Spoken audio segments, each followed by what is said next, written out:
in a hospital. He got amnesia and he forgot some things. He didn't have any family, and after a month, he finally returned home. He found his street, but then he realized he didn't remember which of the two houses was his house. Can you guess which house belongs to him?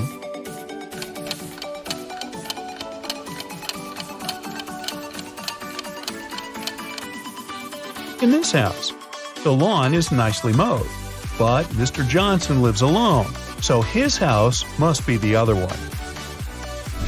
On Monday, a high school student, Lily, went missing. Her parents called the police when their daughter didn't return from school after getting a call from the principal. Mrs. Evans, the principal, said, "Lily left before the last class. She wasn't feeling well, so she asked permission to go home. I called her parents and they allowed it. She left her scarf here." Mr. Richards, the music teacher, said, "She visited my class, but I noticed that she didn't feel well." Mrs. Davis, the school librarian, said, "I saw her when she came to the library to study after classes, but after that, I didn't pay much attention to her." Who should be arrested for further investigation?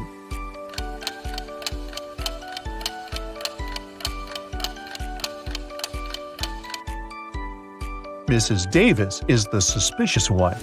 If Lily asked to come home before the last class, I doubt she'd go to the library to study after classes. There's Lily's scarf in Mrs. Evans' office.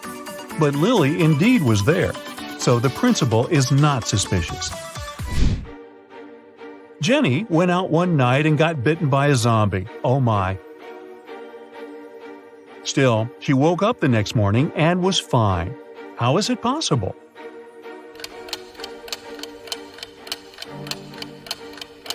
Pay attention to the calendar on the wall. The morning is November 1st, which means that the previous night was Halloween. It's not a real zombie that bit her, but just a person dressed in a costume. Well, that's still creepy. Lizzie is walking in a forest, but it's getting dark. She needs to get out as soon as possible until wild animals come out to hunt. She's at a crossroads, but no road looks safe. If she goes north, the path will take her into the giant black hole ready to swallow her up. If she goes south, she'll stumble into a lake full of huge whale sharks. If she goes west, she'll end up at the edge of a ginormous hole in the ground that can't be crossed. And if she goes east, the path will take her to a sky-high mountain which is impossible to climb over. Which way should Lizzie choose to get out of the forest as soon as possible?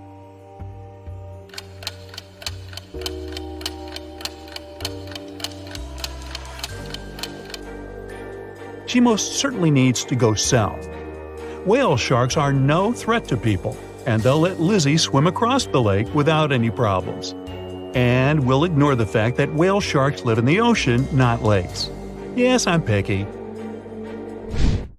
One night, Nell wakes up in an old, spooky castle. She can hear someone coming, so she runs faster and faster until she suddenly runs into a dead end. There are 3 doors, but behind each door there are some terrifying creatures. Behind the first door, there is a group of zombies. Behind the second door, there's a big werewolf. Behind the third door, a vampire is waiting for her to feast on her neck. Which way should she choose to survive?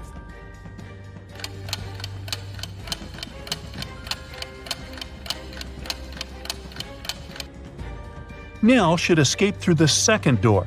It's not the night of the full moon, so the werewolf isn't dangerous.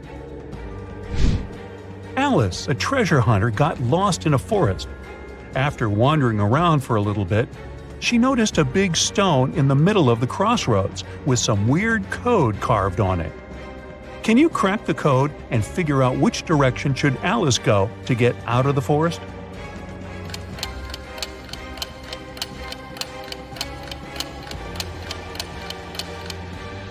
If Alice turns the stone around, or more likely, her head, the symbols of the code will turn into the word south. So, it appears she should go south. One rainy day, Mrs. Palmer came back home after work. Her neighbor walked past her, and they had some small talk, from which Mrs. Jonas learned that one of her daughters was spotted on a date in a cafe. All 3 of her daughters were grounded and couldn't go out. So Mrs. Palmer asked her daughter what they had been doing. Meg said, "I was studying for the math test I have on Thursday." Alice said, "I was gardening outside all day." Nell said, "I was cleaning my room." Mrs. Palmer figured out who it was. Can you?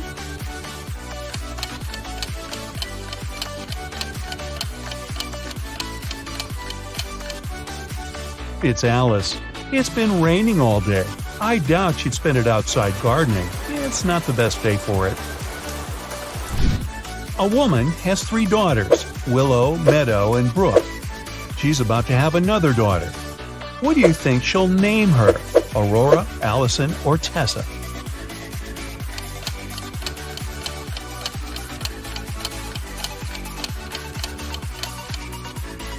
The woman seems to choose nature-inspired names for her daughter. So her 4th daughter's name will likely be Aurora. And if it's a boy, I'd vote for Sky or Forest. The prom is approaching. 2 best friends, David and Logan, both want to ask out the same girl. So the friends decided to ask Ruby's best friend which of them Ruby liked more. The girl didn't want to share her best friend's secrets, but she gave the boys a hint. Ruby loves oregano but hates mint. Her favorite color is aqua, but she can't stand green. In her free time, she likes gardening, but she has never been interested in cleaning. Her favorite animal is an alpaca, but she's afraid of llamas. Which of the boys does Ruby like?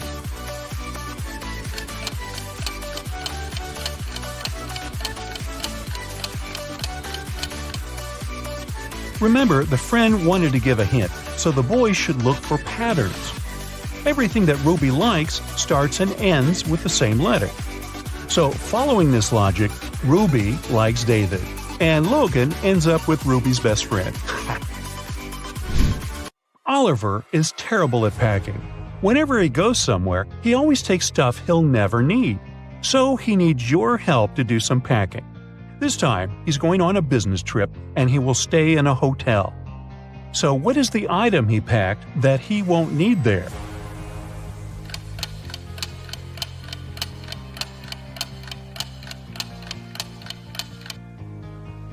A big towel isn't necessary. Every hotel provides guests with them. Now, this is a backpack with stuff that Oliver packed for a camping trip to the woods with his friends. Which item doesn't belong there?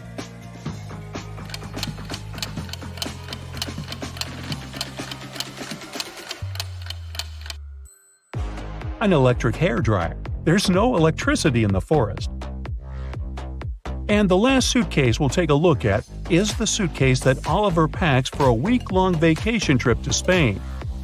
Which item will he not need there?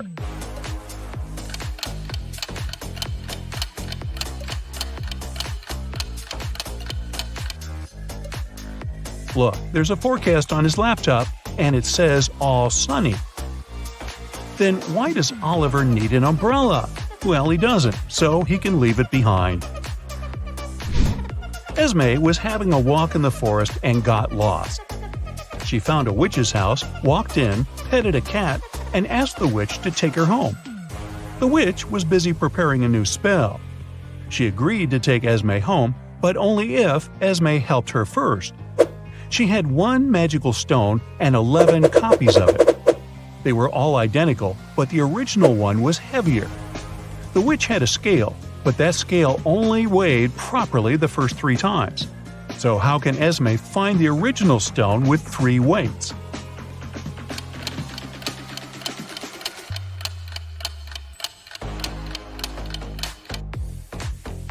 She should split the stones into 3 groups of 4. First, she should weigh 2 of those. Let's say that they are the same weight. Then the original stone is in the 3rd group. She should take the 3rd one, split the marbles into 2 groups of 2, and weigh them. The heavier one has the original stone.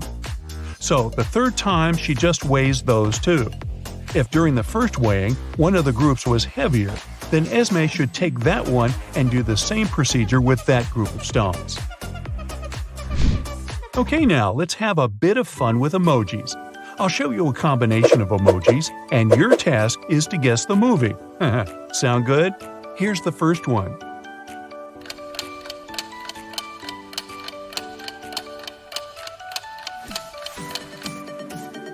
It's Chronicles of Narnia, a great movie. Did you guess it right? Okay, here's the next one. Can you guess the movie?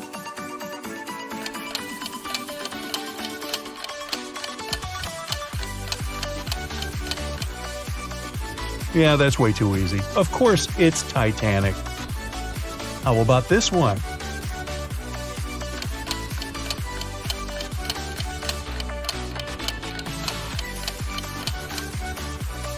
It's Boss Baby.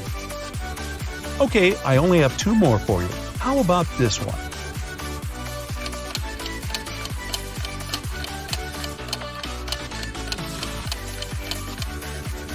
The only movie about a chef mouse, Ratatouille. Okay, and the last one is extremely hard, but I believe in you. Maybe think a bit outside the box.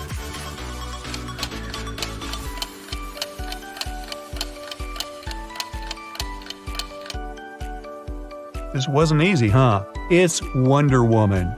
Good job. Bye for now. Molly, Holly, and Sally are going to the prom in a fancy limousine, but the car breaks down on the way. The party hall is nearby, so the ladies decide to walk. Suddenly, it starts to rain. Luckily, all 3 ladies have umbrellas, but still, one of them gets wet. Can you guess who?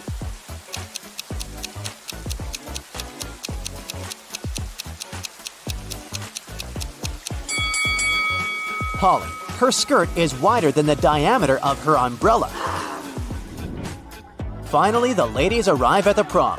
All of their friends look very elegant and fancy. Leah is wearing very expensive designer shoes. Bella carries a Chanel bag. Alice is taking selfies with the latest smartphone. And Kim is showing off a sparkling diamond necklace. But in fact, only one of them is wealthy. Can you guess who?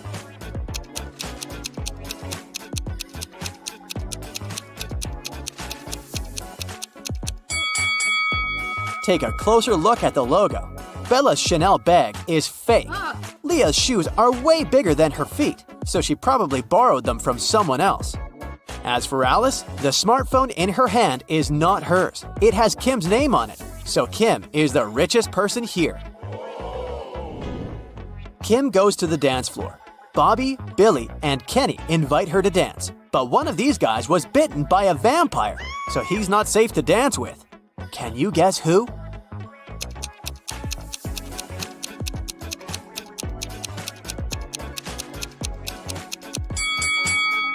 Bobby has a red mark on his shirt, but it's just lipstick. Billy's drinking something red, but it's just a cherry punch.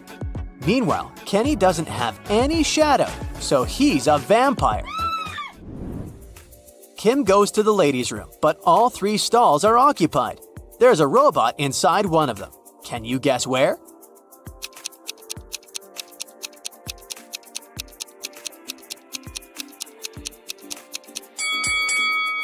Let's take a look at the first lady's feet. Ouch! She's rubbed multiple corns with her fancy sandals. She can't be a robot. As for the third lady, her pedicure is too messy for a robot. Therefore, the robot is in the second stall. Bella asks Kim to take her picture. Kim takes a couple of shots. Can you find 3 differences between them?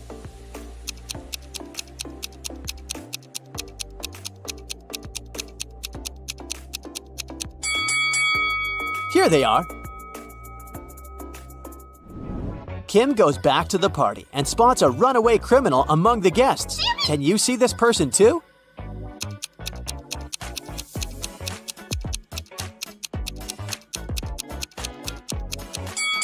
It's the show host. He's hiding a prison robe under his suit. At the party, Bella gets bitten by a vampire too. Kim takes her to the hospital. They meet 2 doctors in the lobby. One of them is an imposter. Can you guess who?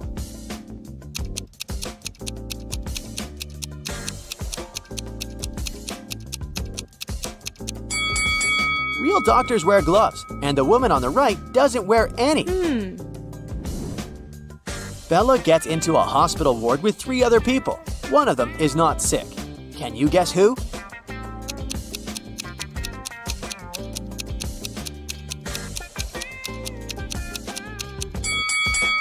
The woman on the left looks perfectly healthy. She has her lipstick on and a glamorous hairstyle. Although her arm is broken, it doesn't mean that she's sick. Kim comes home from a long day. She's very excited to treat herself with a bubble bath. She's been dreaming about it all day. But someone used up all her bubble foam. Kim interrogates her family members. Father says, "I spent all day at the garage repairing my old car, and I haven't visited the bathroom yet." Mother says, "I was feeling sick all day, so I didn't pay any attention to your beauty products." And Kim's brother says, "It wasn't me who took your bubble foam, but I think it was Mom." Who did it?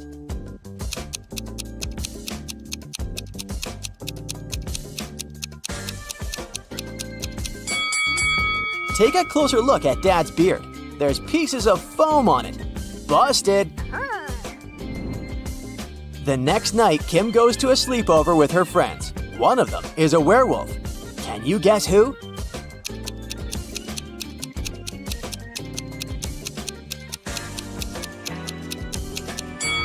This guy is a werewolf. Take a look at his claws. Oh no. Kim puts some cash in a stash in her room and leaves for Granny's house.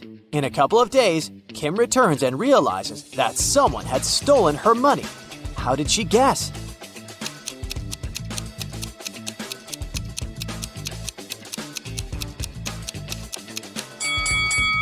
Kim's stash was in this book. It was on the shelf when she left, and now the book is gone. Oh God. Kim runs to the living room and yells at her family. "Who stole my book?" Everyone swears to have nothing to do with the robbery, but Kim spots the thief right away. What about you?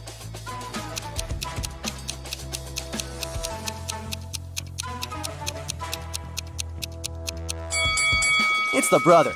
He used the book as a stand for his PlayStation. Kim is watching a TV program about risky sports. Oh. Can you help her guess which guy has a better chance of survival? Oh God.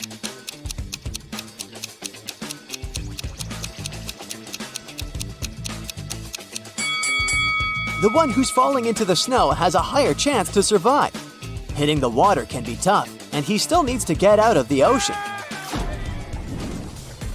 Kim's dad wants to buy a boat. His agent arranges a meeting with 3 people. Each tells a brief story about their boats. Karen says, "My husband gave me this boat 5 years ago as a wedding gift. That's why it has my name. But now I want to sell it because we don't use it." Charles says, "I inherited this boat from my father. It works very well, but I don't need it because I'm moving abroad." And Liam says, "I built this boat on my own, but now I'm building a bigger one, so I'd like to sell it to get some cash." One of the sellers is lying. Can you spot who?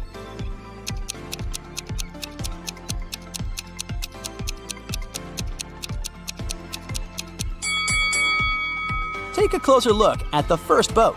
Its name is Karma, not Karen. Therefore, she's a liar. Oh. Kim goes to the nearby hardware store to buy something for her home. Kim asks, "How much for the one?" The shopkeeper replies, "It's $2. Then Kim asks, "How much for 11?" The shopkeeper replies, "It's $4. And finally, Kim asks, "How much for 100?" And the shopkeeper replies, $6. What is Kim buying?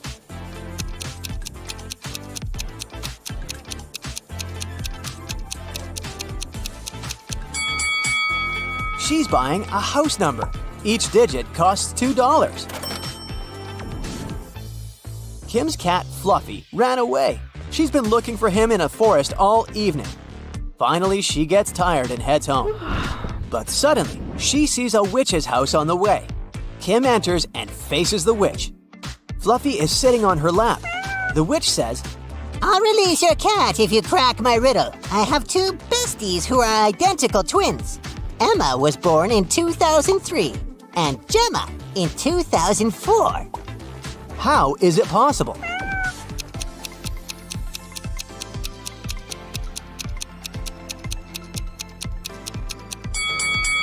They're twins, but they were born on New Year's Eve. Emma was born right before midnight and Gemma right after midnight.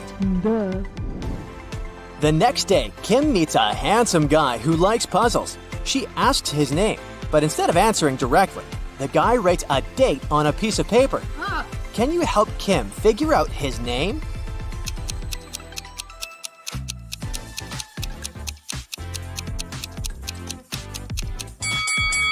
Each number implies a particular letter of the alphabet. The guy's name is Theo. Theo invites Kim to an art exhibition. Take a look at these squares. Which one is bigger, yellow or green?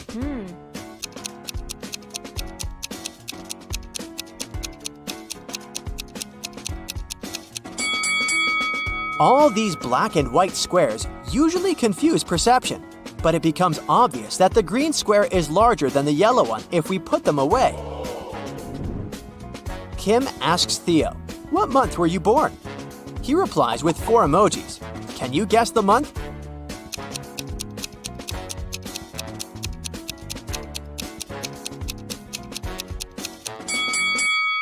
Jack-o'-lantern stands for J. The next emoji implies U. Nut stands for N. And eggplant stands for E. Theo was born in June. Kim and Theo go for a walk in an abandoned village. They see a sign leading to a famous haunted castle. There are 4 possible routes, but only one of them will actually lead them to the castle. Can you figure out the correct way?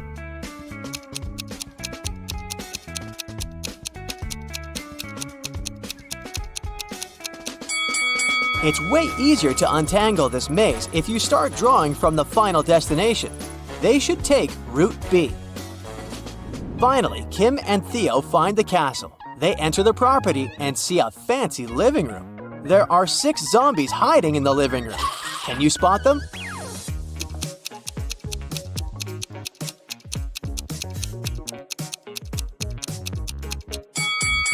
Hello! The guys run away from the zombies and hide in the basement. They wander around and see 3 doors. Suddenly, the basement begins to get filled with water. Kim and Theo have to choose a door quickly to escape. But each door has a surprise. There's a tank with a family of sharks behind the first door. There's a deep hole with sharp venomous corals behind the second door. And there's a tank with piranhas behind the third door. Which door is more or less safe?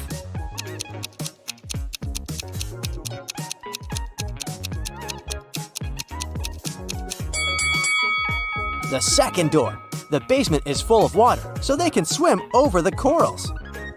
Vincent got locked in a room with no windows and only one massive door. There's a panel with several buttons on the left and another one with a hint on it on the right. There's also a clock on the wall above the door. Which button should Vincent press to get out of the trap?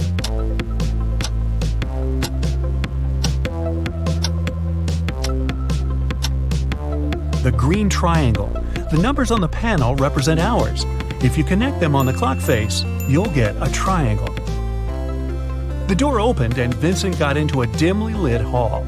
There, he saw one more door, but this time, both the lock and the key were hanging together on the same chain.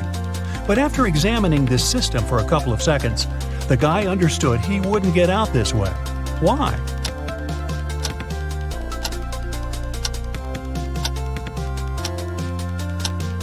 The key has a different pattern. It won't fit in the lock. Vincent needs to look for another way to escape. Then Vincent notices a table standing in a dark corner. There's a piece of paper, a knife, and several inflated balloons lying on it. Vincent picks up the paper. It's a note. To get out of here, you must puncture a balloon with a knife. But if the balloon loses any air or bursts, you'll stay here forever. Vincent thought for a while, then he did something and a hidden door opened in one of the walls. What did he do?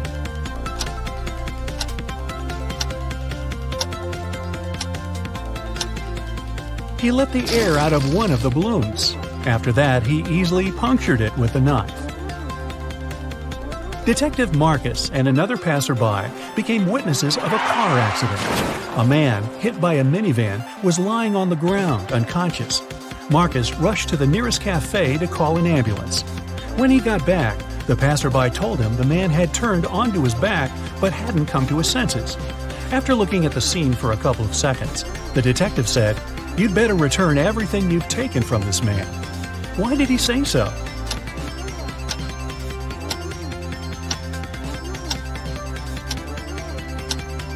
When they saw the man first, only one button was buttoned on his suit jacket, but now it's already 2 buttons. The passerby must have opened his jacket to look for the wallet and then buttoned it up incorrectly. Look at this picture and try to figure out who is an alien in disguise.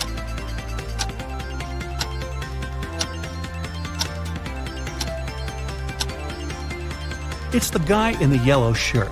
He's eating a banana, but he hasn't peeled it before biting on it. He probably sees this fruit for the first time. 3 famous detectives came to a coffee shop to discuss a tricky case. A waiter came up to them and asked, "Does everyone want coffee?" The first detective said, "I don't know." The second detective answered, "I don't know." And the third detective said, "Yes." Do you know what the first 2 detectives ordered?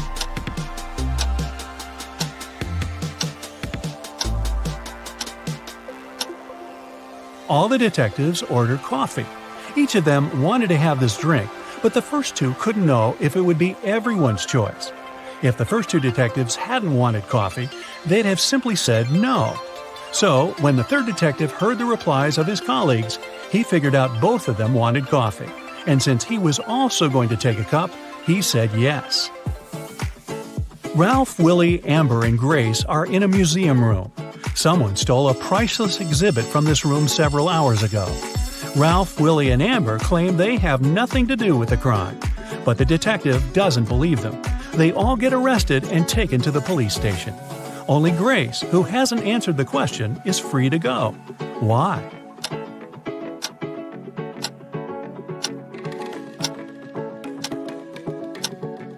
Grace is the detective.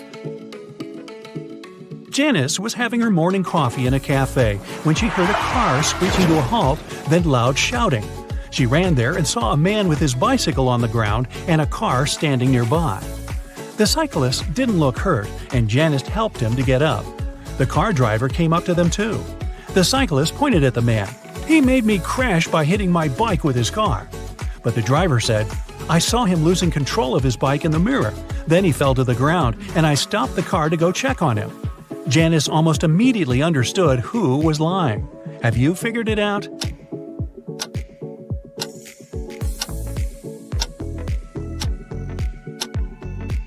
The car doesn't have side mirrors. There are also lots of things in the back seat.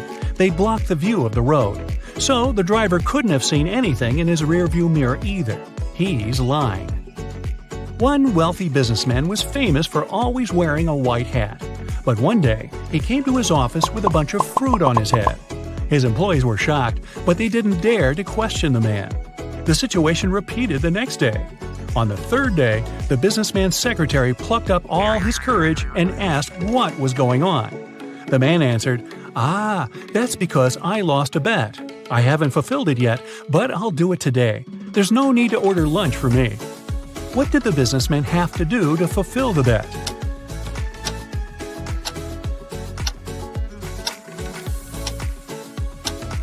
When he made this bet, he said, "If I lose, I'll eat my hat." Detective Mark Darson suspected one man of committing a crime. He decided to stake out his house. Not too far away, he spotted an artist setting up her easel. Apparently, she was going to draw the criminal's house. At one point, the detective had to go away to the police station. He asked the girl to call him if she saw someone entering or leaving the house. She agreed. When Mark came back in the evening, the artist told him she'd seen no one. The detective immediately understood she was lying. How did he figure it out?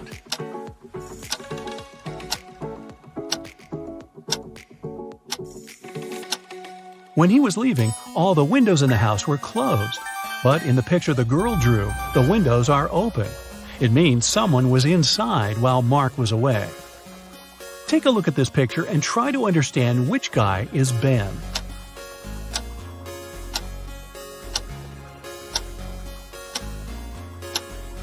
Ben is the guy looking for something on the floor. He's the only one not wearing his shoes. That's because they're still in his locker. You've got a sack filled with coffee beans. You need to use this coffee to completely fill 2 other sacks of the same size. How can you do it?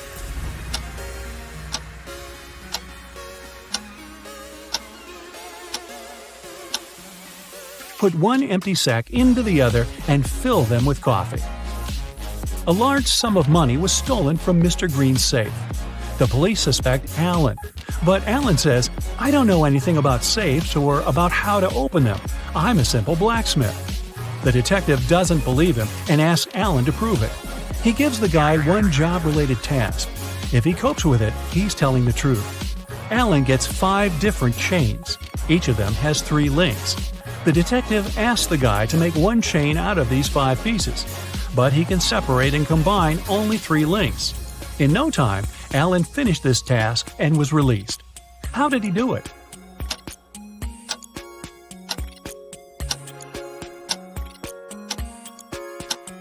Alan separated 3 links of one chain and used them to connect the remaining 4 chains.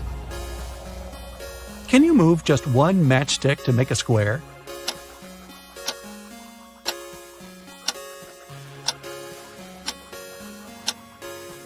Pull this matchstick up a bit. Here's your perfect square. Mr. Bernard, a famous inventor, lived on the 6th floor of an apartment building. After long months of work, he finally created a time machine. He packed lots of food, water, and other necessary stuff and was ready to test his invention. He set the timer so that the machine took him 500 years back into the past. Mr. Bernard was about to press start when a thought came to his mind. He took the mechanism and carried it to his garage that was on the 1st floor. Why?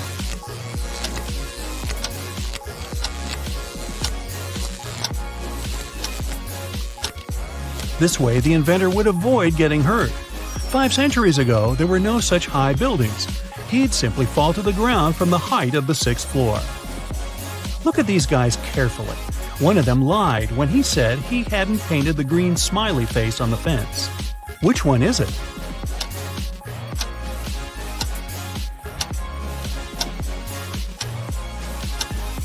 It's the guy on the left.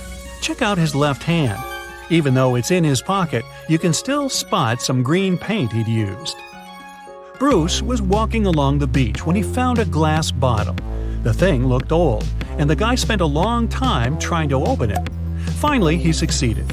To his shock, a genie rose from the bottle. "I'll fulfill your 3 wishes, but you aren't allowed to wish for more wishes." Bruce agreed, but still managed to get more wishes. How did he do it?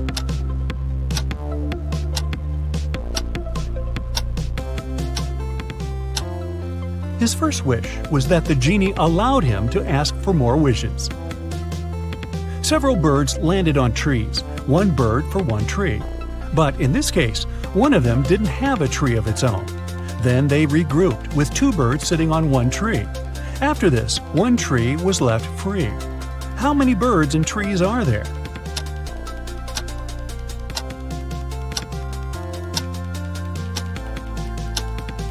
There are 4 birds and 3 trees.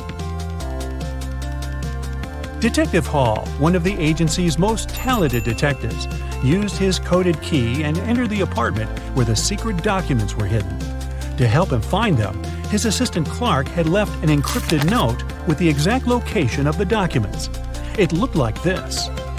Detective Hall deciphered the message and found the documents. Where were they hidden?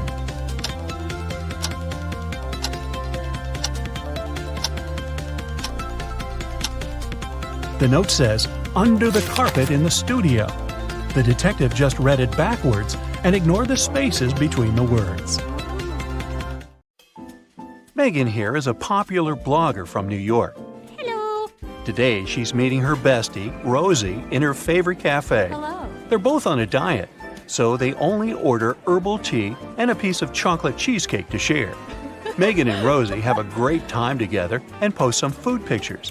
But an hour later, Rosie faints. Doctors reveal that she was poisoned. Let's take a look at Megan's post. Can you figure out where the poison was?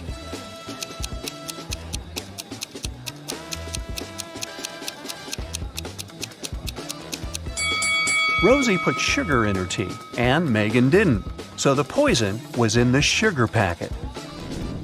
After taking care of Rosie, Megan's finally headed home. The door in her apartment building has a combination lock, and someone has recently changed the 4-digit password. Luckily, Megan finds a hint nearby. Can you help her figure out the new code?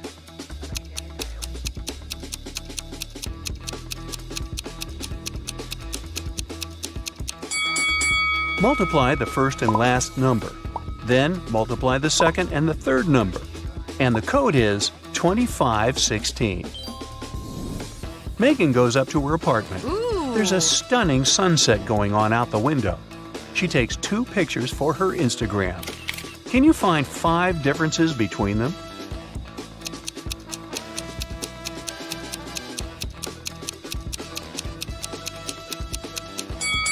Ready to see the differences? Here they are. Megan decides to eat some snacks and watch the videos of her favorite bloggers. One of these 2 ladies is a millionaire, while the other one is broke. Can you guess who is who?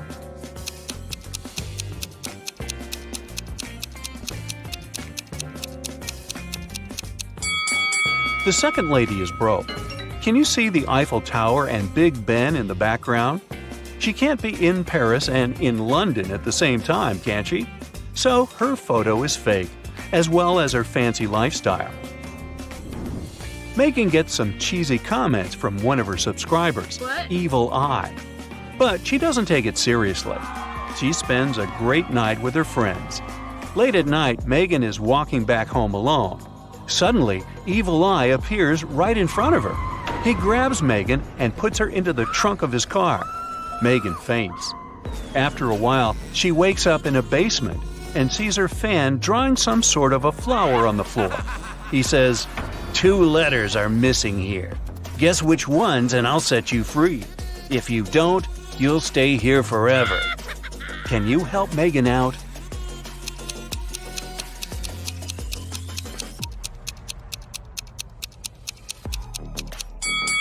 The missing letters are M and E. Megan returns home and discovers that someone has stolen her laptop. Well, this just isn't her day, is it? She calls the police and they interrogate 3 neighbors. Holly says, I was cleaning my apartment with loud music playing, so I didn't hear anything suspicious. Paul said, I was walking my dog for the last 2 hours. We just returned home. Everything looked as usual. And Alex said, I spent the whole day at home. I only went out once, about an hour ago, to take out my trash. I noticed a strange guy in a hoodie at your door, but he left very quickly. Who's lying?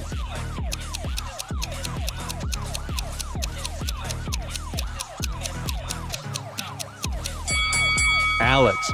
He said he had taken out the trash, but take a look at his trash can. It's still full. The next day, Megan gets good news from the police. They caught Evil Eye, and he's in jail now. He insists that the officer should give this note to Megan, but she has no clue what this means. What about you?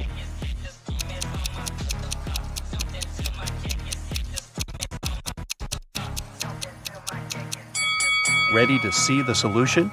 The note literally says, jailbreak at 11 a.m. Yay! Megan's favorite blogger has just posted a What I Ate in a Day video. See if you can spot anything odd here.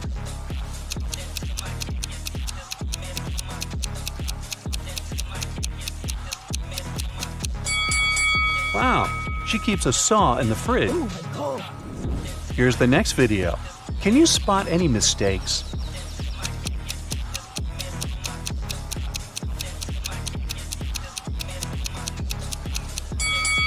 Yep, this rainbow is fake. Today is Megan's 30th birthday. She's been preparing for a party for weeks. She bought a beautiful dress, cooked plenty of food, and decorated the apartment. A lot of friends are invited, including Megan's boyfriend, Jeff. Before the event, he calls Megan, saying, I'm in the office right now, but I promise to be at your place at 8 o'clock. Jeff comes home at 8:05. He brings flowers, a birthday cake, and a diamond necklace. But Megan is really mad. She throws the flowers into his face and bursts into tears. Why?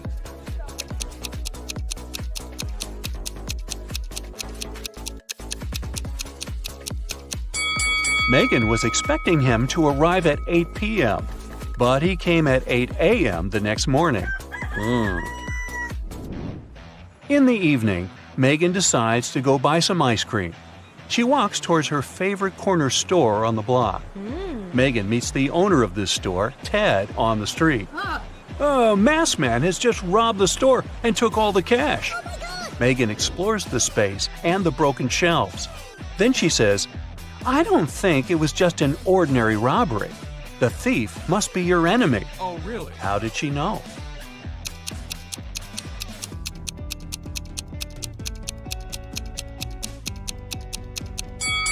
Take a closer look at the floor. The salt packages have been torn. Also, the thief opened the bottles so that the oil would leak out on the floor. Why would an ordinary thief waste time opening the bottles? Therefore, they had an intention to cause as much damage as possible. Megan takes Ted out for coffee to cheer him up. The waiter brings them 2 identical servings. Well, almost identical. Can you spot 3 differences between them?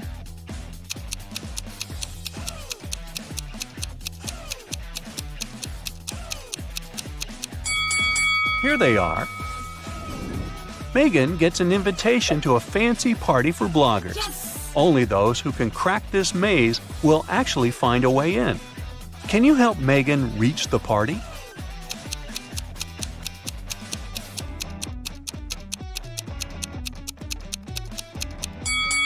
She should choose the 3rd route. Megan reaches the final destination. There are 3 doors, all covered with graffiti. Can you help her guess where the party is taking place?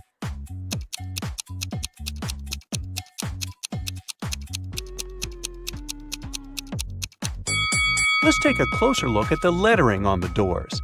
If we replace each letter with the previous one in the alphabet, we'll get party, toilet, and exit. Therefore, Megan should enter the 1st door. Security guards at the party got a report. Several criminals are planning to get in. That's why they scan everyone's bags very carefully. They find 3 suspicious people and arrest them. But one of them is innocent. Can you guess who?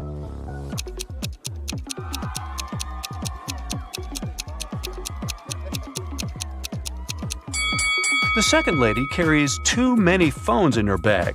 A couple of smartphones and one old-fashioned button phone. As for the third guy, why would a bald man need shampoo at a party? It seems only the first lady isn't a criminal. Megan enters the party and goes to the bathroom to refresh her makeup. There, she meets 3 pretty ladies. 2 of them are vampires. Can you tell who's not?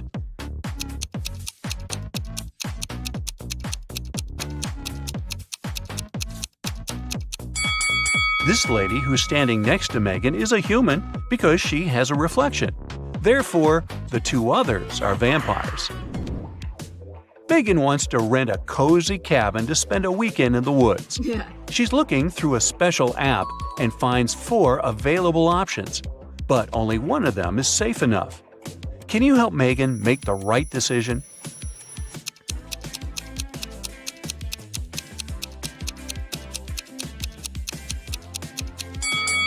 The second house looks pretty cozy, but there's a creepy clown hiding behind the tree. And the price is suspiciously low. According to the info box, the third house was built 9 centuries ago, but it looks pretty modern, so it's probably a scam. The fourth house is chic and high-tech, but the window glass is covered with cracks, which is not safe at all. So Megan should choose the first cabin. Finally, it's the weekend. Megan hits the road to go to the cabin. On the way, she makes a stop to visit the local farmer's market. Megan picks some lemons. She wants to pay, but her phone is gone. She interrogates 3 people standing nearby. Kim says, "I didn't touch your phone. I was too busy selling my tomatoes." Magna says, "I was taking pictures of my shop for social media. See for yourself if you don't believe me."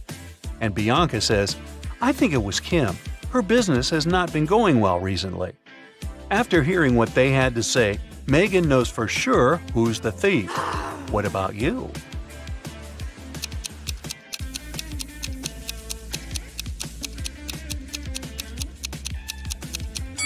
Check out Magnus's basket with vegetables. He hid Megan's phone among the carrots. Megan orders a beverage at the local coffee shop and looks around. Hello. One of the customers is not human. Can you figure out who?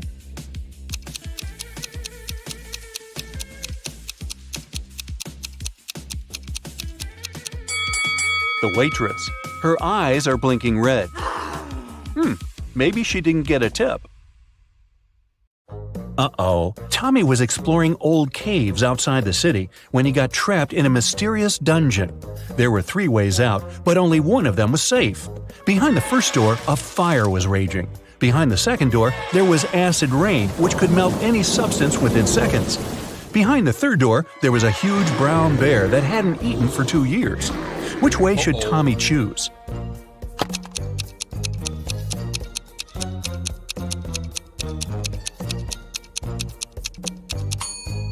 Tommy should choose the third way. No animal can go for 2 years without food and survive. Barely. It was a stormy day, and it had been raining for several hours straight. A car accident happened in a tunnel. The yellow car crashed into the red one. The driver of the yellow car said it had been raining so heavily he hadn't seen anything, so the accident wasn't totally his fault. But the police asked the man to stop lying and claimed it was all his fault. Why?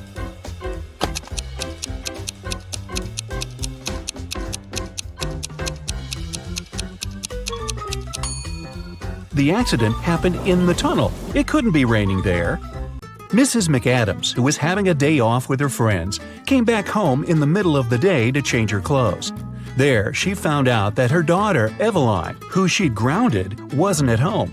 Mrs. McAdams got angry and texted Eveline, asking where she was. Eveline texted her back, saying she was at school.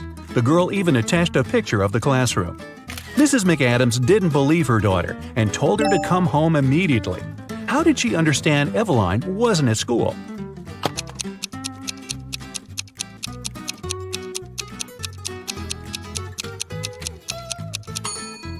Look closely at her cell phone. It's Sunday. There's no school on Sundays. Ned works in a club. His job is to check people's ID cards and to not let suspicious people or people younger than 21 years old get inside.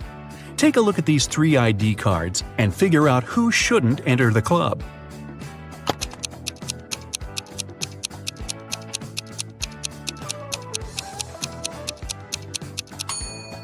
The first person is already 21, and nothing else looks suspicious in his ID. The second girl seems alright too. It's written that Brielle was born on September 31st. But such date doesn't exist. Her ID must be fake. Mrs. Cabell is the owner of a small company producing expensive designer cups. On Friday, when the working week was finally over, she got a call from her bank. The woman found out that someone had stolen all the money she had saved. Mrs. Cabell realized it must have been one of her workers, so she asked each of them what they had been doing that day. Sloan, a sales manager, said she had been talking to their clients and looking for new ones. Atticus, a potter, said he always made 1 cup a day, and he showed all the cups he had done that week. Sierra, a designer, said she had been working, but she also admitted she hadn't been really productive that day because of some family issues. Who lied?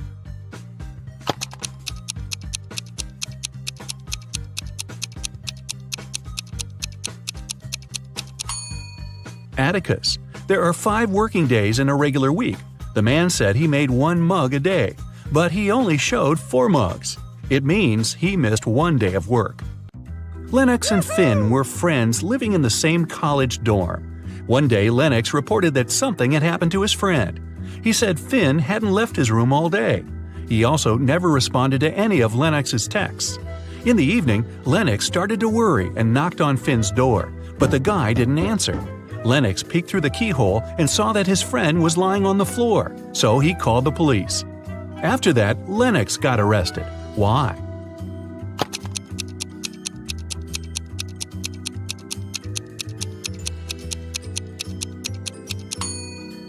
Lennox has a bandage on his right eye, but the keyhole is located in such a way that it's only possible to look inside with the right eye. It means the guy couldn't do it. He simply knew what had happened. Esme was having a walk in the forest and got lost. For about the 20th time. Hey, don't ask. Anyway, she found the witch's house, walked in, said hi, petted the cat, and asked the witch to show her the way home. But the witch had a problem. She was learning a new spell and accidentally did something strange to her chairs. On the bright side, she now had a riddle for Esme to solve. The witch had 20 chairs. Now, some of the chairs only had 2 legs, and half of the rest had no legs at all. How many legs did all these 20 chairs have in total?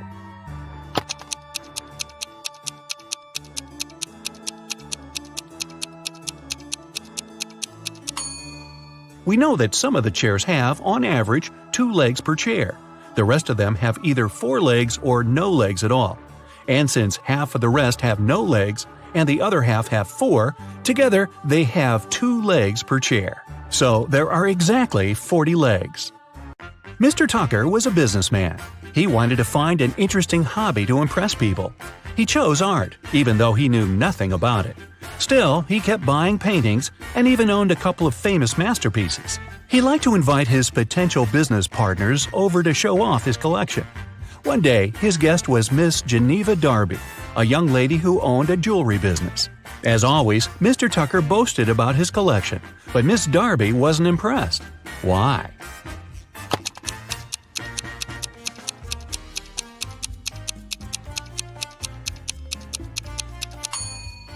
Look closer at this supposedly 16th century painting. There are a couple of cars on the road, but there were no cars at that time, so the painting must be fake. Evie and Kai were planning to go on a bike tour with their friends.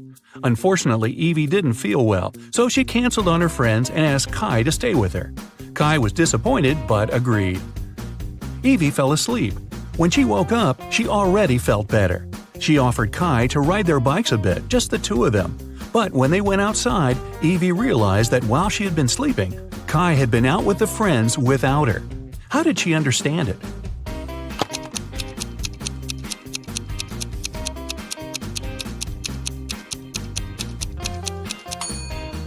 Look, Evie's bike is all wet. It must have been raining while she was asleep. But Kai's bike is dry. It means that he used it and then wiped it off. Or maybe he wasn't even in the area when it was raining. 2 weeks ago, a bank was robbed, but the robber hadn't been found yet. A phone call woke Detective Callum up in the middle of the night. His colleague reported that a farmer had found the money. When the detective arrived, he questioned the farmer.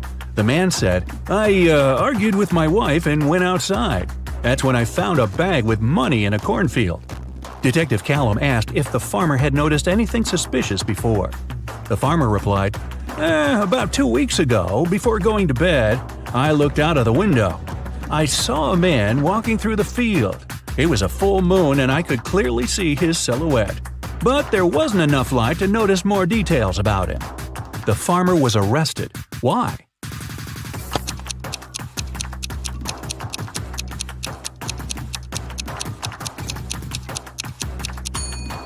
The farmer said it had been a full moon 2 weeks before. But it's impossible. As you see, it's a full moon now.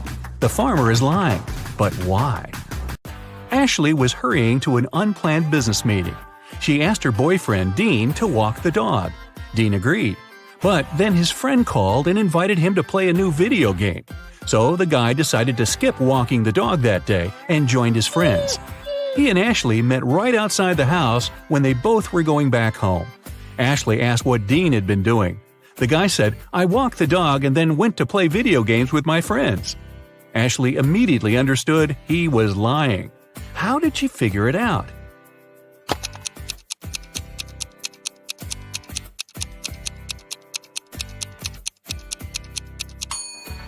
It's winter. Look at the footprints in the snow. There are Ashley's footprints going both ways and Dean's footprints going both ways too. But there are no dog footprints. Mrs. Rivers reported that someone had broken into her house. They stole all the money and jewelry she kept in her living room. Detective Callum arrived to investigate the crime. The room was a mess. It was obvious that someone had been looking for something there. But in the end, the detective concluded that there was no robbery. Mrs. Rivers made the whole thing up. Why did he decide so?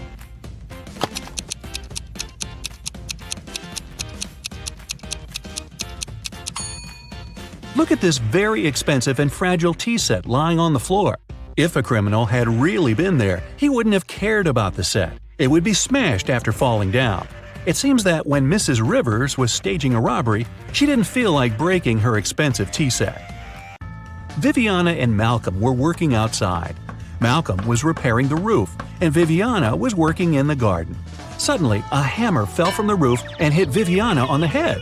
She was taken to a hospital, and the police came to figure out what had happened.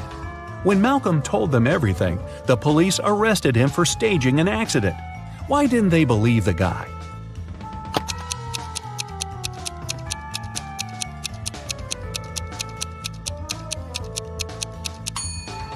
Viviana was working right next to the house. She was sitting under the roof. If the hammer had fallen accidentally, it would have slid down the roof and fallen behind the woman's back. It could hit her only if someone threw it at her on purpose. Well, that's not nice. A young woman went to another town to look for a better job. She promised her mother she would come and visit her often. But 4 months passed, and she still didn't come home. Her mother missed her very much. One day, in the middle of winter, the woman shouted, "April is here!" How is it possible?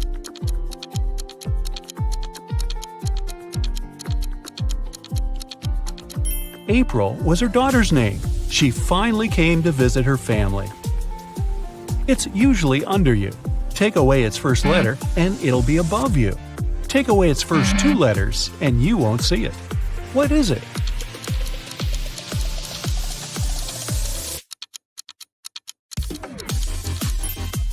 It's a chair, which can transform into hair and air. Look at this picture and try to understand what's wrong with it.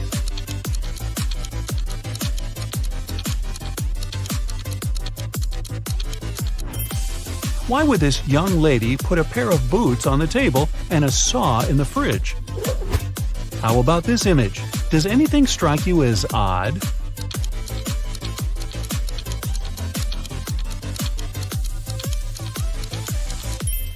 There's a snowman in the oven and a fish in the toaster. Dennis, Maria, and Julie were at a party. They decided to play a game. There were 5 hats, 2 red ones and 3 yellow ones. The friends closed their eyes, took random hats, and put them on their heads. Then they opened their eyes and looked at one another. Each of them had to guess what color the hat on their head was. Dennis and Julie said they didn't know, but Maria exclaimed that she knew the color of her hat. What color was it?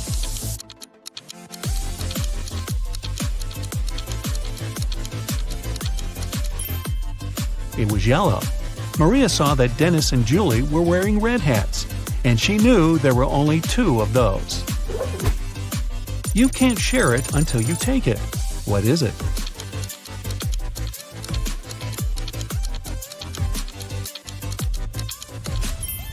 It's a photo. You see a combination of letters OTTFFSS.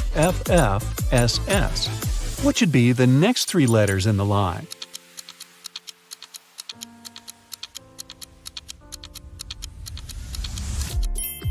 They should be ENT.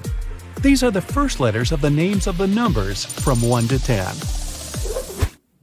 Michael was walking along the street when a sealed envelope landed near his feet. The guy picked it up. Inside, there was a key and a note. It said, "Help, 323." Michael entered the building.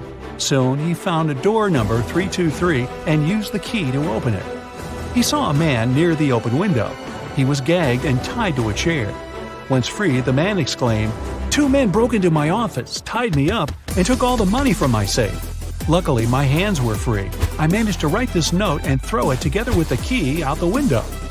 Michael didn't believe the man and called the police. Why?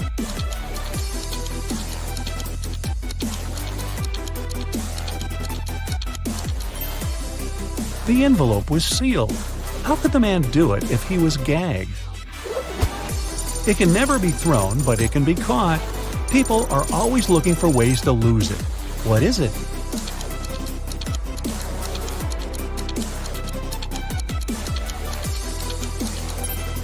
It's a cold.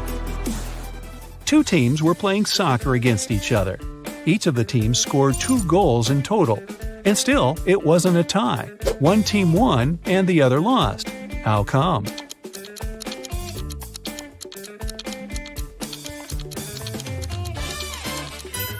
One of the teams scored an own goal.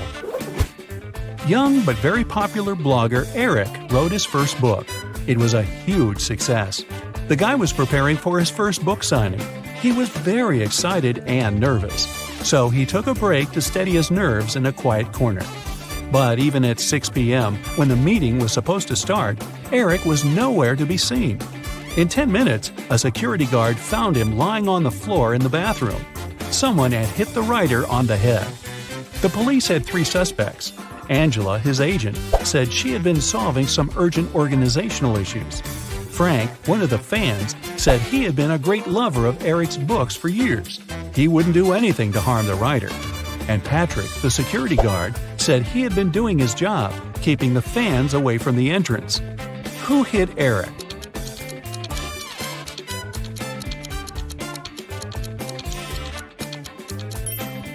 It was Frank.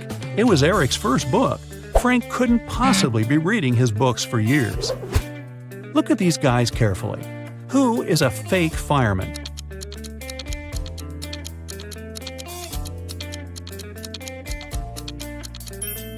It's the guy on the right. He's not wearing a helmet and doesn't have a special bag. Plus, his pants aren't part of the uniform. You have 3 empty cups and 10 sugar cubes. You need to distribute these sugar cubes between the cups so that each of them contains an odd number of cubes.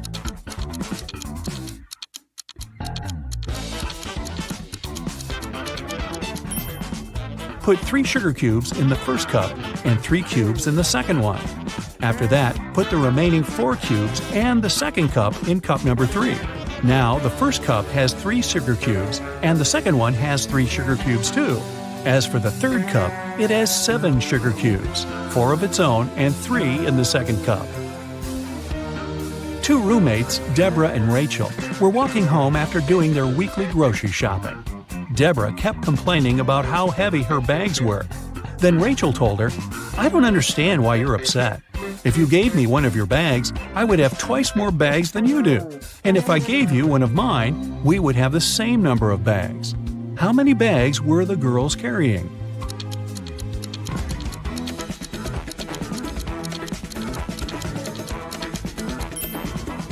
Rachel had 7 bags, while Deborah was only carrying 5 bags. Detective Black's assistant, Josh, was late for work. When he arrived, he told his boss the following story. "I was driving along the highway when I saw an unconscious man lying on the left side of the road. I picked him up and took him to the nearest hospital. Finally, he came to his senses. He told me he had been pushed out of the moving vehicle. The bag and all of his money and documents were left inside." But Detective Black said the man was lying. How did he figure it out?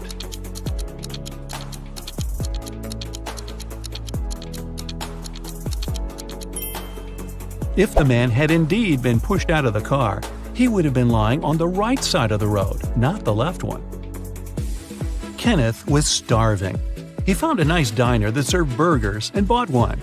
After a waiter brought him his order, Kenneth went to the bathroom to wash his hands. But when he came back, his burger was gone. The guy looked around the diner and understood who had taken his lunch. Can you figure it out?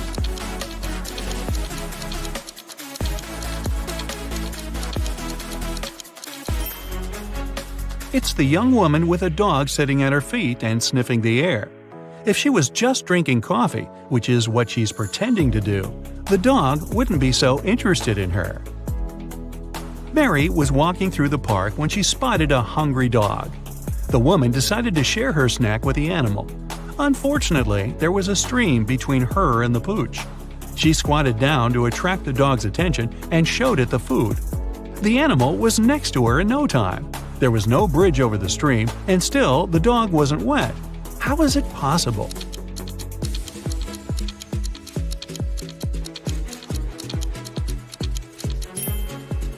It happened in the winter, and the stream was frozen.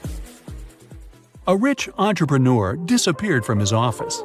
The only thing he left behind was a note with the numbers 6, 4, 9, 10, and 11, and a calendar. The police have 5 suspects: James, Kevin, Carol, Jason, and Laura. Who knows something about the man's disappearance?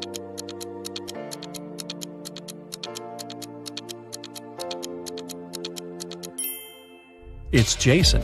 The numbers mean months of the year, and the first numbers of these months make up the culprit's name, Jason. Matthew bought a new smartphone and a phone case.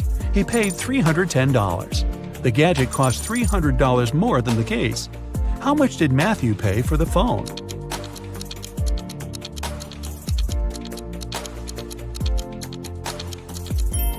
He paid $305.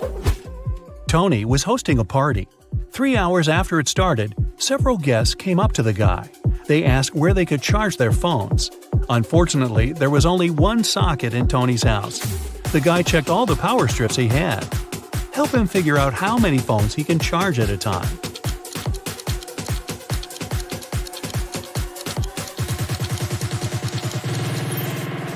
Tony can charge 8 phones. Look, one strip has its cord cut. The strip with one socket is literally useless. One of the strips doesn't have a cord whatsoever.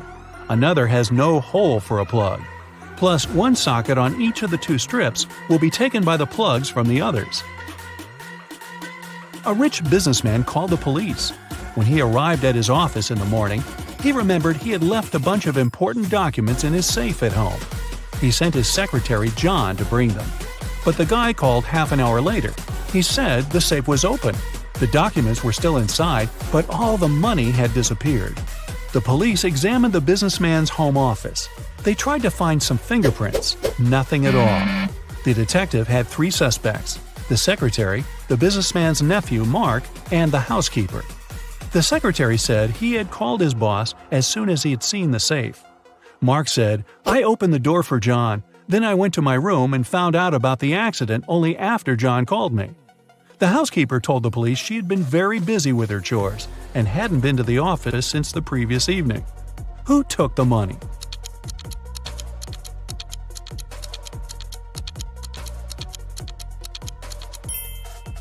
It was the secretary. There were no fingerprints in the room, but John was there and definitely touched different things. If he hadn't been guilty, he wouldn't have wiped his fingerprints off. Can you find a dino that is different than the rest?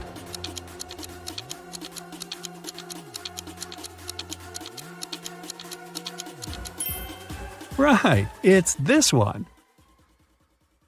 In a city's museum, an expensive golden egg covered in diamonds went missing. The museum workers noticed it in the morning and, of course, they immediately reported the theft to the police. The city's best detective started investigating the case. She carefully looked through the footage and identified 3 main suspects. Then she saw a handprint on the glass the egg was placed behind. Take a look at these handprints and at the suspect's hands.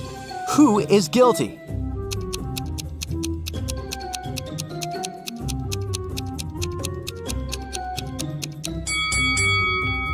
It's this person right here. Look, the prints of the fingers aren't full because something came in the way. This person is wearing rings right there, so it's their print. In a little town, someone stole an expensive silver collar for a cat, covered in diamonds and precious gems. The shop's owner called the police, and the investigation started. There were 3 suspects. Mr. Johnson said, I came to look for earrings for my daughter's birthday. We don't have any pets. Mrs. Martin said, I got a bracelet for myself. I didn't steal anything. Mrs. Tanner said, I have no idea what you're talking about.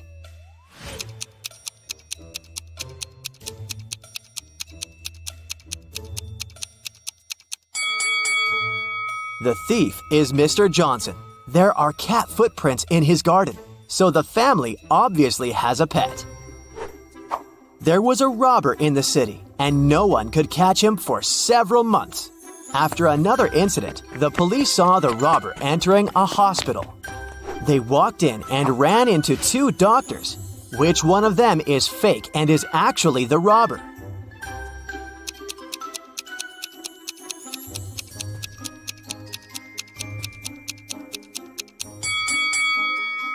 It's this guy, the one who's wearing headphones instead of the stethoscope. Mrs. Stevens went on a 3-month vacation, but had her workers coming regularly to maintain the house. When she returned, she realized that one of the workers was skipping quite a bit of work once in a while, going on an unplanned vacation themselves. Who was it? A gardener who takes care of the outside garden, a housekeeper who takes care of everything in the house, or a painter who is coming to paint her house.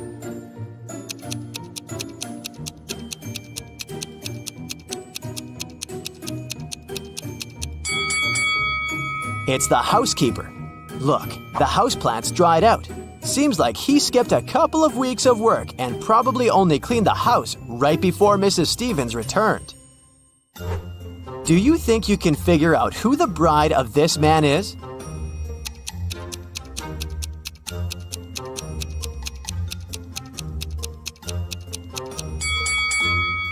It's this woman right here. Look, she has the same tattoo as this guy. A small city's police got a message that monsters silently flooded the town and now live among humans. It's not a problem, but the police decided to identify them all to keep an eye on them. Can you help the police identify in which houses the monsters live? Here's the first task. You see 2 houses and a vampire lives in one of them. Which one?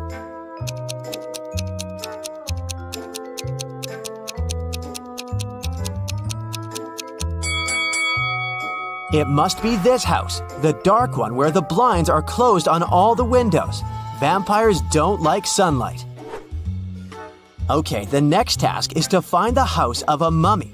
Here are 2 possible options. Which house does the mummy live in?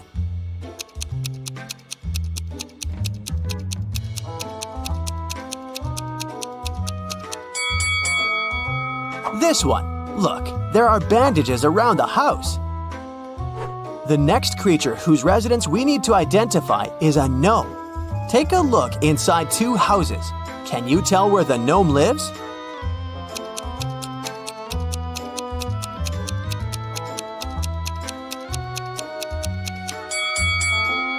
Probably in this house. All furniture is smaller and placed way lower than in the other house, so it must be the residence of someone small, like a gnome. Now, we need to find the house of a centaur. Take a close look at both houses. Can you identify the one?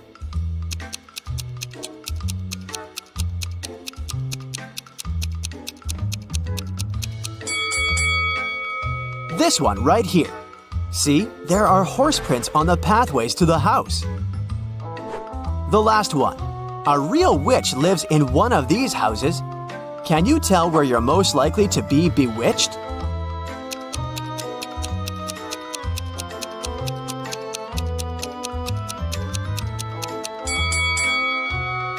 Did you notice this cute black cat? That's a famous witch sidekick, so my bet is on this house. On a cold January night, Delaney was found unconscious in the cloakroom when her best friend Jane came looking for her. She was at a house party with a bunch of college students. The police interrogated several students, asking where they were around the time of the accident. Allison said, "I was upstairs all the time, dancing with my friends." Liam said, "I went to a kiosk to pick up some candy for my girlfriend. There were only drinks and chips." Oliver said, I was talking to a girl. She seems to like me. Who should have been taken to the police station?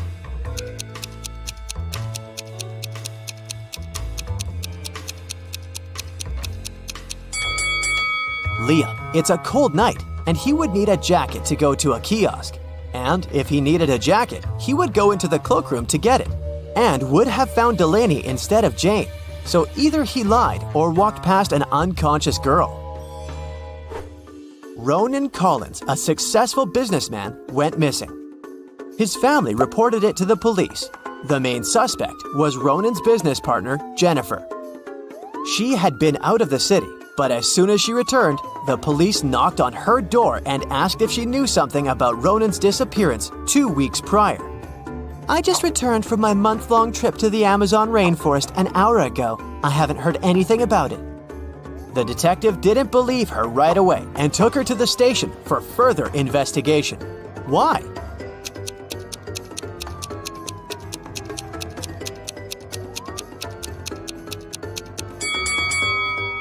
From the photos, we can clearly see that Jennifer dyes her hair. She says that she just returned from her trip, which was a whole month long. But her hair is perfectly dyed. Some roots would grow out, so she's lying at least about something. Esme was having a walk in a forest and got lost. But she found the house of a witch, walked in, petted her black cat, and asked the witch to take her home. The witch was busy operating on a frog, a rat, and a crow. She was using magical healing gloves, but she only had 2 pairs, so she needed Esme's help to figure it out, and then she'd take her home. How can she operate on all 3 animals with the 2 pairs of magical gloves, but remain sanitary?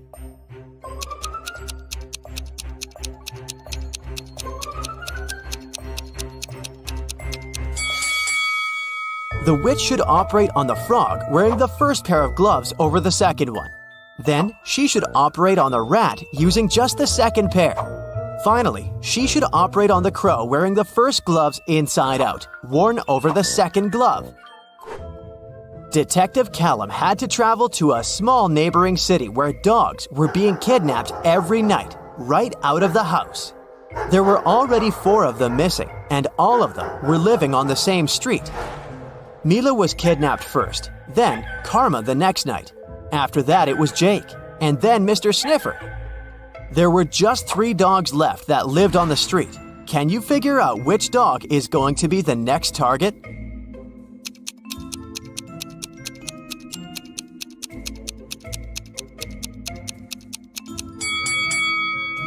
Look carefully at the dogs that were kidnapped, or actually at their collars.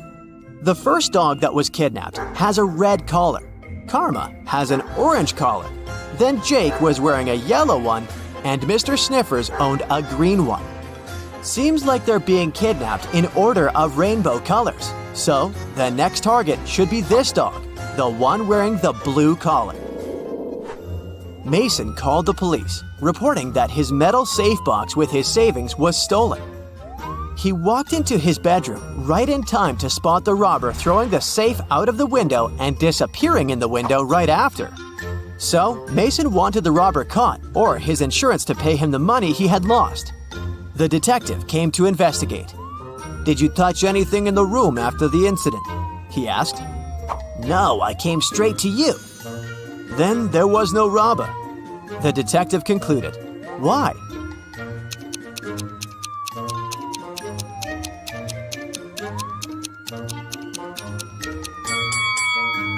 The robber couldn't go out of the window without stepping on the bed that was standing right by the window. But the bed is perfectly made. How is it possible if Mason didn't touch it?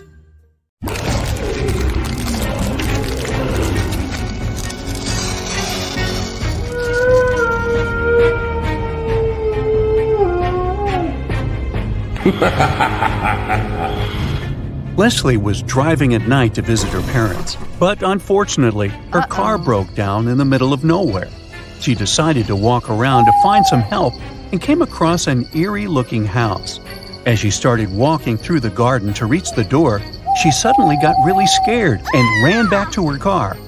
Can you spot the 3 things that made her terrified?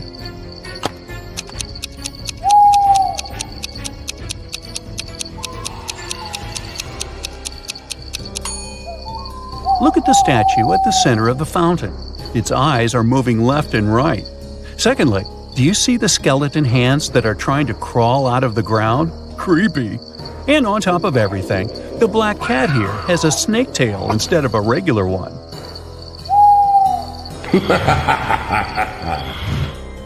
Mrs. Blair thought what better way to scare her students than with a pop quiz on Halloween. But she decided to pay extra attention during the exam because everybody would be coming to school dressed in costumes, and that would make it easier for them to cheat. And she was right, because one of them was indeed trying to cheat. Can you tell who?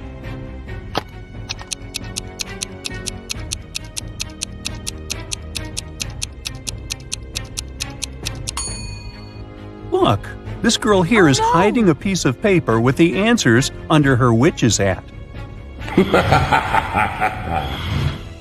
On Halloween night, Amanda was playing Truth or Dare with her friends. When it was her turn, they challenged her to enter the old mansion, which not a single soul in town dared to enter before. She accepted the challenge and went inside. But suddenly, the door behind her closed on its own and got locked. Then a skeleton butler greeted her and said, "You're not welcome here, but you can leave if you know my riddle. In the darkest night, I come to life. My eerie gaze causes no strife. What am I that lights the way when monsters and goblins come out to play?" Can you help Amanda?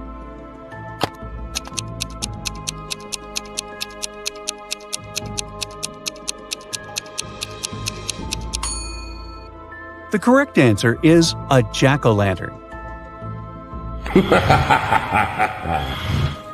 Amy was invited to a Halloween party in her neighborhood. When she arrived at the house, she noticed three people in costumes who were chilling in the hot pool. But one of them was not a real human being. Can you tell who?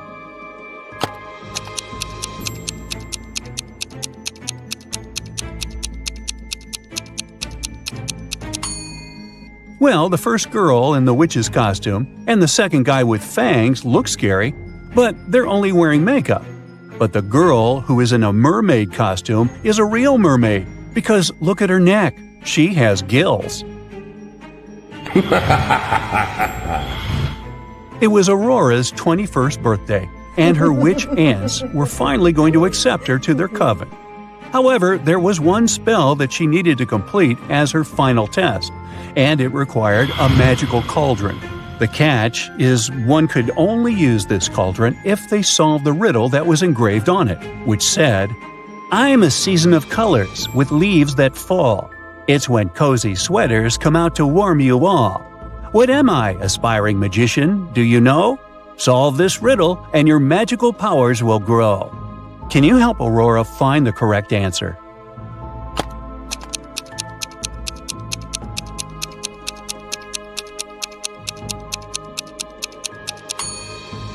The answer you're looking for is the season of autumn. Take a look at these two women who are preparing the dinner tables for their Halloween party, but one of them has nefarious intentions. Can you tell who is the dangerous one?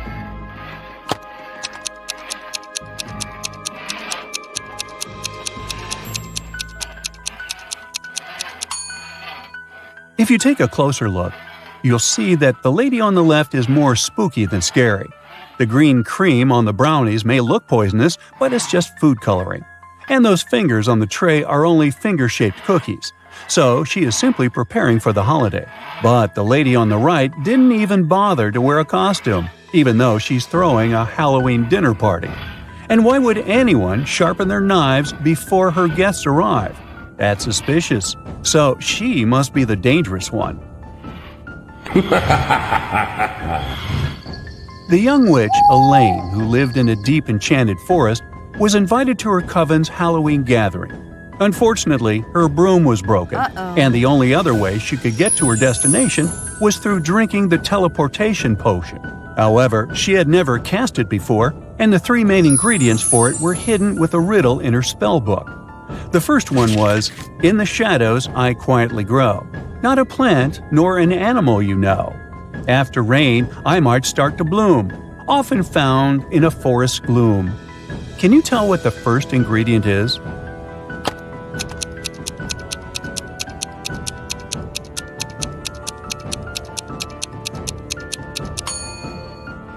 It's a mushroom.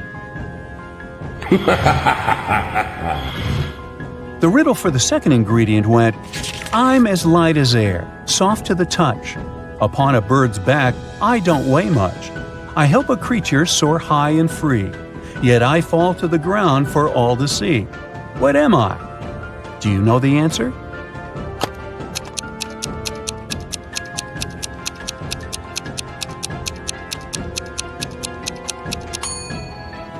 It's a feather.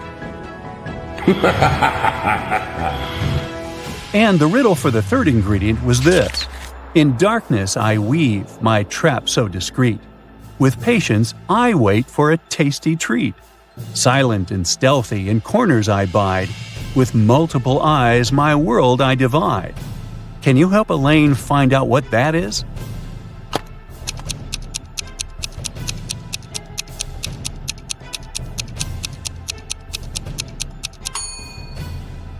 The answer is a spider. But now she needed to wander deeper into the woods to find those ingredients. Take a look around. Can you help her spot them?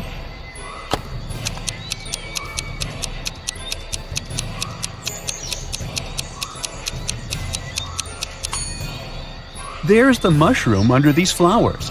The bird's feather is here, hidden behind the flowers. And the spider is climbing up this tree.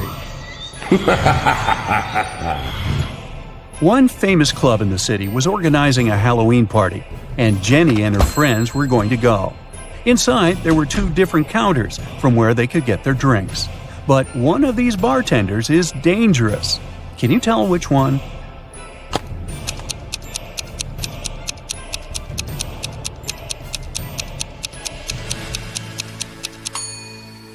This bartender is dressed as a vampire for Halloween, and he is simply putting on a fire show.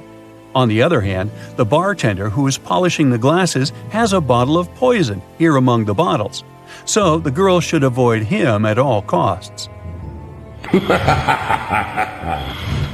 James was attending a Halloween dinner party. He wanted to have something to eat, so he headed to the open buffet. Examine these 3 snack options closely. One of them will hurt his stomach. Can you tell which one that is?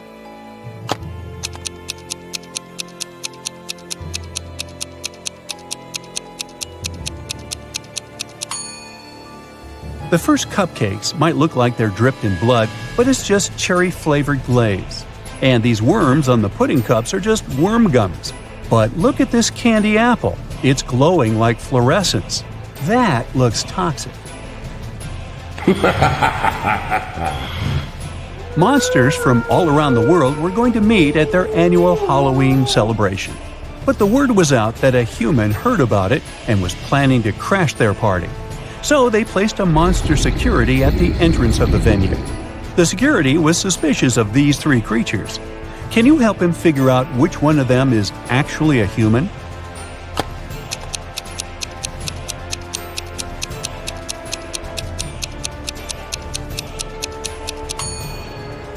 Take a peek at the moon.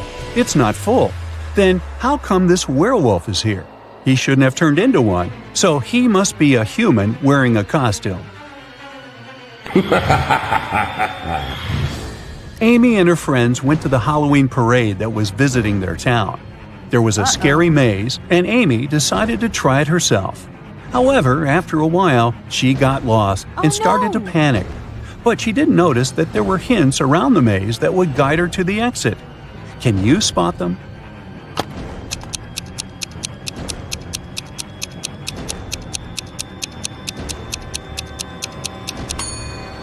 Look at these bricks on the maze walls here. They're in the shape of arrows. So she can just follow them and leave. Aaron got dressed as a pirate for Halloween. On his way to his friends, he saw a glowing box on the side of the road. He got curious and went to check it out. He discovered that it was a treasure box. He tried to open it, but it was locked, and there was a riddle on it. I'm colorful and chatty, perched up high, with feathers so vibrant I catch your eye. I can mimic your words both near and far, found in the jungle or as a pet. Can you tell what am I?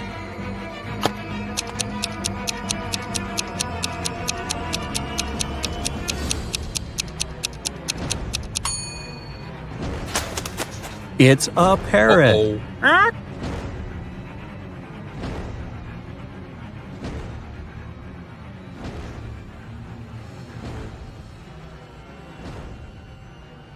Blue ocean, golden sand, green palm trees, fresh fruit.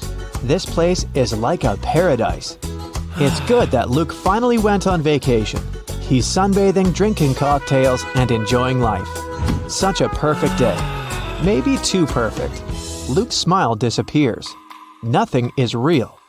Two signs indicate that Luke is dreaming right now. What are these signs?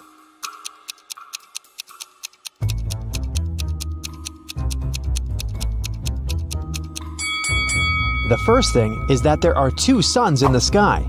The second sign is that the ocean has no waves. Luke gets scared. He realizes he's sleeping. At this moment, a giant kraken comes out of the ocean. It stretches huge tentacles towards Luke and screams out like a siren. How can Luke escape from it? Where should he run?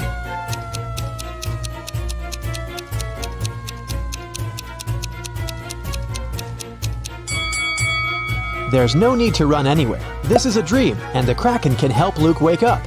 The monster grabs the guy, and he opens his eyes and realizes he's in a laboratory. He was caught a few days ago. A group of people have been conducting strange experiments on him all this time. It wasn't the kraken he heard, it was a real siren. Flashing red lights illuminate the lab. The room itself is a mess. Lots of stuff on the floor, overturned tables. There are no people, only pictures of some scientists on the wall. There should be a key to the door among all these documents and garbage. Quickly, help Luke find it and escape.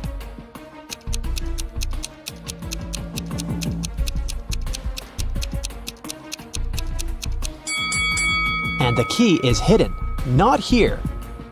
It's not needed. The door isn't locked, see? Luke is about to leave the lab, but wait, what does he need to take with him? Look around the room. He can only take one item.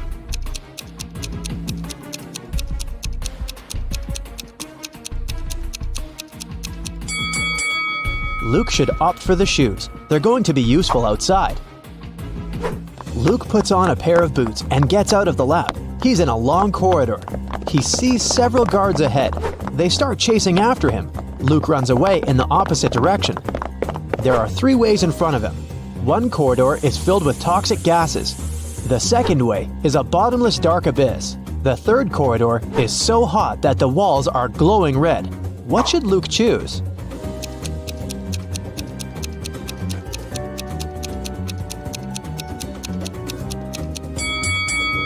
The second hall with a chasm. See how the light gets reflected from the abyss? This means there's a glass floor covering it, and Luke can walk on it. Luke runs through the second hall and finds himself trapped. Several guards are standing there and everyone is looking at him. It seems like there's no chance of getting out, but wait a minute, the guards are not dangerous. Why?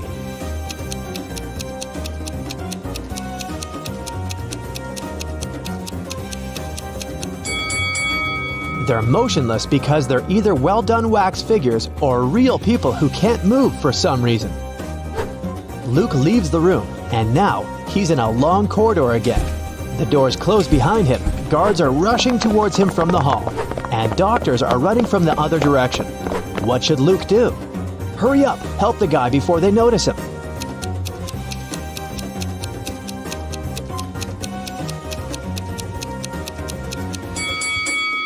Do you see a laundry basket? There are white coats there. Luke should dress up as a doctor and walk past the guards. The guy enters one of the many doors and finds himself in a large room for experiments. This is where they keep their test subjects. There are several locked cells with people sitting inside. They ask Luke to release them. Unfortunately, he can only free one prisoner. But who? A werewolf is locked in that cell. An electrical human is in another. A seemingly ordinary girl is locked in the third one. In the furthest cage, there's a guy with a shark's mouth.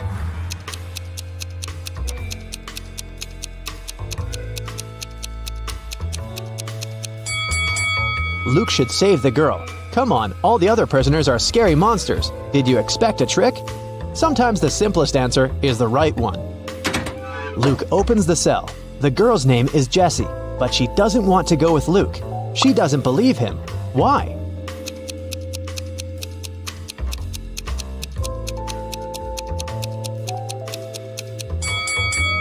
Because Luke is wearing a lab coat. He explains to Jessie that he put on these clothes to remain unnoticed. He's as much of a prisoner here as she is. Jessie finally believes him. Together, they escape from the lab, but the guards and scientists notice them. Our heroes are trapped. There are 3 rooms in front of them. An electrical current is running non-stop through the first one. 3 ferocious lions are in the second room. There's a fire raging in the third one. How should Luke and Jessie escape?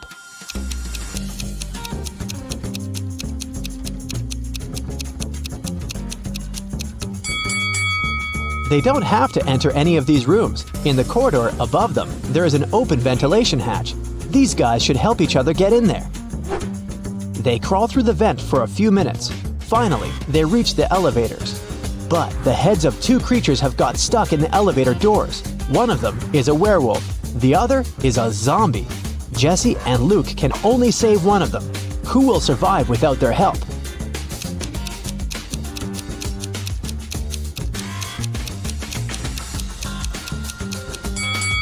The guys save the werewolf because the zombie is no longer alive anyway. He can survive even without his head. The werewolf runs away while Luke and Jessie get into the elevator. The laboratory is located deep underground, so they go 40 floors up. The doors open, and they find themselves inside an old hut. Our heroes go outside and see a winter forest. Jessie and Luke run forward as fast as they can. They hear dogs barking and people screaming. The scientists are chasing them. The guys come to a crossroads. The first way leads to a lake. At the beginning of the second road, there's a sign, "Beware of wolves." The third road leads to a high cliff. Where should they go?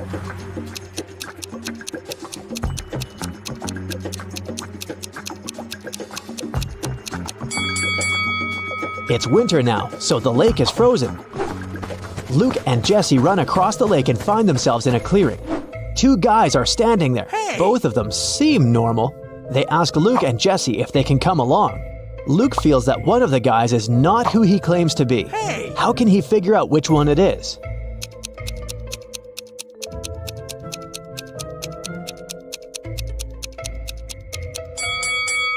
If you pay attention to the footprints in the snow, you'll see how this guy appeared here, but there are no footprints near the second guy. How did he get here? It's suspicious. Jessie and Luke agree to take along the first guy.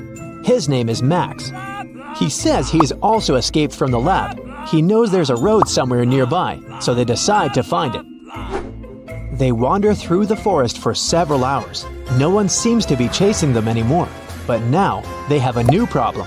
They're cold and hungry. Sometime later, they see a small house where they can warm up.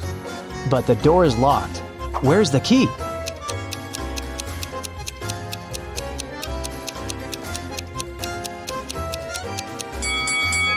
See this scarecrow next to the forest? The key is in its hand.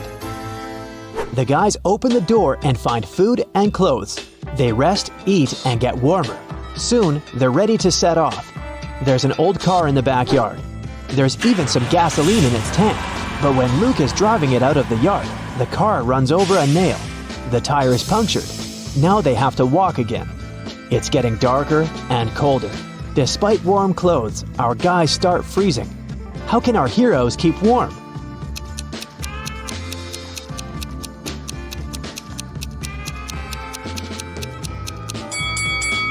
There are old dry leaves, moss, and grass under the snow. Luke, Jessie, and Max put all this inside their clothes. Yeah, they stain their t-shirts and sweaters, but they also create an additional layer of protection against the cold. Finally, they're near the edge of the forest. Through tree branches, the guys see a road illuminated by moonlight. They're saved. Now they only need to catch a car. Max, Luke, and Jessie walk along the highway and finally see headlights. Luke raises his arm to stop the car. A small pickup truck is slowing down. The driver rolls down the window and asks if the guys need help. Jessie quickly tells him everything that has happened to them. The driver asks them to get in the car, but Luke doesn't want to. He's sure that this man is one of the bad guys. How has Luke figured it out?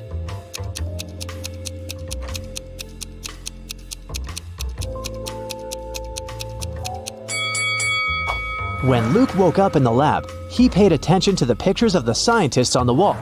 This driver is one of them.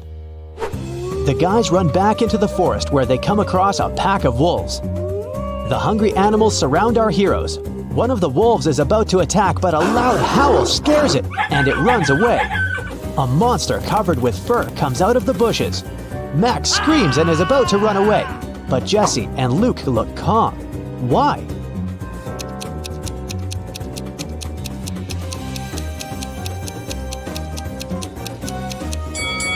Because this is the werewolf our heroes rescued from the elevator. They follow the monster. It leads them to a safe place. This is a small village hidden deep in the forest. Creatures that don't look like humans live here. Werewolves, bird people, merfolk, and humanoid trees. They used to be people, but the scientists changed the structure of their DNA. Now these creatures are going to destroy the laboratory to take revenge. While Luke, Jesse, and Max are resting, you have time to check your score and find out how useful you've been in this adventure. 0 to 3 points.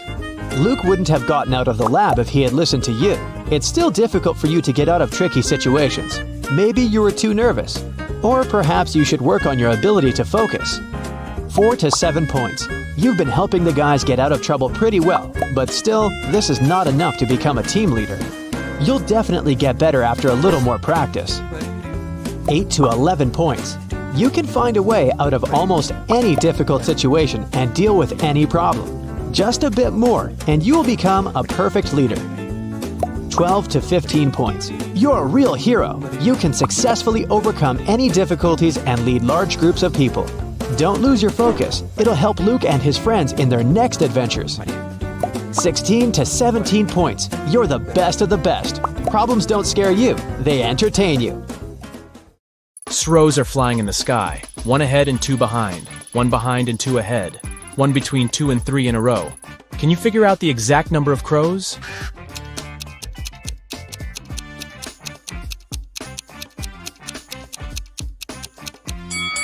Three. They're moving one after another. Barista needs to fill 2 sacks with coffee from another sack of a similar size. Can you figure out how to do it?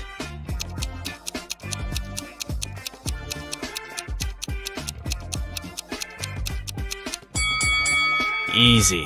Put the empty bags into one another and then fill them with coffee. 2 mothers and 2 daughters enter a coffee shop and order 3 cappuccinos. Each gets one. How's that possible?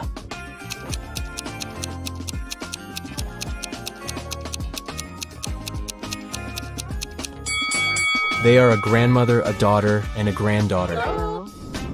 Can you write a number that consists of 11 thousands, 11 hundreds, and 11 digits?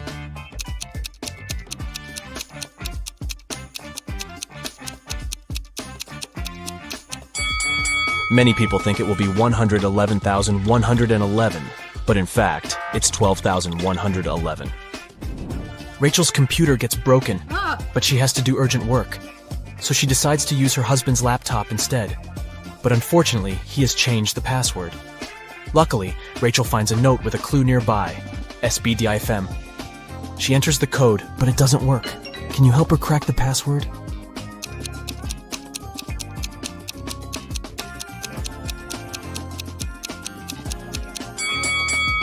To solve this puzzle, Rachel needs to change each letter with the previous letter in the alphabet. S implies R, B implies A, D should be replaced with C, and so on. And the final password is Rachel. Aw, so cute. Peter, Jenny, and Timothy are trapped in 3 separate cages. Peter's cell has an explosive in it. Jenny's cage is filled with toxic gas. And Timothy's cell is covered with ice. Can you guess who has more chances to survive?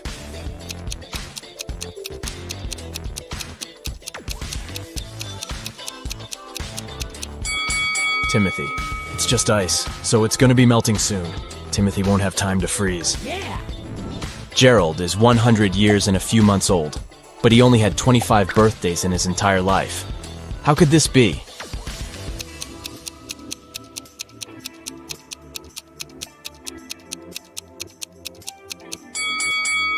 The man was born on February 29th, so his birthday only takes place once every 4 years. The police find out that several criminals are going to leave the city by train this morning. Security guards at the railway station detain 4 suspicious people and examine their baggage. Can you help them figure out who's innocent?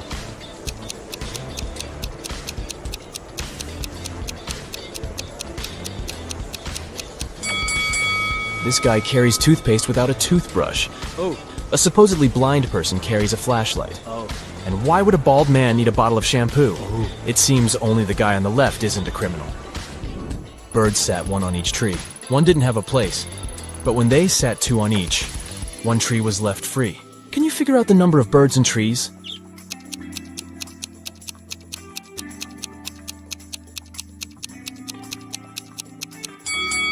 Four birds and 3 trees. A farmer has 350 oranges. The challenge is to divide them into 3 piles so that one pile would be 4 times smaller than the largest one, and another pile 2 times smaller than the largest one. How many apples would be in each pile?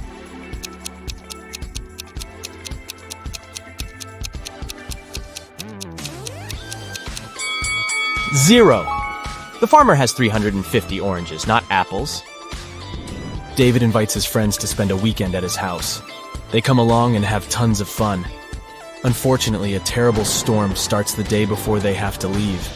It's pouring with rain, and strong winds are breaking trees, tearing down power lines, and causing power outages all over the place. The next morning, the weather gets better. But David discovers that his gold watch is missing. It was a very expensive gift from his grandpa. David asks all his friends just one question. I can't find one thing that's very important to me. Can you tell me what you were doing yesterday? Monica says, I spent most of the day in my room studying. Mike says, I was practicing my electric guitar in the garage. And Mia says, I don't even know what your watch looks like.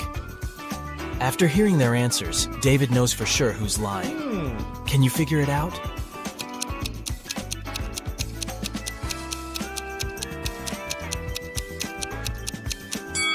There was a power outage. It means Mike couldn't play the electric guitar. Also, David said nothing about the important thing being a watch. So how did Mia know it? Therefore, Mike and Mia stole the watch. Can you create a square by moving just one matchstick?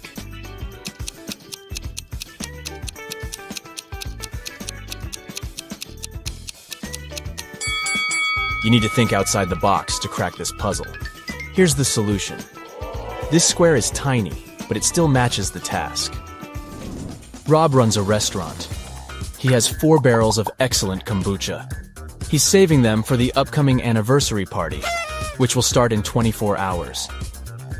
Rob enters the storage room and sees a note near the barrels. Oh. It says, I put a magic spell on one of the barrels. Anyone who drinks kombucha from it will turn into a mermaid in 10 hours. Good luck. Luckily, Rob has one friend, Shelly, who's dreaming to be a mermaid. Yes! Rob decides to test the kombucha on her before the party starts. Can you figure out a way to check 4 barrels in 24 hours?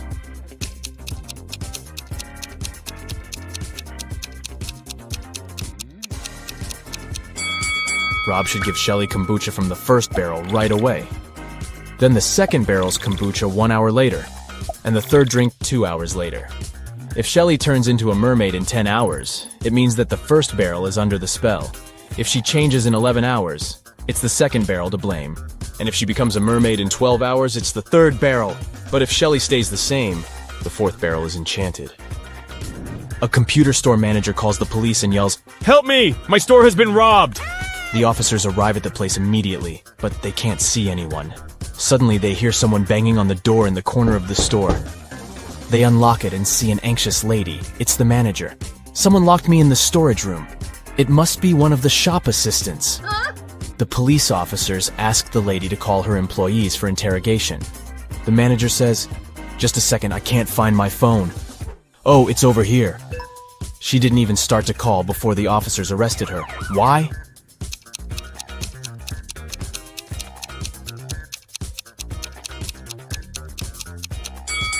She was locked in the room, and the phone was lying on a counter. How could she call the police? Where does Friday actually come before Thursday? Take your time to think it over.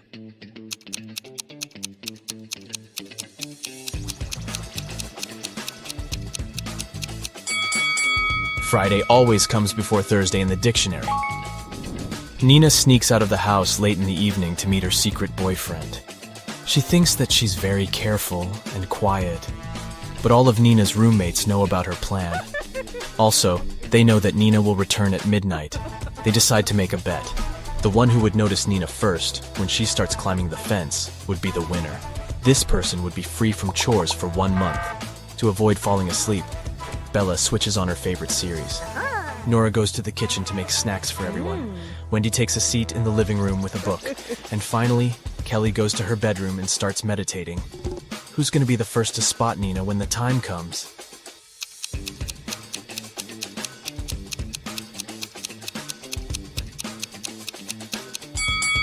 Kelly. Her eyes will be used to the darkness and she will see better than the others. Lily is a cool pastry chef. She's been working hard in the kitchen all night to create a special wedding cake. Finally, it's ready. Yeah. Lily puts it in the fridge and goes outdoors to take a break. 15 minutes later, she returns and nearly faints. Some monster had ruined her masterpiece. Lily questions 3 suspects. Diana, the barista, says, "I opened the fridge an hour ago to grab a new carton of soy milk. Your cake was fine." Paul, the bakery's manager, says, "I didn't touch the cake. I was talking on the phone with our clients." And Will, the janitor, says, "I entered the kitchen 5 minutes ago and noticed some chocolate on the floor near the fridge. I opened it and saw the broken cake, but it wasn't me." Who's lying?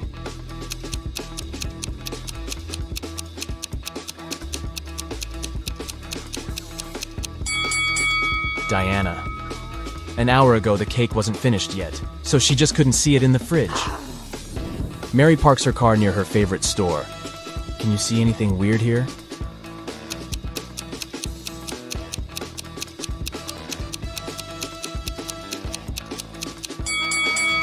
Take a look at the reflection in the window. The color of her car doesn't match reality. A small town hosts a winter festival with an ice sculpture competition. The top 3 sculptures made it to the final. The party goes well and everyone has fun. Oh no, someone has sprinkled the sculptures with salt. They're losing their shape and falling apart. The local sheriff interrogates 3 suspects. Brian says, "I didn't do it, I was too busy building a snowman." Gemma says, "I was far from the sculptures taking selfies with my granny near the dining area. See for yourself if you don't believe me." And Dan says, "I believe it was Brian. The winning sculpture was created by his ex-girlfriend. They don't get along." After hearing what they had to say, the sheriff knows for sure who's guilty. What about you?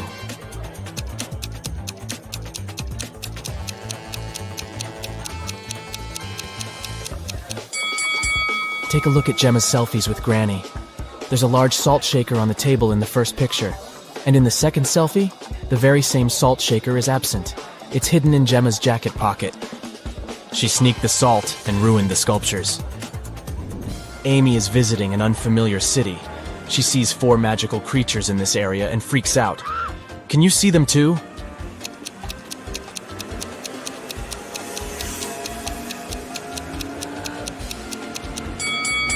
Take a look at this tree. It's a wood goblin. There's a transparent lizard crawling up the skyscraper. Also, there's a leprechaun hiding in the flower bushes.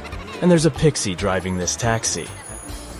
Diana returns home from work and discovers that someone had broken her antique teapot in the kitchen. What? She gets furious and interrogates 3 suspects. The housemaid says, "I was cleaning the second floor all day long. I didn't even enter the kitchen today." The gardener says, "I was picking lilies in the garden in the morning.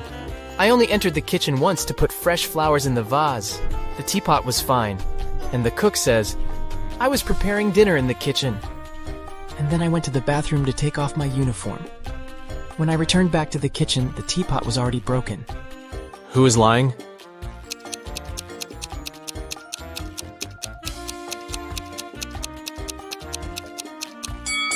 The gardener.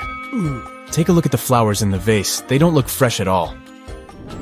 Bob used to be a farmer in another country. He kept chickens. Things were going well and he made good money.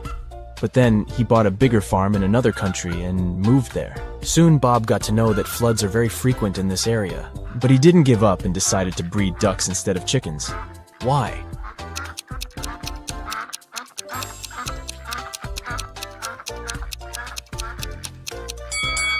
Ducks can swim, so floods aren't so dangerous for them. Here are 3 matches. Oh, really? Can you make a 6 out of them without breaking them into pieces?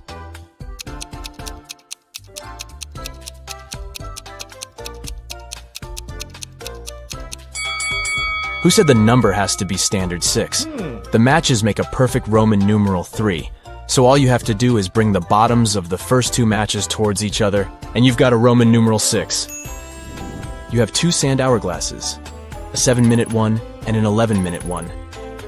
Using just these 2 sand hourglasses, how can you measure 15 minutes?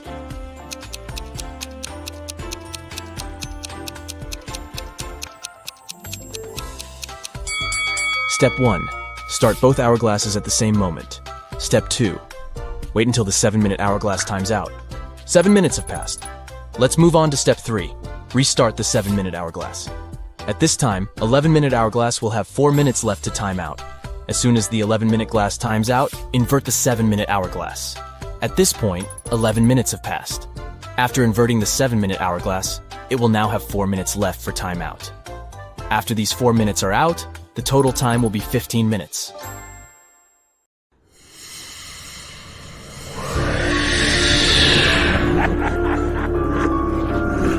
You wake up in a dark, cold dungeon. You don't remember how you got here, and you don't know what's going on. You rub your head because it hurts. Your ears are ringing. Hey, calm down and focus. Creepy puzzles are waiting for you, and at the end of the video, you'll see how good at them you are. You see several strange symbols scratched on a brick wall. It's 4 vertical stripes, 3 stripes below, and a check mark even lower. Next, you come to a grid. A huge rusty lock is hanging on it.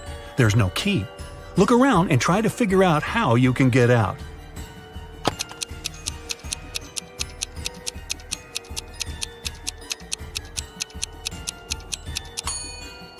Have you noticed that brick that sticks out of the wall? Try pushing it.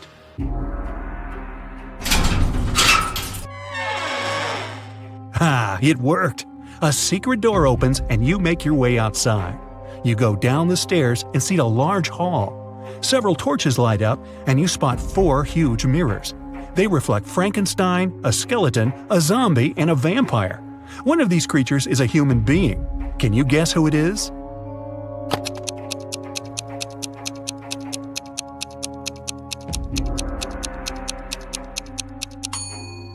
Vampires don't get reflected in the mirror, so you're looking at a human. He gives you a small bone and warns that you will need it. You get outside and realize you're in the courtyard. This is the territory of a large, sinister castle. There are no clouds in the sky, and the sun is hidden behind one of the tall towers. You can see 3 gates ahead. A werewolf is next to the first one. A second gate is guarded by a huge scorpion the size of a car. And the third gate has a scary, alive gargoyle. Something is wrong here. Uh-oh. Find out what exactly.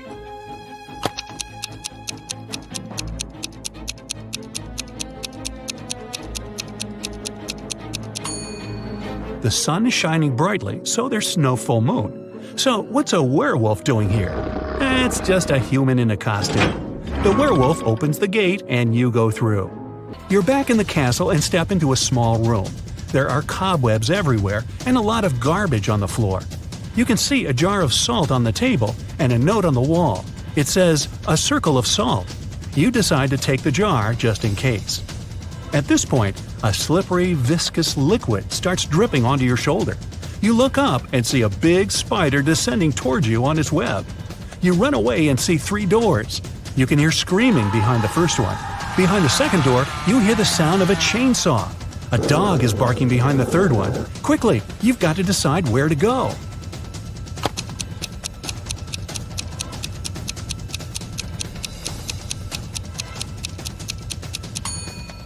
Run to the third door.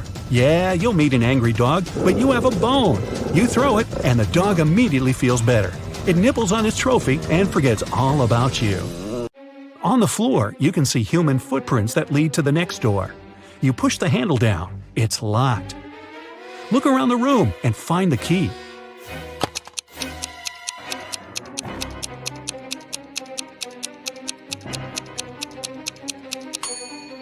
The dog is gnawing on the bone and the key is glinting on its collar. You pet the dog and gently remove the key from its neck. You open the door. It's dark and you can't see anything. You take a small step forward and fall into a deep hole. Fortunately, you're not hurt. On the ground, you find an old MP3 player with headphones. It still has some battery left. Great, you put it in your pocket. You can't climb up the smooth walls of the pit, but you can see that someone has thrown down 2 ropes for you to get out. One rope is white and slightly shining. The other looks quite ordinary. Choose which you should use to get out.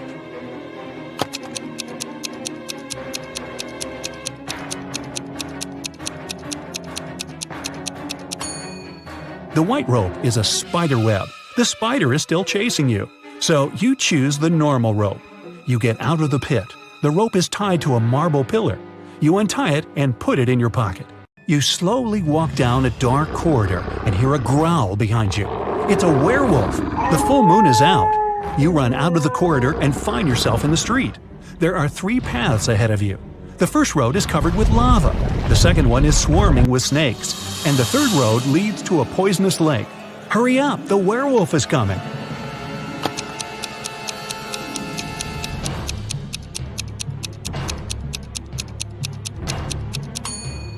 There's a shoe lying right on the water on the left side of the lake. This means that the lake is frozen. You're sliding on the ice and falling. The werewolf is still chasing you, but it slips too, and you have time to run to the solid ground. There's a massive tower ahead. You run inside and close the door. You find yourself in a circular hall lit by torches. Human faces appear on the walls. Their hands begin to reach out. The phantoms are slowly approaching you. They're everywhere, surrounding you. What will you do?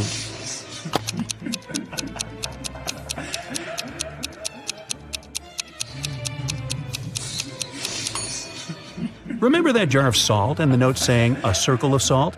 You should spill salt around you, and the phantoms won't dare cross that line. You do, and then wait for a while, and they disappear. You climb up a spiral staircase to the top of the tower. The door slams shut behind you. There's one window and an iron torch stand mounted on the wall. In the center of the room, you notice a wide bed, surrounded by a white veil. You push the veil aside with your hand and see that 2 zombies are sleeping there. They open their eyes, get up, and slowly walk towards you.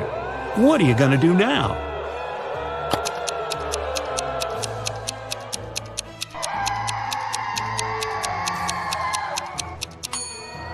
Use the rope you found before. Tie it to the torch stand and go down through the window. Great. The zombies are too stupid to pull the rope back. You're on the ground and see a car. At this moment, the werewolf breaks out of the castle. You get into the vehicle and lock the door. The werewolf hits the window with its paws. You can't find the key. It's probably in the glove compartment, but it has a 3-digit combination lock. Recall the beginning of your adventure and try to guess the code. Hurry up before the werewolf breaks the glass.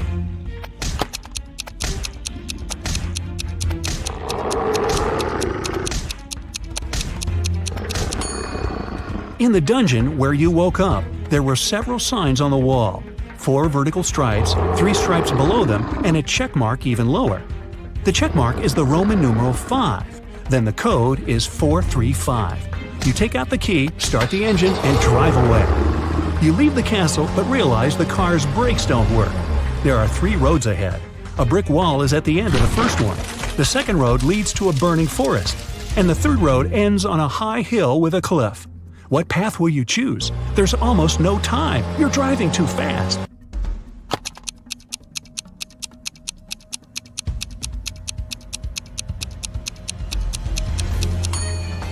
Release the gas pedal and drive up the hill. The speed will soon drop. At one point, you'll be able to get out of the vehicle. You jump out of the car and it falls off the cliff. You go around the hill and get into a swamp.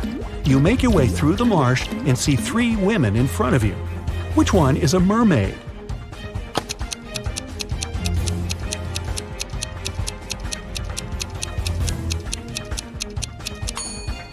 The woman in the middle has something strange on her neck. Those are gills. The second girl has webbed fingers. The girl on the left seems normal. She's a human. You pass through the swamps and find yourself on the seashore. An old motorboat is lying on the sand. You push it to the water, start the engine, and climb inside. You go far away from the island with the castle. In the distance, you see some rocks and shipwrecks. You slow down and hear beautiful singing. It's coming from several women staying on top of the rocks. They're sirens. Using their singing, they lure sailors whose ships crash against the rocks. You move straight toward them and can't resist it. The rocks are getting closer and closer. Do something, quickly!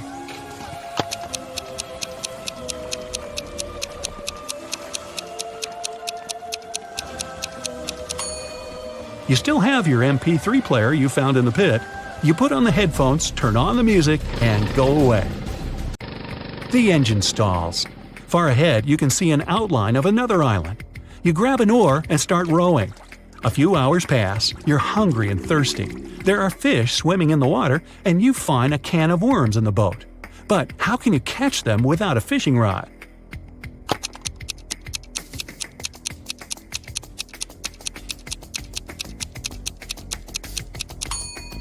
Use one of your shoelaces. Tie the bait to it and lower it into the water. It works! You catch a few fish, but then you notice a shark's fin. It circles you and pushes the boat. The island is really close, but you need to get away from the dangerous creature. How are you going to solve this problem?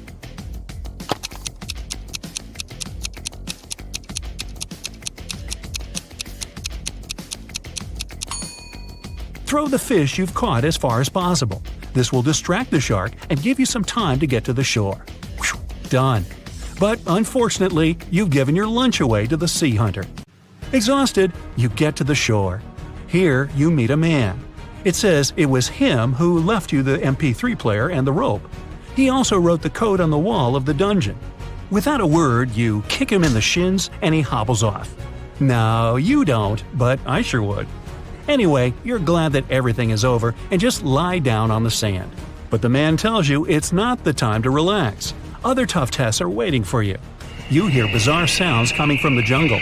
But that's another story, and this one is coming to an end. Time to find out your score. 0 to 4 points, don't get upset. You can do better, but it's a bad idea for you to go to magic castles. 5 to 8 points, not bad. You've proved that you're brave. But you were a little lacking in resourcefulness. You will solve other riddles better. 9 to 12 points. Almost perfect.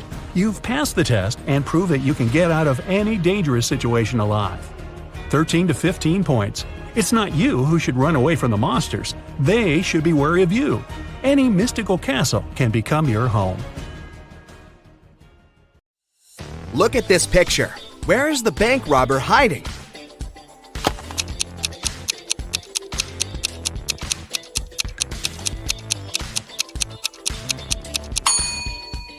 He's over there, behind the bushes. The bank robber has managed to escape from the police. Try to figure out where he's hiding now.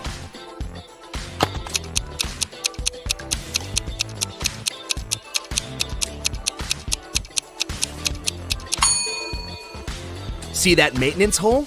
That's where the criminal is. This robber is just too fast. He's escaped again and is now hiding in one of these fitting rooms. Help the police find him.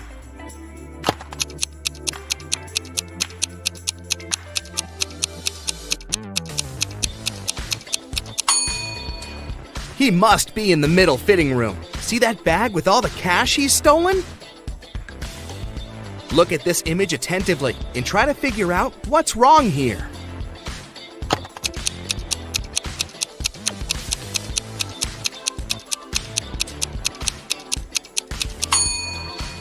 In reality, the guy is holding a tube of toothpaste in his left hand, but in the reflection in the mirror, he's got nothing in his hand. How about this picture? What's wrong here?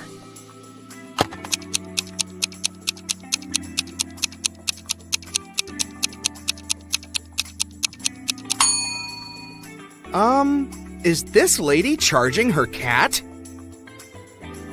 This picture looks off too, but what exactly seems strange?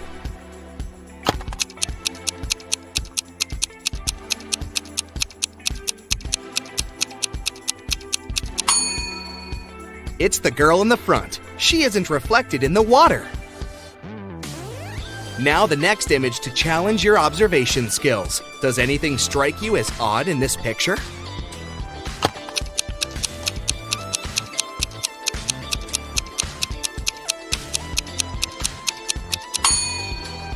Look at the TVs. They show different things in reality and in the reflection in the mirror. Can you figure out what this means?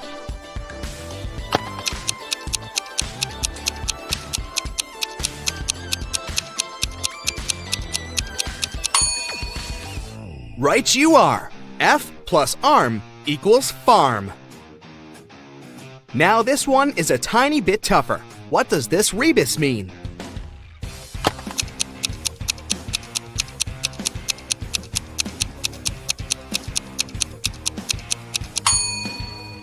Storm, TH. It's thunderstorm. And how about this one? Can you crack it easily?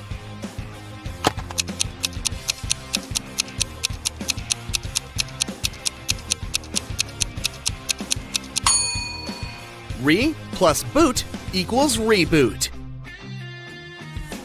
Ew, insects! But can you guess this word?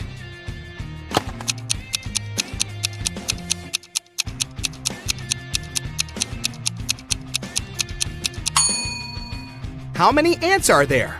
10. So the correct answer is 10 plus ants equals 10 ants. I have 8 fingers and 2 thumbs, but I'm not alive. What am I?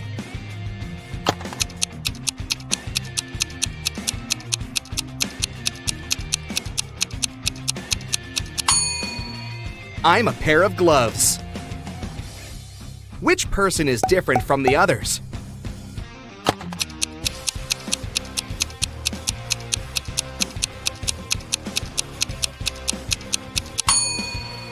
Right you are, this one with shorter hair. Try to figure out which emoji is the odd one.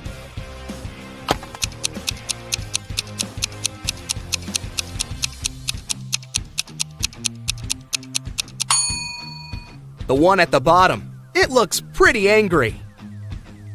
I challenge you to find a cat that's different from the rest.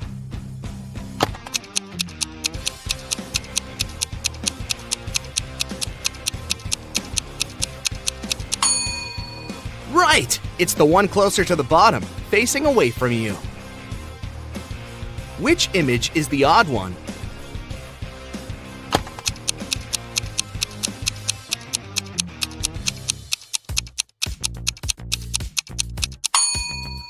This little rebel is turned in the opposite direction. Have you noticed anything wrong in this picture?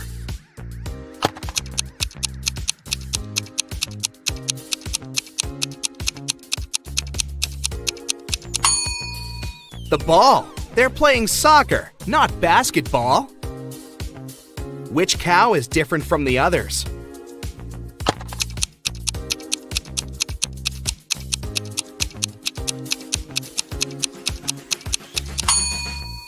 The one waving at you, of course. How about these burgers? Do any of them stand out?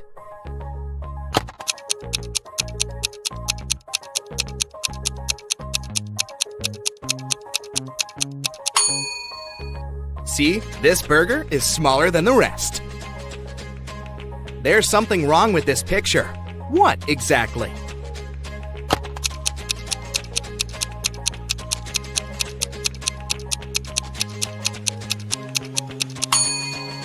It's the river. It seems to just disappear under the bridge. Is there a hole in the ground there? Which emoji is the odd one?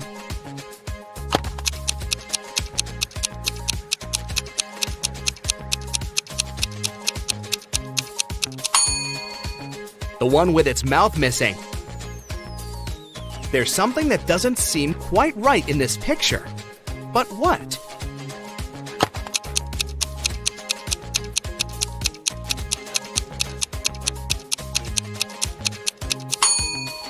The rainbow. Its colors are a bit messed up. Can you find a pig among these birdies?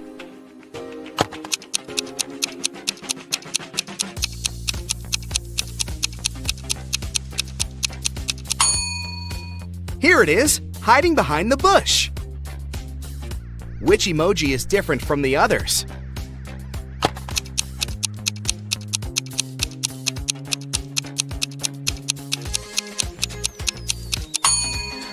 It's the unwinking one, with both of its eyes open. These smiley faces look so cool, all but one.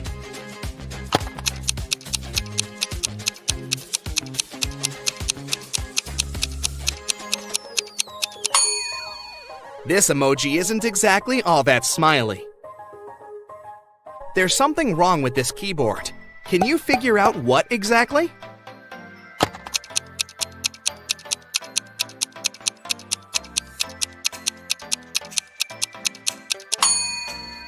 There are 2 8s on it, but no 9s. Which pooch is the odd one?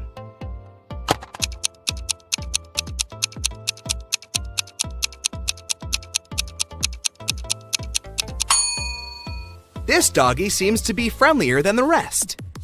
Find the odd avocado.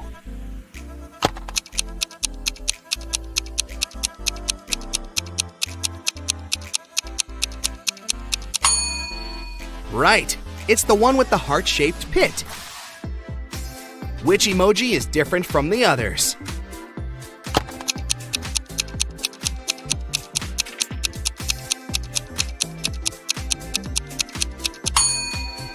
This little guy is just a wannabe. It isn't a unicorn. It's a horse that's probably dreaming of becoming a unicorn.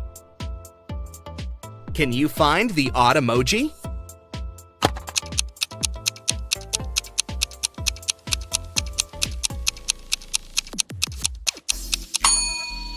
The one at the bottom seems to be even more in love than the rest. The hearts in its eyes are bigger than what other emojis have. One of these music notes is different. Which one?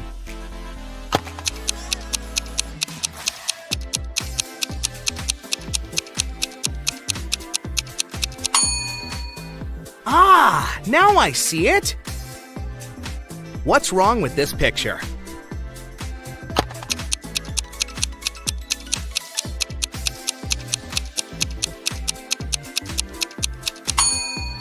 The calendar claims it's August 2018, but the computer is sure it's still August 2017. Can you spot a teddy bear without a hat?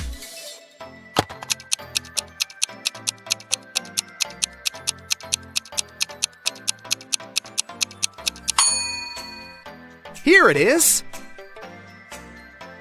There's something strange about this picture, but what exactly?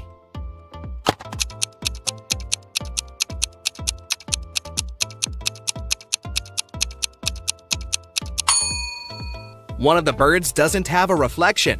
Creepy. Which sheep couple is different from the others?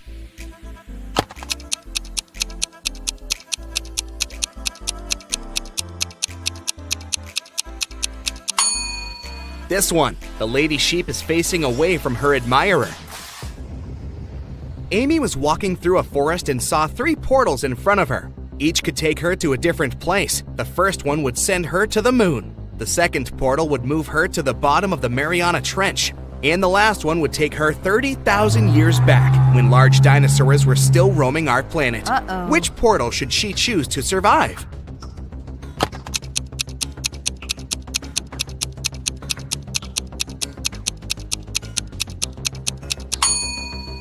The third one. Dinosaurs went extinct 65 million years ago. Amy will be safe there. John was looking for a gift for his mom at a shopping mall when he noticed that one of the stores had a mysterious extension. It led to a vault filled with diamonds and gold jewelry. As soon as the guy walked in, the store owner locked him in the room. He told John he had to eat one of the 3 cookies on the table and manage to get out of the room. Then he'll be rewarded generously. The first cookie would turn John into an animal. The second cookie would turn him into a giant. And the last one would make him invisible. Which cookie should John eat?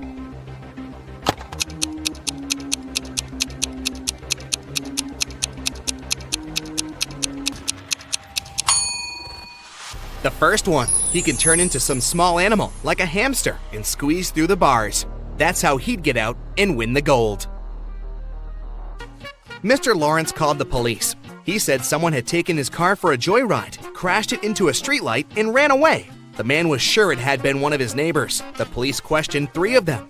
Ivy answered she'd been at work and arrived home only in the evening. Cameron told the police he'd been helping his dad remove old stuff from the attic. And Aaron claimed he'd been hanging out with his friends, eating pizza, and watching the latest series. After listening to all the suspects, the police officers arrested one of them. Who was it?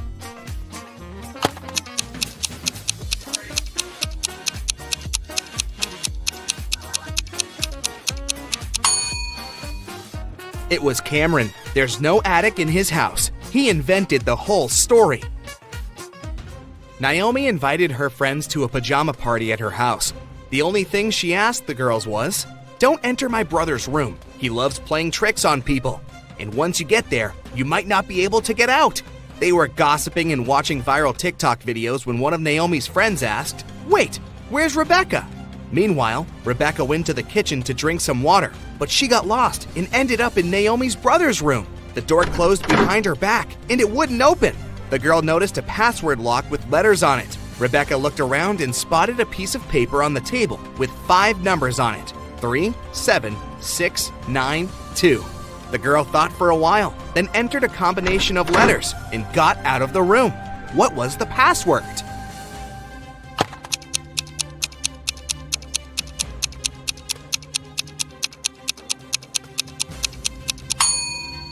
The code was the first letters of the 5 numbers, T, S, S, N, T.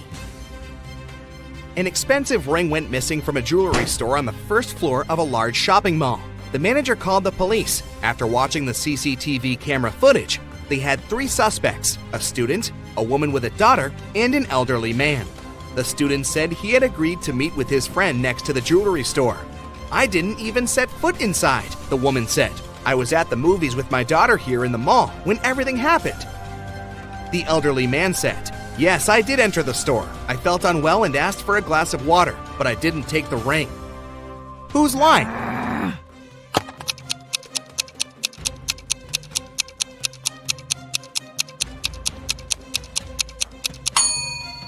Look, all the movies running at that time had a 16+ age rating. The woman wouldn't have been able to watch any of them with her young daughter, so she must have lied. Cassie won a trip to a luxury resort in the Maldives. She goes there on a boat along with 3 other hotel guests. One of these billionaires is fake. Can you guess who?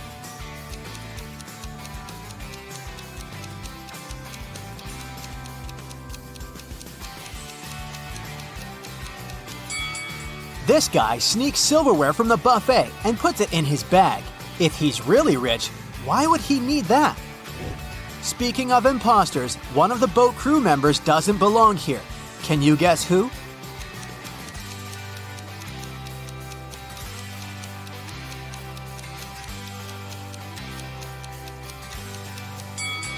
This waitress hides a police badge under her floral garland, so she's probably working undercover. Finally, Cassie comes ashore. 3 porters offer to carry her suitcase. Can you help her choose the right guy?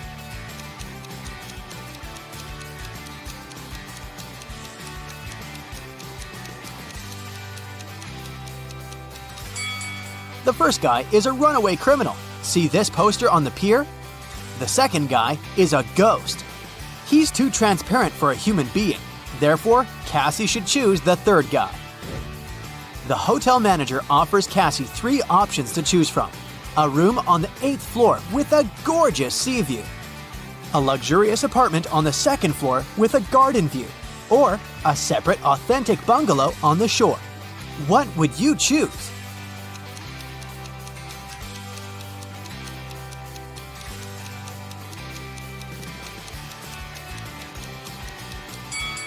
The first option doesn't exist because the hotel is only a 5-story, and there's neither an air conditioner nor a fan inside this bungalow, so Cassie should choose the second option.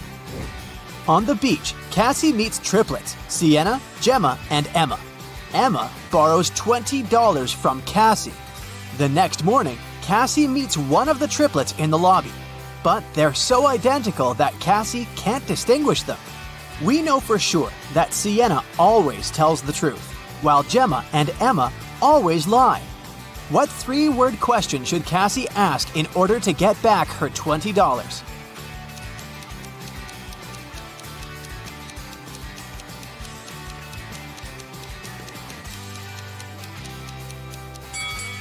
The correct question is, are you Gemma? Sienna, who only speaks the truth, would say no. Gemma, who always lies, would also say no. And Emma would say yes because she's a liar. Therefore, if the answer is yes, Cassie can demand her money. And if the answer is no, Cassie can ask Sienna or Gemma to remind Emma about her debt. After breakfast, Cassie goes diving. She sees a lot of identical clownfish underwater, but one of them doesn't belong here. Can you spot the odd fish out?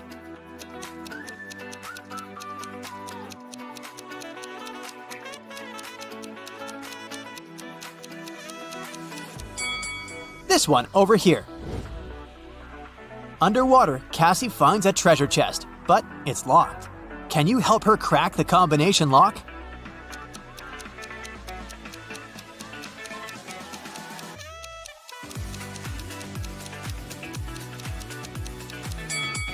There are 3 turtles painted on the treasure chest. Each turtle has a certain number of rings on its shell. It's a hint. If we count the rings, she'll get the code. 8, 4, 5. Cassie opens the treasure chest and finds a pearl necklace. She goes to the local jewelry market hoping to sell it. John says, "This jewelry is not so precious, but I can offer you $50 for one pearl." Noah says, "Trash! These pearls are fake! $5! This is my last price!" And Mia says, "Madam, we can sell it at auction. Rich guys will pay hundreds of dollars for this necklace. I can be your agent and take 15% of the revenue. What do you say?" One of these guys is a scammer. Can you guess who?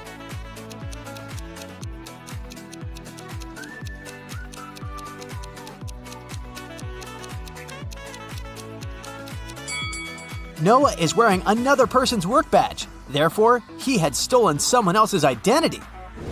Cassie wants to buy a new swimsuit. She walks into a fitting room and sees these 3 pairs of legs. Can you guess who's broke?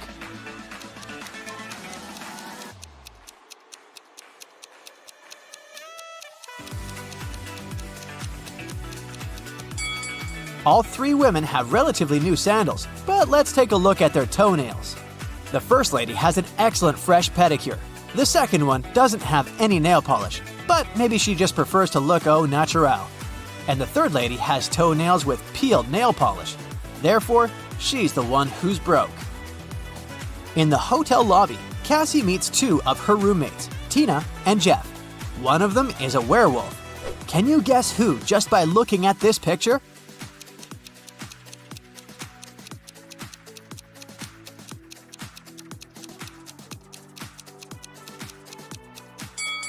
Tina is a werewolf. She has handcuffs on her leg. Cassie goes to the beach to sunbathe. There's a vampire on one of these sun loungers. Can you spot where exactly?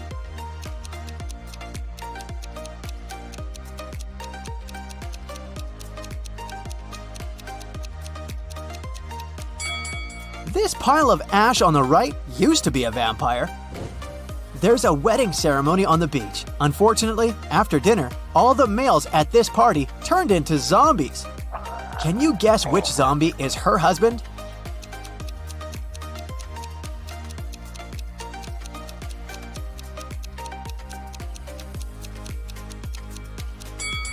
It's this guy. He's wearing a ring. In the evening, Cassie arrives at an abandoned haunted village to film a video for her vlog. She spots 5 weird things about this place right away. Can you see them too?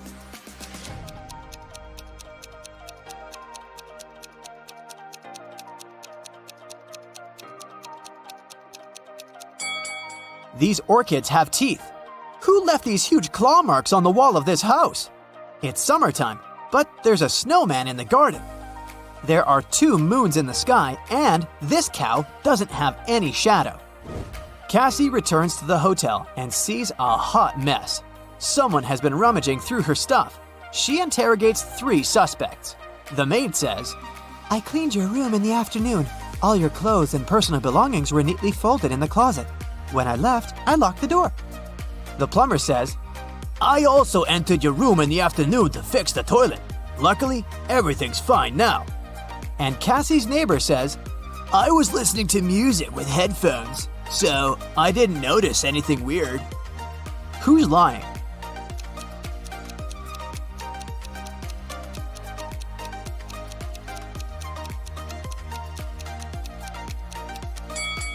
It's the plumber. He said he fixed the toilet, but it's still clogged. One of the hotel guests, Peter, likes Cassie. He wants to impress her and shows her some pictures from his travel blog, but Cassie spots a fake right away. How?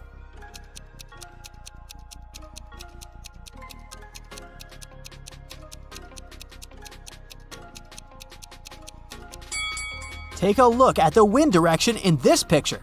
In the background, the wind is blowing to the left, but his hair is blowing to the right. Therefore, Richard had photoshopped himself. Someone had broken the most expensive statue in the hotel lobby. The manager interrogates 4 suspects among the guests to find out who's guilty. Melanie says, "I'm not into art. I haven't even noticed this statue before." Steven says, "Sorry, dude. I've been out skydiving all day long." Zach says, "Don't worry, that sculpture was tasteless. I'm an art dealer and I can get you a new one." And Sophie says, "I was chilling at the spa, so I didn't see anything." Can you spot who's guilty?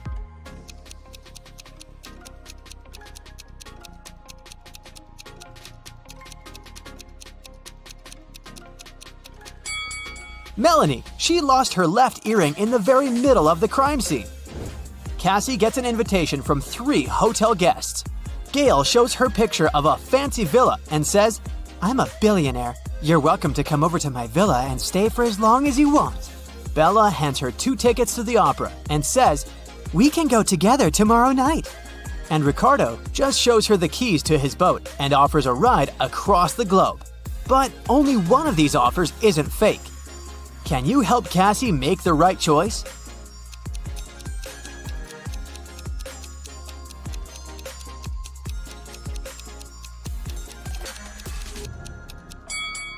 There's a for sale sign near the villa, so Gail's offer doesn't look trustworthy. Take a closer look at the gate on the opera ticket. It expired centuries ago, so Cassie should trust Ricardo. Cassie goes to the hotel restaurant to have dinner.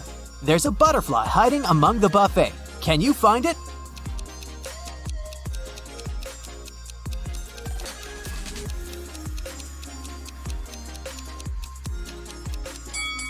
It's over here. Kim and Ashley are best friends. They decided to spend summer vacation in Italy together. They were very lucky to buy cheap plane tickets. Their flight was at 10 a.m. Unfortunately, when the girls arrived at the airport, they realized it was the wrong one. Now they have 2 options.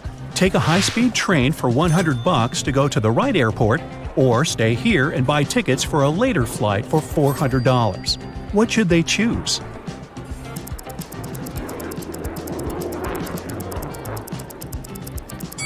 The second option. Look at the clock on the wall. It's 9:55 a.m. The boarding for their flight is already over. They won't make it even if they take the high-speed train. Kim and Ashley bought new tickets. They went to the airport restaurant to drink coffee. But one weird detail scared Kim away. She suggested they should leave that place as soon as possible. What did Kim see?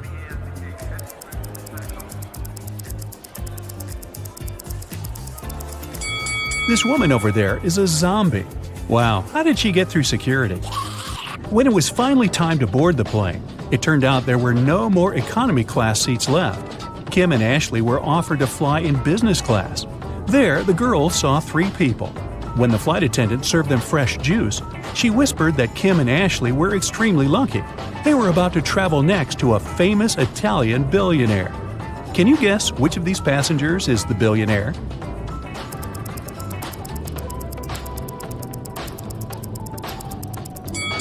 This glamorous lady is a good candidate, but it's very unlikely a billionaire will wear a 100% polyester coat. This guy's business suit is very elegant, but look at his shoes. They seem quite cheap and worn out. This funny gentleman must be the real billionaire. Although his outfit is rather casual, his gold watch looks very expensive. The glamorous lady began to chat with Kim and Ashley. She told them she had recently visited an exotic island with her friends. Then she showed the girls some pictures. When the lady went to the bathroom, Ashley whispered to Kim, "This woman is a liar. She photoshopped this picture." How did Ashley know that?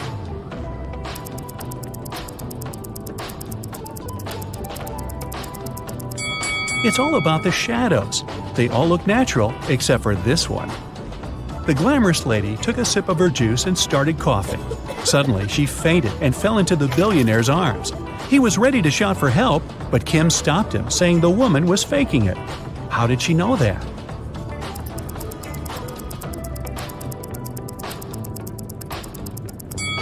Look at the content of her bag. It's full of the billionaire's pictures and magazine articles. She also has a tattoo with his portrait on her leg. This woman is obsessed with him. It was lunchtime, and the billionaire offered Kim to play a game. There were 3 boxes. One of them contained a meal. There was a statement on each box, but only one of them was true. Can you help Kim figure out which box has food inside?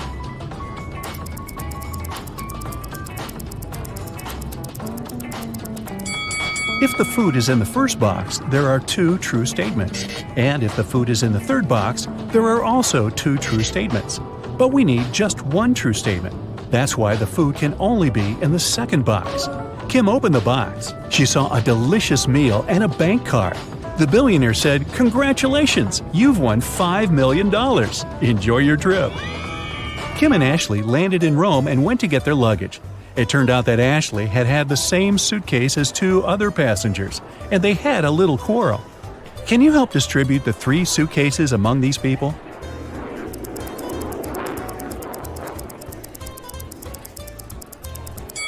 The first suitcase belongs to this woman. It's covered in her dog's hair. The second suitcase has some traces of a star sticker. You've probably noticed it before on Ashley's bag. And the third suitcase belongs to this man.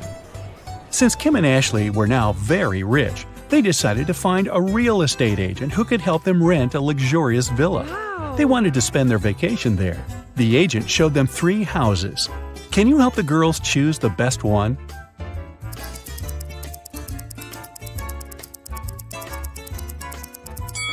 There are cockroaches in the first house. They won't make very pleasant neighbors. The second house is too old. There's a crack in the wall, which doesn't look safe. And the third house looks pretty good. As for the pool, it can be easily cleaned. Yes! Kim and Ashley left the villa and went sightseeing. When they returned, they found out that someone had stolen their passports from the safe. The girls called the police, and they interrogated 3 suspects. The chef was too busy making dinner for Kim and Ashley. The cleaner was dealing with the pool all day, and the gardener said he had been outside planting flowers. He didn't notice anything suspicious. Who's lying?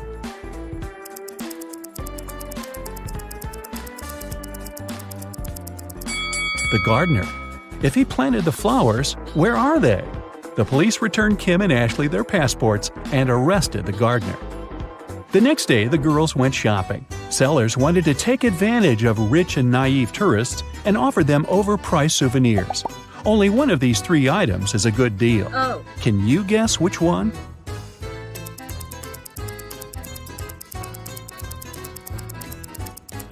Take a look at this Venetian mask. It says "Made in China," which means that this mask can't be real.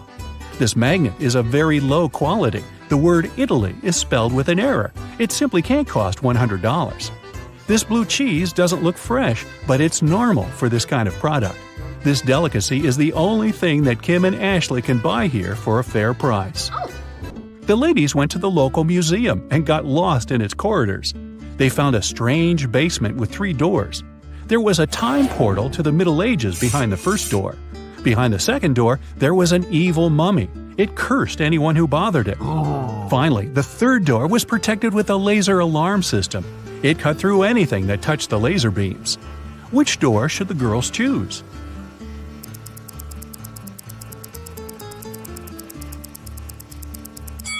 The second one. The mummy is sleeping peacefully inside its sarcophagus. If Kim and Ashley are quiet and don't come close, they can just walk by it. When the girls got outside, they saw a crowd of reporters around the museum. Someone has stolen the most expensive painting. The police questioned 3 suspects. Giovanni, the cleaner, said he had been washing the bathroom when the theft happened. Luca, the museum guide, saw a suspicious woman with a large folder not far from the crime scene. And Bianca, the suspicious woman, was just drawing sketches as part of her art school homework. Who's lying?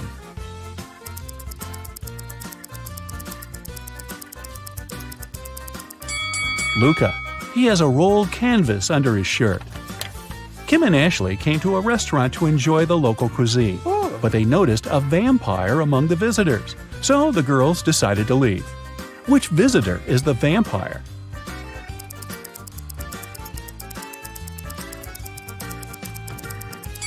This elderly lady is wearing sunglasses in the evening. Also, she doesn't have a shadow. Then Kim and Ashley took a boat trip. A local photographer took their picture and printed it on 2 similar t-shirts. Then he offered the girls to buy these souvenirs. But Kim noticed 3 differences between these pictures. Can you see them too?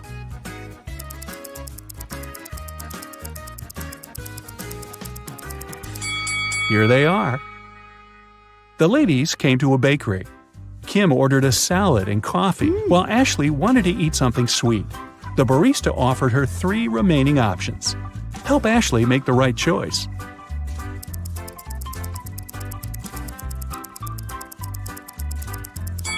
Someone has already tasted this cupcake. Ants live inside this donut. It's probably not very fresh. But this croissant is safe. The green color is pistachio glaze, not mold. In the evening, Kim and Ashley arrived at the villa. The owner was there and he was furious. He hadn't received any rental payment because Kim and Ashley's card presented by the billionaire was blocked. Suddenly, they heard breaking news on TV. Some scammers had robbed the billionaire. All his accounts were empty. 3 people commented on the situation. The billionaire's driver said his boss had many enemies. The billionaire's girlfriend complained that now she couldn't even afford a new haircut, and his PA said they would try to return the money soon. Ashley knew for sure that one of them was hiding something. But who?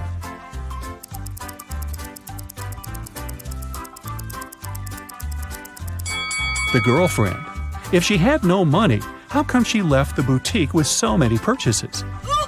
The owner of the villa offered Kim and Ashley a deal. If you manage to prepare my favorite cocktail, I'll forget about your debt. The girls had no choice, so they agreed. The man gave them the recipe, but the last ingredient was coded. Can you guess what ingredient it is?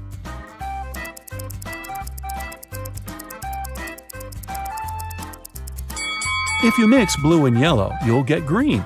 So the ingredient must be green grapes. Next morning, Kim and Ashley woke up locked in a room with 2 doors as the only exit. If they chose the wrong door, they would stay in the room forever. And if they picked the correct door, they would end up with loads of jewelry, money, and designer clothing that would be enough for the rest of their lives. Wow. 2 guards were standing in front of them. One guard always lied, while the other always told the truth. Kim and Ashley didn't know their identities. The girls could only ask one question. What should they ask?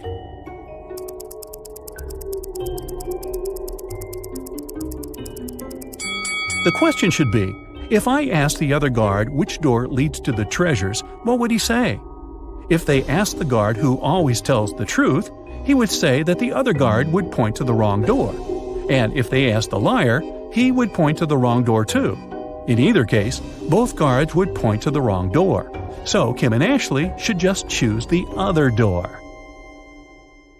Tomas was washing a window on the 24th floor of a large office building, and suddenly he heard someone screaming. The guy looked outside and saw a lady falling from the 30th floor.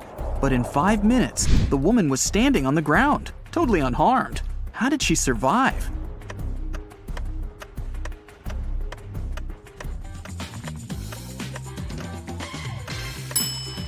Take a closer look at the sky. Yes, it's Superman! He saved the lady. Look at the picture. What's wrong here?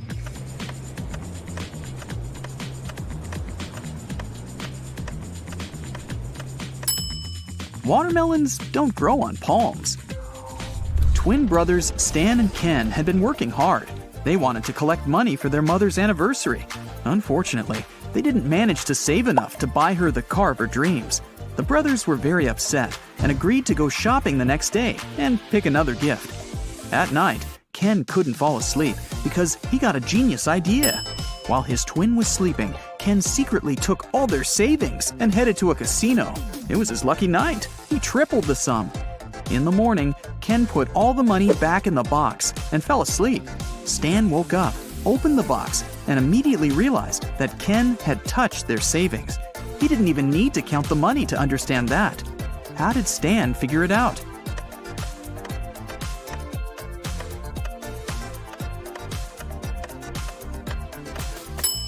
In the box, there were large and small bills in the evening, but now there are only large ones. Kelly was traveling and discovered a beautiful abandoned castle. She entered the building and went downstairs. She was taking pictures when someone locked her inside the basement. Kelly looked around and saw 3 tunnels leading to freedom. In the first tunnel, a huge hungry monster was waiting for her. The second tunnel was full of snakes, and the third tunnel was filled with sleeping gas. In 5 minutes, Kelly was outside the castle, running to the nearest police station. How did she escape?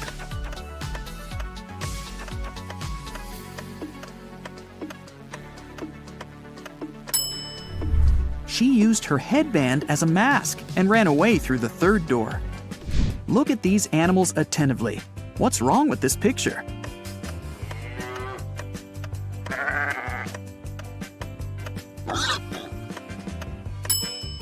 This little guy on the left is listening to music. 2 sisters went on a hike. Each of them took a box of matches. Nellie put her matches in a bag together with toothpaste, and Shelley decided to store her matches in a bag with nail polish. While the sisters were walking through the forest, they accidentally fell into a huge puddle. When they got out of it, Shelley suggested making a fire to dry their clothes and cook something to eat. Both sisters took out their matches. Unfortunately, Nellie's matches were covered in toothpaste, and Shelley's were in nail polish. Both girls left the matches to dry in the sun and left to collect some firewood. It started raining, and all the matches got soaked. But 10 minutes later, the sisters still managed to make a fire and toast some marshmallows. Whose matches did they use?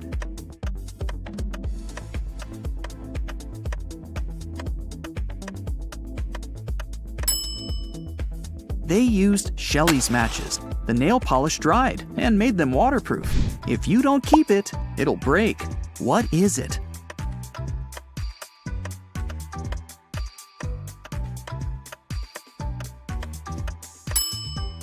It's a promise. Susan was asked to describe her sons. She said, "They're all redheads but 3, all blondes but 3, all brunettes but 3, and all pink-haired but 3. How many sons did Susan have?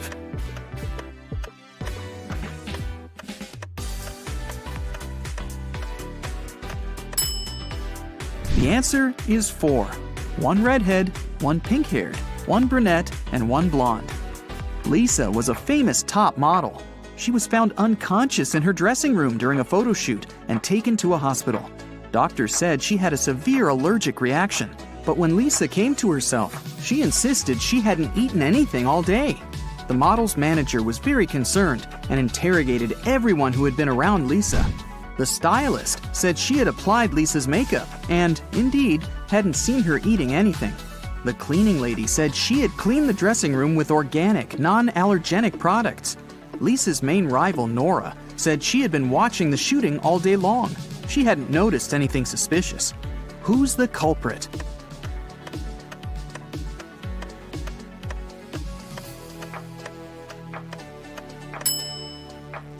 It was the stylist. Lipstick was the only thing Lisa could have swallowed that day.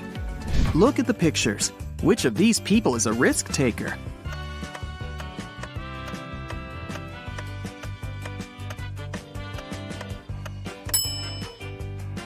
The girl is risking less. She's sitting on the second floor, and there's a pool below. The guy is risking more. The building he's sitting on is taller. You can see clouds and planes in the sky. What food can you never cheer up?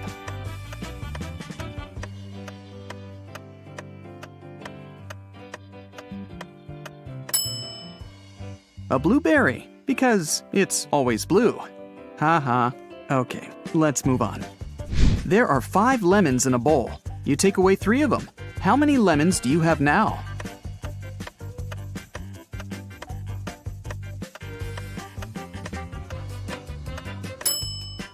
Well, you have the 3 lemons you took. King Gerald has a very beautiful daughter named Teresa. 4 princes from different countries came to the kingdom, hoping to marry the girl. But the king decided to check how smart they were and organized a special contest. Teresa was in the center of a 200 by 200 foot room, and the princes were standing on small boxes in each corner of the room.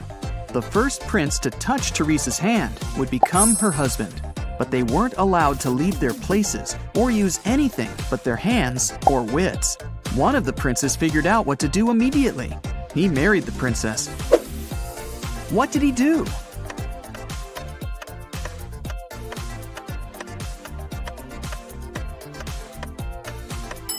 He just asked Teresa to come over and touched her hand.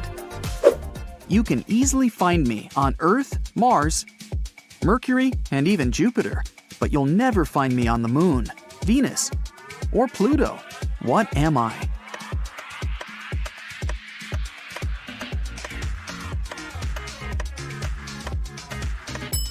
I'm the letter R.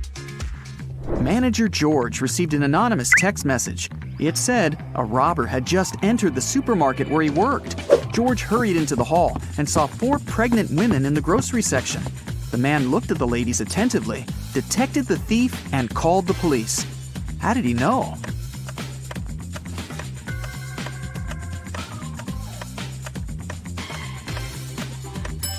The woman on the right is the only one who doesn't have a shopping basket or cart. She's putting groceries inside her fake belly. Imagine that you're in a room with no windows and no doors. How can you get out?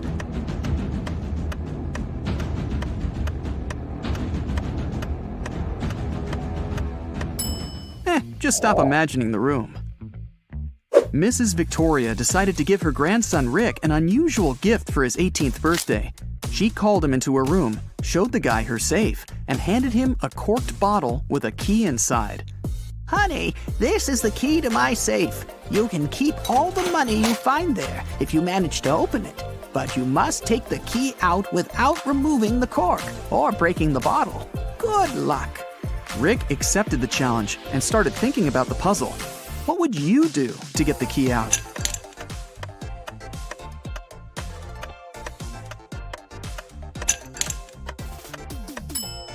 Push the cork into the bottle, and you'll easily get the key. Look at the picture. What's wrong here?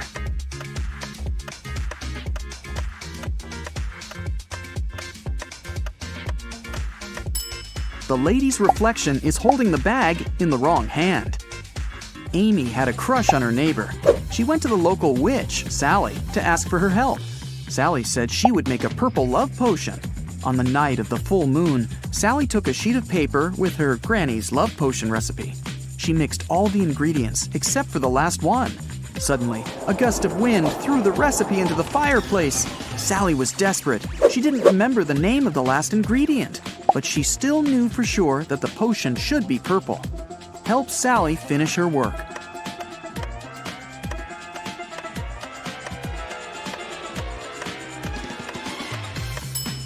She should add the blue ingredient.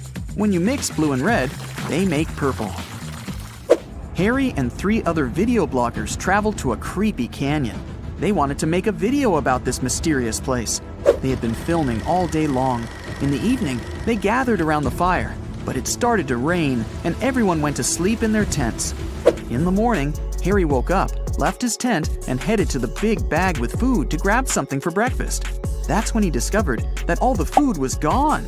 Harry got angry. He woke everyone up and interrogated the members of his team. Fred said he'd been looking at the starry sky all night. Jane said she'd been trying to catch a Wi-Fi signal to have a video chat with her boyfriend. And Sam said he'd been sleeping. Who is lying?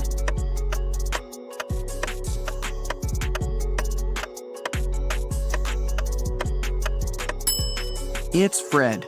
It was raining at night, and he couldn't see any stars through the clouds. Two students, Betty and Sarah, went for a walk after a very stressful test.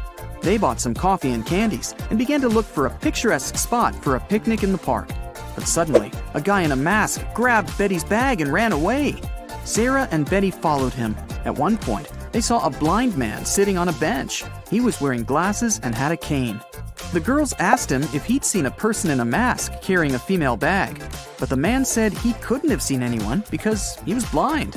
Sarah got very embarrassed, handed him a candy, and thanked him for his help. Then the girl took Betty aside and whispered that the blind man was the robber. They needed to call the police. Betty was very surprised. Why did Sarah decide the man was the robber?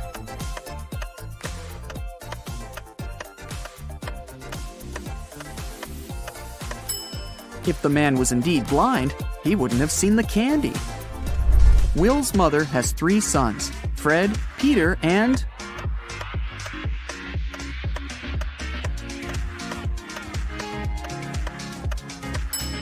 Will. It's Will's mother, after all. 2 mothers and 2 daughters spent all day shopping, but they only bought 6 dresses. This was enough for each of them to have 2 dresses. How is that possible?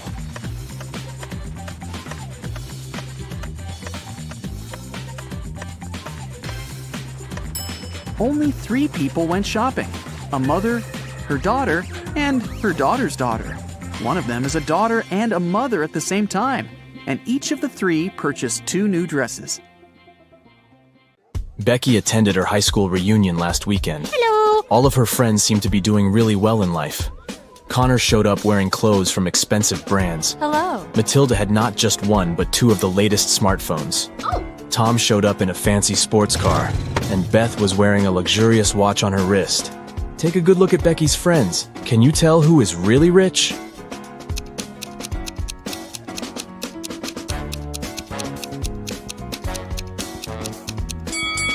Well, let's see. If you look closely, Connor didn't take off the tags from his clothes. This probably means that he's planning on returning them after the reunion. Yeah. Matilda's phones are fake. Look at the label. It's just a copy of the original brand. Ah. And Beth's watch is way bigger than her wrist, which means that the watch is not really hers. So, Tom is probably the richest person at the reunion. Oh, yeah. Amy's favorite band is in town, and she really wants to go to their concert. She asks her stepmother if she can go, but she says she will only allow Amy to go if she does a series of things for her. Oh. The first thing the stepmother asks is for Amy to bring her some water in a colander. To get this right, Amy needs to think outside the box. Okay. Can you help Amy figure out how she can do that?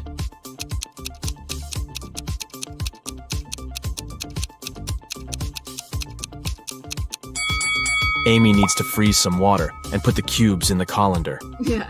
Technically, frozen water is still water, right? Next, her stepmother asks Amy to pick out the perfect evening dress for her. Amy walks into her stepmother's closet, and there are 3 dresses: a red, a green, and a blue. Take a look at the picture. Which dress should Amy choose?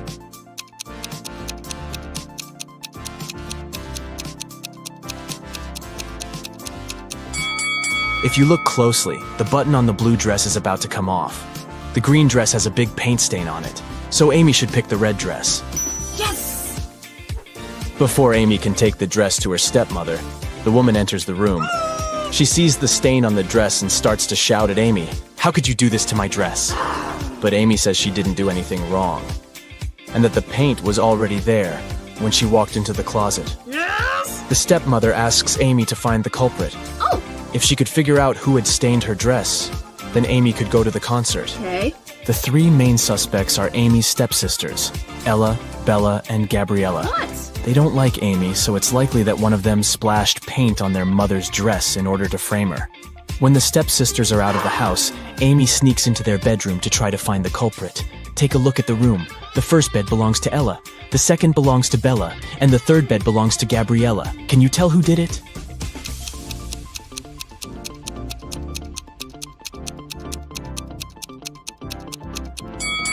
It was Gabriella.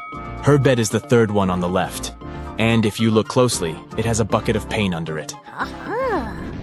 Emily and Barbara are getting ready for a girls' night out. Yes! They are putting on makeup and getting their hair done. They have pretty similar tastes, and their things look pretty much the same. But one of them has more money than the other. Oh.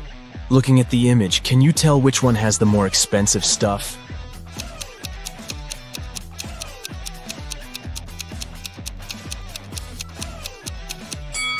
Take a look at Barbara. Her dress kind of gives it away since it's obviously a knockoff. So Emily is the one with the more expensive stuff. Harry decided to backpack around the world on his own. Yeah. On the plane, he sat next to a girl. He asked her where she was from. Yes. But instead of answering, she showed him 2 emojis on her cell phone. Oh. Take a look at the image. Can you tell which country the girl is from?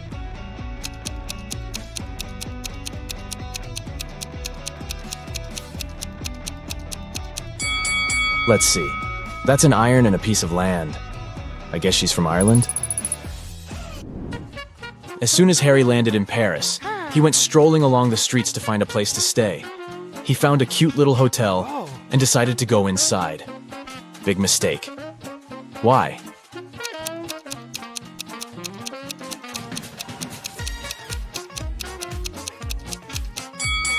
Take a look at the window on the last floor.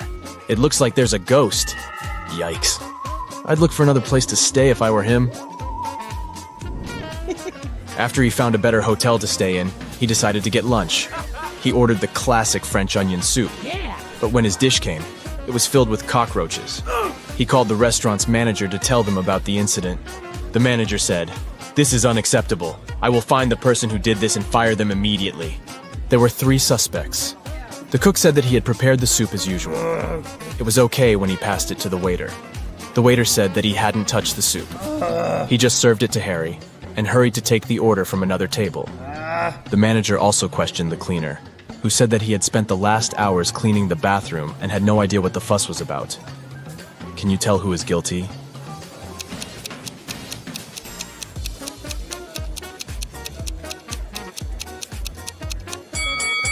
No one. Look at the ventilation system. It's full of roaches. They must have crawled out of it and fallen into Harry's soup. Yikes. There are 3 passengers in the business class of an international flight that is headed towards Rome. Take a look at these 3 people. The first lady looks pretty well dressed. She's wearing a luxurious designer handbag and is texting on her expensive phone. Hello. The guy in the middle is working with stock charts on his laptop, and the third guy is enjoying a cup of coffee while reading an article in the Financial Times. Can you tell which one is the real billionaire?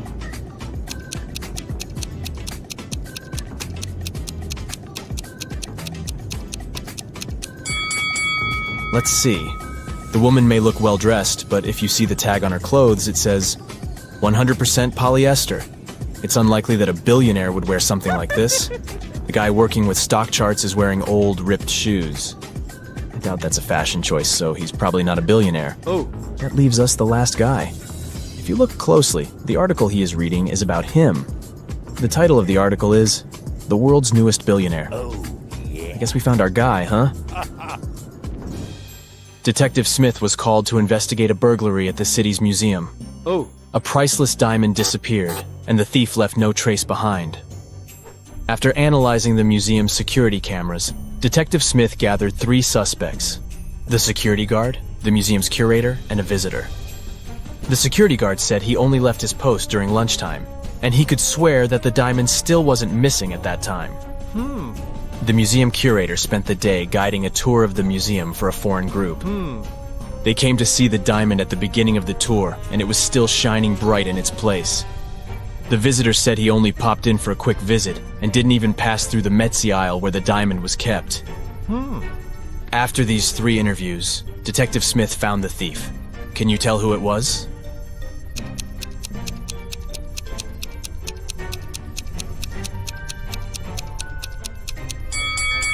It was the visitor. First of all, he knew the exact location of the diamond inside the museum. Plus, take a look at that string he's fiddling with in his left hand. Detective Smith pulled it from under his sleeve and voila, the diamond was attached to it. I guess he didn't have time to go home and get rid of the diamond, huh? Julie and her friends decided to spend the weekend at a cabin in the woods.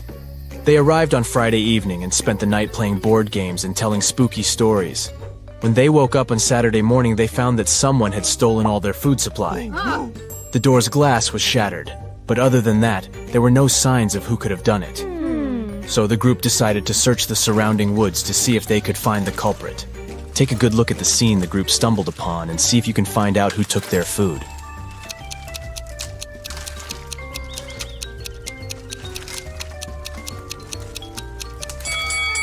What's that at the left corner? Those look like bear footprints, huh? And not just one, but rather an entire family of bears.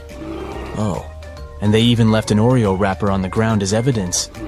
Yep, these grizzlies were the culprits for sure. Atlas woke up in the attic of an abandoned house. He tried to find a way out of the house, but all he could find was a room with 3 doors. Each door hid a different danger. The windows and floor behind the first door were made entirely of magnifying glass, which meant that the sunlight would probably burn him if he entered. The second door hid a room full of poisonous gas, and behind the third door was a hungry lion. What should Atlas do to escape?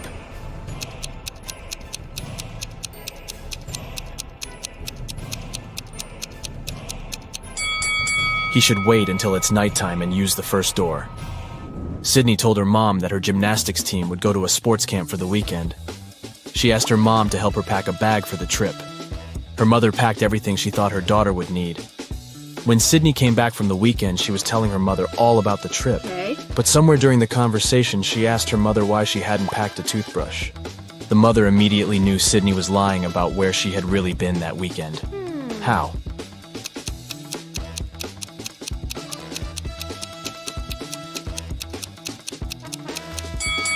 Because Sydney's mother did pack a toothbrush, but she put it under Sydney's gymnastics clothes.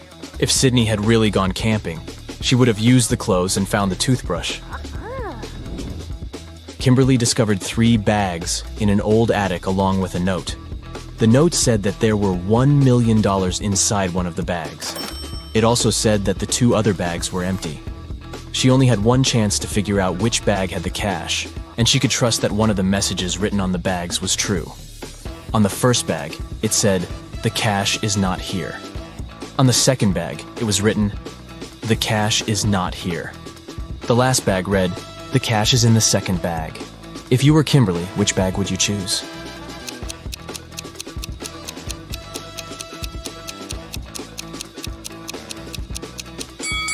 You should choose the first bag. If only one of the clues is true, then the money is in the first bag. The police have been after Mr. Burke for many years, trying to prove he's involved in illicit activities, but they never managed to catch him. One day, Detective Lawrence decided to make a surprise visit to Mr. Burke's office. As soon as the detective arrived, Mr. Burke's secretary said he was away on a business trip. The detective asked to see Mr. Burke's office and took a picture of it, but he wasn't allowed to touch anything without a warrant. So, Detective Lawrence went back to the station and got a warrant. When he returned to Mr. Burke's office, he noticed someone had been in there. Take a look at both pictures and try to find out what Detective Lawrence saw.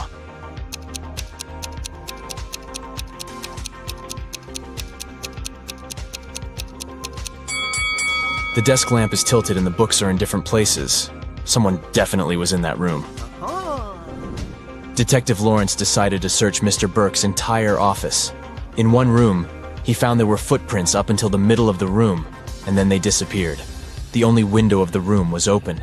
"Oh no!" Detective Lawrence shouted. "I can't believe he escaped again." He took a picture of the room and took it to the police station. At the station, he showed the picture to the other detectives, and one of them said he had cracked the case. Take a look at the picture. How did the detective solve the case?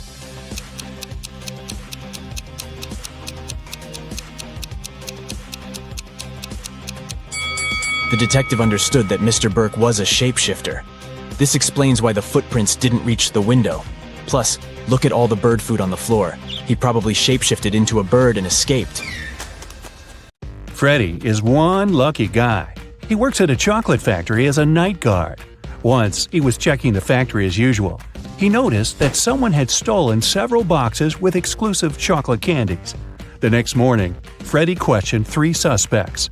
Jason, a pastry cook, said that he'd finished his shift at 7 p.m. and gone home right away.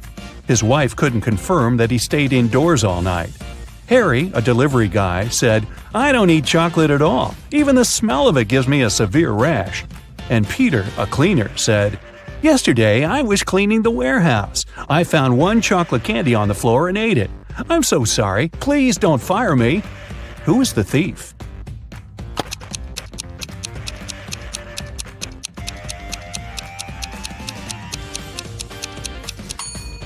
Harry. He's standing in a room with a bowl of melted chocolate without any protection. He would have a rash if his allergy was real. Another working day at the chocolate factory. Jason decided to prank Freddy and covered a raw chicken egg with a layer of chocolate. Then he wrapped it and put it among real chocolate eggs on a tray. When Jason brought the chocolate eggs, Freddy spotted the fake one immediately. Can you figure it out?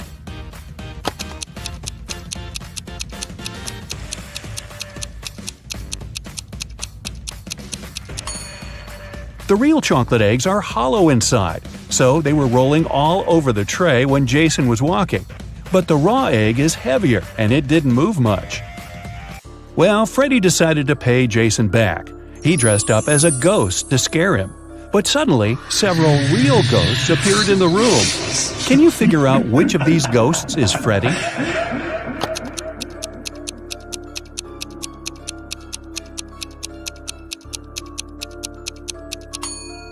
This guy over here. He's the only ghost who is not transparent at all.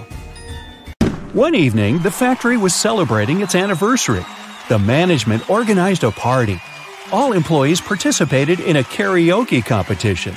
Most of them all sang incredibly well and received gifts and flowers. But only two of the best singers, Nancy and Betsy, made it to the final. They prepared to face each other in one more round. But suddenly, Betsy fell to the floor, unconscious. Doctors claimed that she had been poisoned.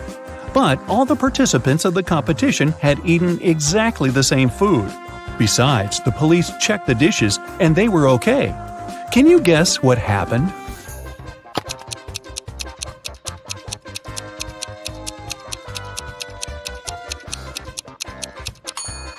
Someone poisoned Betsy's flowers. Next day, Freddy came to work as usual.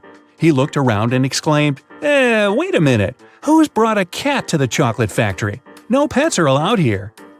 Can you see any animals?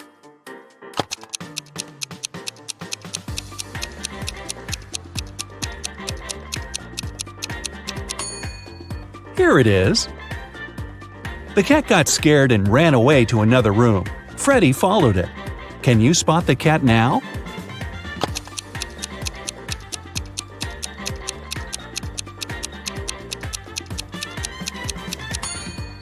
It's hiding over there. And again, Freddy failed to catch the cat. It ran out of the building and hid in the garden. Can you help the guy find the cat?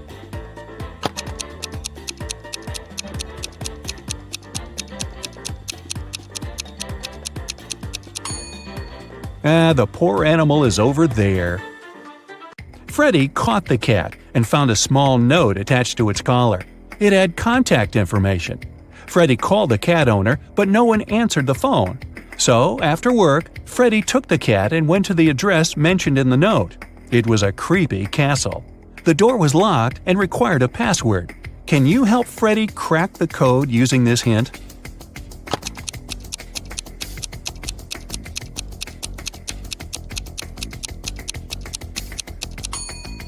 The password is rainbow. A gloomy old man greeted Freddy inside the castle.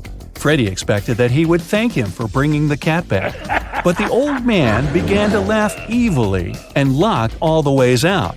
Then he said, "If you manage to complete 3 tasks I give you, you will get $1 million. But if you fail, you'll stay in my castle forever. Here's the first task. Help me find my glasses among all these vegetables." Can you help Freddy?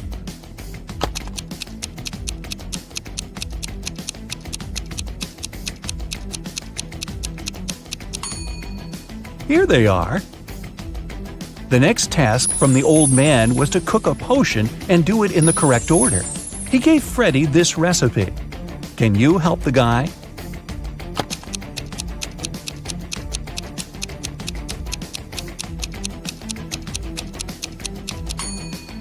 First of all, you gotta put curry. Then go for blueberries to make the potion look greenish. And finally, add tomatoes to make the potion look brown. As for these vegetables, Freddy doesn't need them. And the third task is to find a book in this messy room.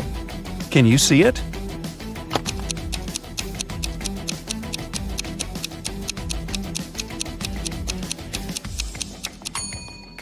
It's half hidden inside the sofa. The old man gave Freddy his money, showed him the exit, and disappeared. But when Freddy tried to leave, he realized that the door was locked. It had a combination lock. Freddy found this mysterious note nearby. He has to get this right or he might stay trapped for a long time. What code will open the door?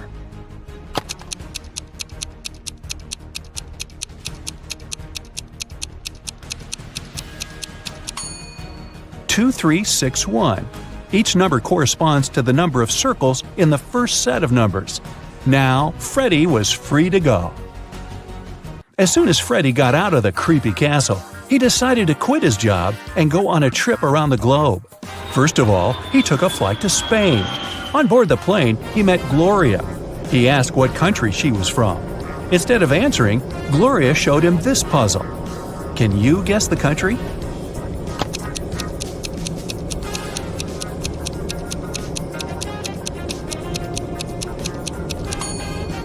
That's right, she's from Ireland.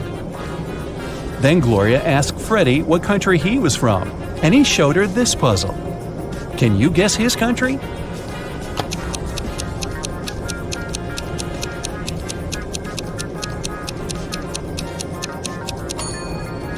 Cuba. Freddy landed in Madrid and went for a walk. He hadn't rented any hotel in advance, so he just wandered around the city, searching for a nice place to stay. Suddenly, Freddy noticed this cute little hotel and entered it. Big mistake.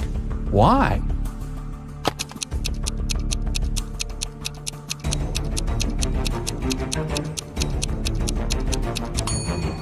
See this zombie in the window? This place doesn't look safe. As soon as Freddy entered the creepy hotel, the door slammed behind his back. The guy saw 3 doors leading to freedom. Venomous spiders were crawling behind the first door. Behind the second door, arrows were flying at head height. And behind the third door, there was a black hole. Which door should Freddy choose? Can you help him escape?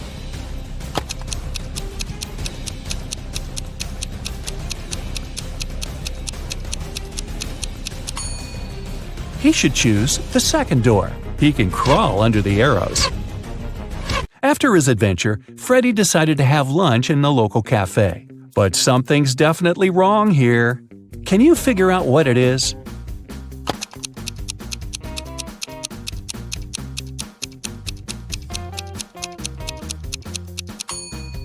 Look at this window. The view of the street is upside down. The waiter came over to Freddy to get his order. But suddenly, a woman at the next table began to shout, "Help me! Someone has put cockroaches in my soup!"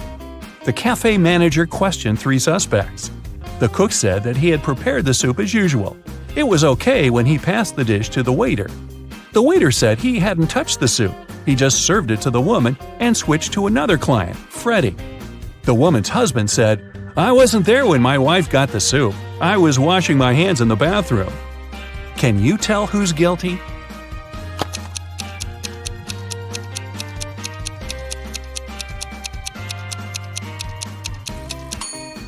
No one.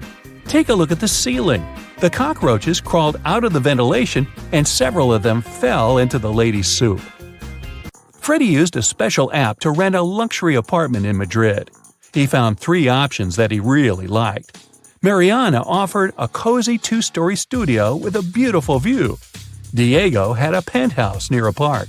And Camilla offered a high-tech villa. Which option should Freddy choose?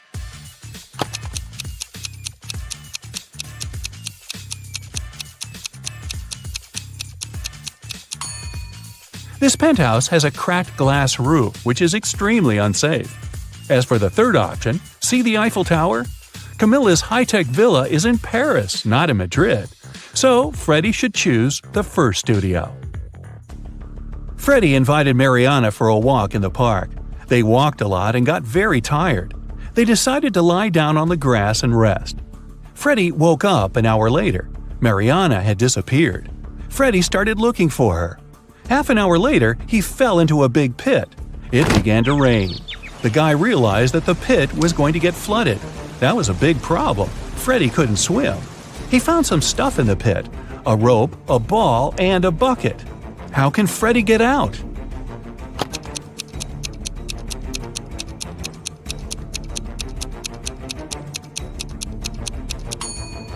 The ball will float up to the surface, and so will Freddie if he holds on to it.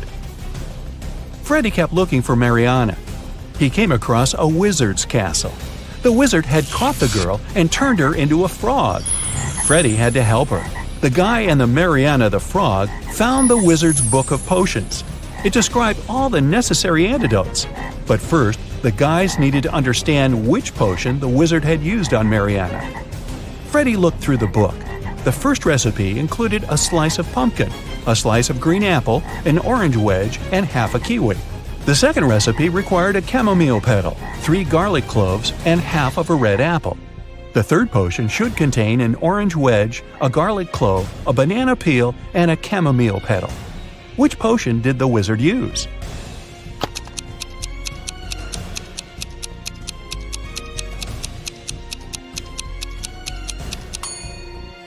Take a look at the ingredients on the shelves. They only match the third recipe. Freddie helped Mariana turn back into a human.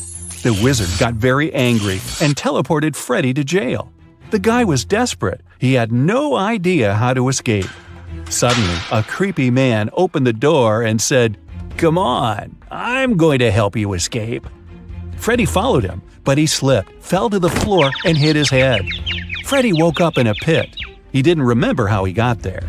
If he went to the left, he would end up in the bathroom. If he went to the right, he would have to crawl through a tunnel filled with toxic waste that was leading outside. Which way should he choose?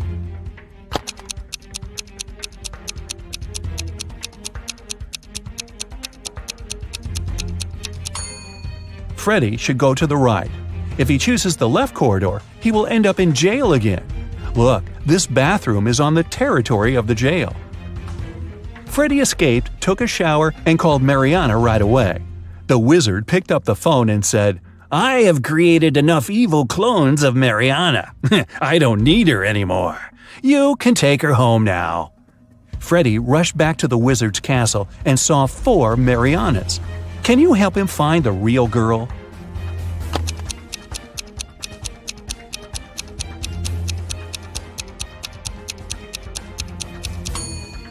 This Mariana has claws instead of nails. She looks like a werewolf. This one has very sharp teeth and ears. She's probably a vampire. This lady has scales on her face. She's a mermaid. So the real Mariana is over there. Marjorie owns a farm.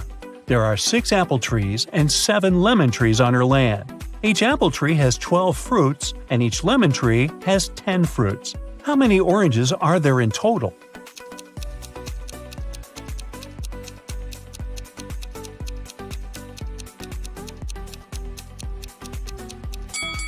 Zero. We didn't say that Marjorie has any orange trees. Marjorie inserts her diamond ring in a glass bottle and closes it with the help of a cork. Then she takes the ring out of the bottle without taking out the cork or breaking the bottle. Can you guess how she did it?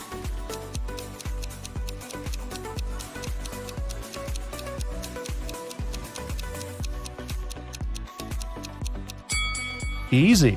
She pushed the cork inside the bottle and then took out the ring. Marjorie lost her smartwatch somewhere in the fields. She uses her phone to detect the current location of her gadget. The phone draws 3 possible routes, but only one of them will actually take her to the smartwatch. Can you help Marjorie choose the right way?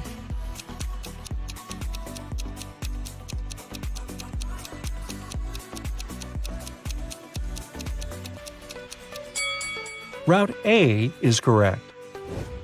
Early in the morning, Marjorie enters one of the farm's barns.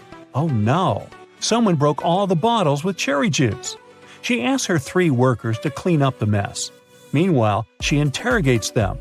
"Who did it?" Marjorie asks. Frank replies, "Yesterday in the afternoon, I put all the cherry juice bottles on the shelves and left home. I don't know what happened." Phil says, "I didn't feel well last night, so I didn't touch the juice, and I went to bed early." And Anna says, "Yesterday I painted the fence all day. I didn't even enter the barn." Who's lying?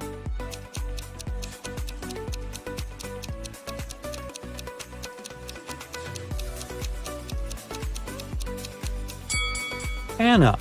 She said she painted the fence, but it doesn't look freshly painted at all. After a long working day, Marjorie wants to relax and goes to the public swimming pool. She spots something really weird in the shower. One of these ladies is not from this planet. Can you guess who?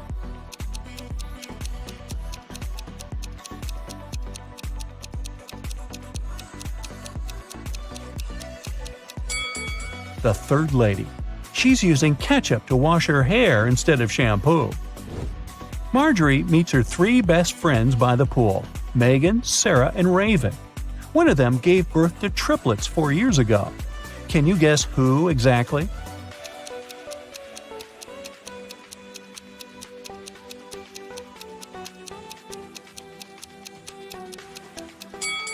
Raven. Take a look at her hands. She's wearing 3 DIY bracelets with the word Mom. The triplets are now 4 years old, and her jewelry looks like something that they could have crafted. Marjorie and her besties go to a concert, but only one of these people is a real musician. Can you guess who?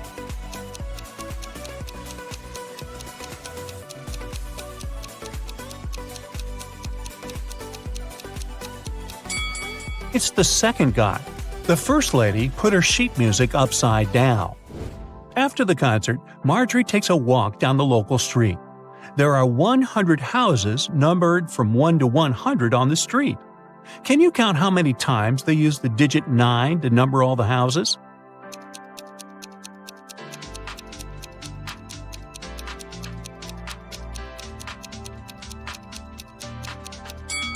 The correct answer is 19. The mystery can be solved using simple math. The digit 9 should occur in the following numbers. All we need to do is to count the number of 9s in this sequence. Marjorie comes home late at night and sees something creepy in her living room. Can you see it too?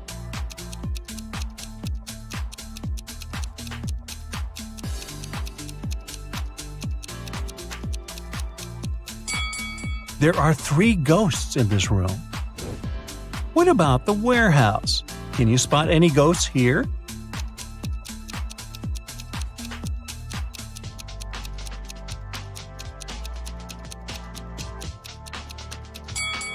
Hello? Let's take a look at the bedroom.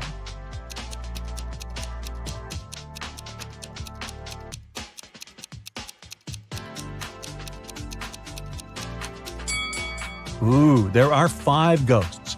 Can someone call Ghostbusters? The next morning, Marjorie goes picking apples on her farm. Suddenly, someone spills cherry juice on her head. She noticed that someone climbed on a tree to pull that prank, but she didn't see this person's face. So Marjorie interrogates 3 people working on the farm that day. Frank says, "I was watering vegetables far away from the apple trees."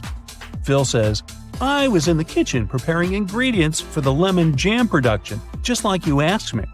And Nina says, "I was in the garden picking lemons for the jam." Marjorie figures out who did it right away. What about you?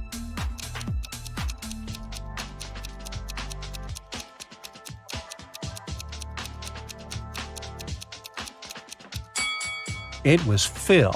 He tore his shirt and a piece of fabric got stuck on the branch of an apple tree. A group of tourists arrives at the farm and Marjorie gives them a fun tour. Unfortunately, one of these guests is a thief. Can you guess who?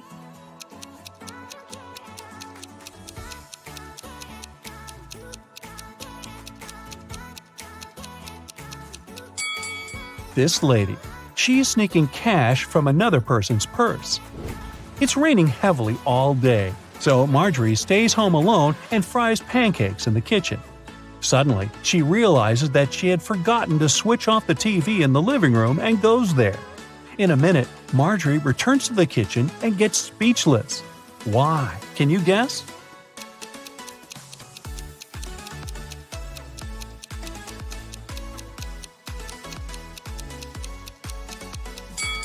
When Marjorie left the kitchen, one prepared pancake was on the dish. But now it's gone. All the windows are locked. So, who did it? Suddenly, Marjorie hears weird sounds from the basement. She goes there and finds the thieves. A family of raccoons broke into her house and sneaked the pancake. Can you count the exact number of animals in the basement?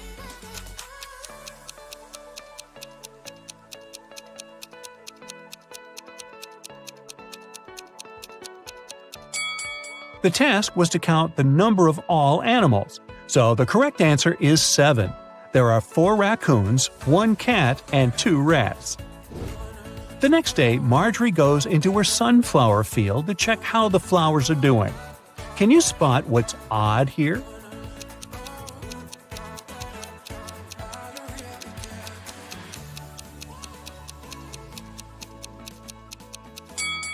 There's a socket built into the ground. Marjorie goes to Megan's birthday party. One of the guests has the number 2 written on his forehead, and the other has 3. Megan offers everyone a game. All 3 of you have a number on your forehead. The number on one of your foreheads is the sum of the other numbers. All the numbers are unique. Now, you can't talk to each other. If you guess your number correctly, you won't have to wash dishes. So, can you guess Marjorie's number?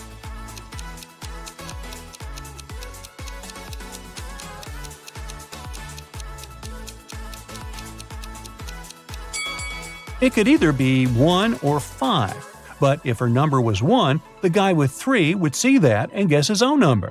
Therefore, Marjorie has the number 5 on her forehead. The next day, Marjorie enters the farm's main barn. It's time to plant flowers in larger pots. She takes off her diamond ring to protect it from dirt. Marjorie puts it on the table. The process is almost finished, but suddenly Marjorie's phone rings and she leaves the barn to answer the call. After a while, she comes back and sees that the ring is missing. There are only 3 people on the farm today: Frank, Nina, and Megan. So Marjorie says, "One of you has taken my ring. What were you doing when I left the barn?" Frank replies, "I was in the bathroom washing pumpkins with Nina." Nina replies, "Yes, we were washing the vegetables." And Megan says, "I was just taking selfies with pumpkins. Who took the ring?"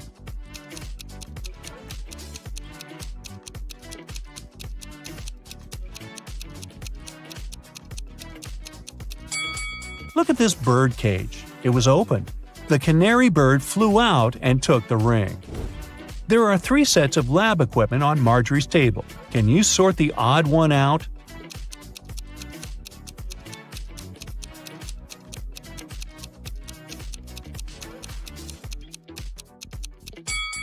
This one doesn't have a flame. Marjorie throws a harvest festival at her farm. Her friends and coworkers chill all together. Can you spot any zombies among them?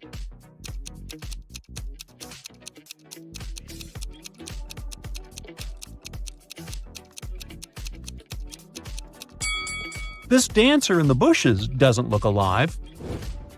As evening came, bright stars and a new moon showed up in the sky. Now Marjorie has to choose one of these 3 tunnels to escape. There's a family of creepy werewolves hanging out inside the first tunnel. The second tunnel is a home for mutant bats. They feed on humans and stay awake 24/7. And there is an unknown monster hiding in the third tunnel. Unknown because no one had ever returned from there alive to tell. Which tunnel is more or less safe to enter?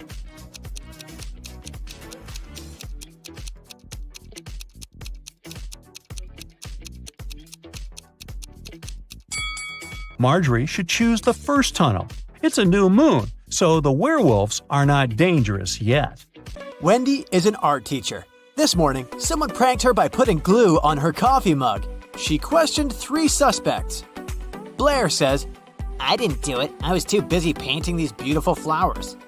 Jason says, I overslept and came to the studio later than you. And Zara says, Why would I do that? You're my favorite teacher. who did it?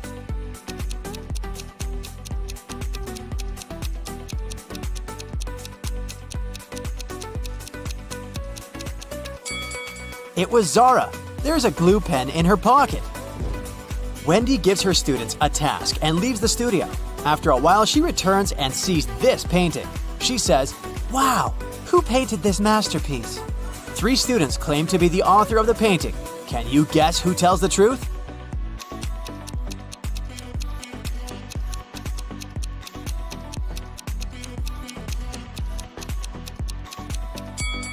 To solve this mystery, we should take a look at their palettes. Only this student has all colors that match the painting. Wendy goes outdoors to buy some food for lunch. Suddenly, she sees a cyclist lying on the ground. Can you guess what happened here?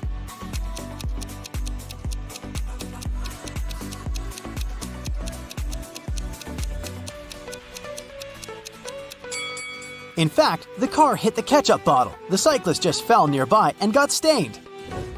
Wendy receives a delivery. 3 identical boxes with artist supplies. All boxes are labeled incorrectly. Wendy needs to label all boxes correctly by opening just one of them.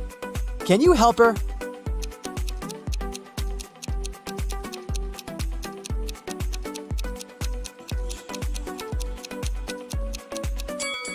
Since all 3 boxes contain the wrong items, Wendy should open the 3rd box. If it contains watercolor, the first box will definitely have brushes, and the second box, watercolors and brushes. And if she finds brushes in the 3rd box, the first one will contain both watercolors and brushes, while the second one, watercolors only. The delivery guy walks outside and yells, "Hey, call the police! Someone stole my car!" The police begin an investigation and find these 3 suspects. One of them is a thief. Can you guess who?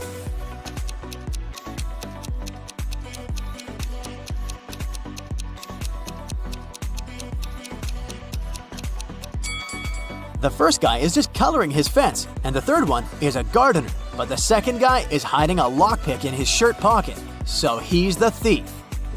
Wendy comes to a party. 3 guys invite her to dance, but one of them is a werewolf. Can you guess who?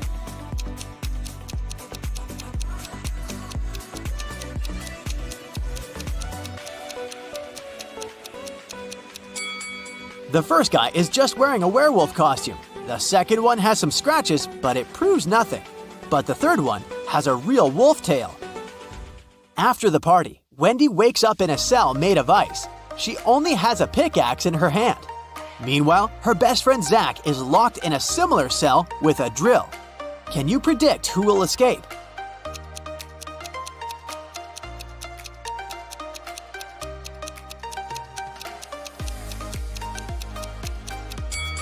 Only Wendy will escape. Zach can't use a drill without electricity. The next day, Wendy arrives at the art studio. She leaves her takeaway coffee at the desk and goes to the toilet. Wendy returns and finds out that someone had drunk her beverage. She checks the cup surface for fingerprints, but she only finds her own traces. Wendy questions 3 suspects among students. Blair says, "Sorry, I've been washing my brushes in the sink. I didn't look at your desk." Jason says, "Sorry, I don't like coffee, and besides, I've been streaming stories for my followers." And Robin says, "I was changing in the dressing room to be a model for portrait class." Can you spot the thief?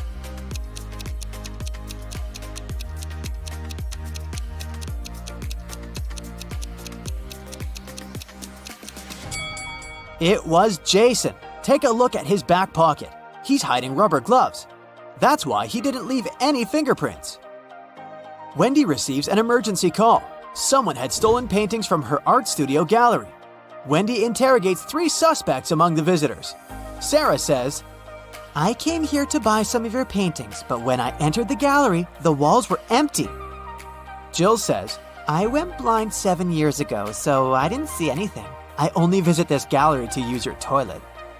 And Robert says, "Why would I rob this place? I'm the major investor." Who's lying?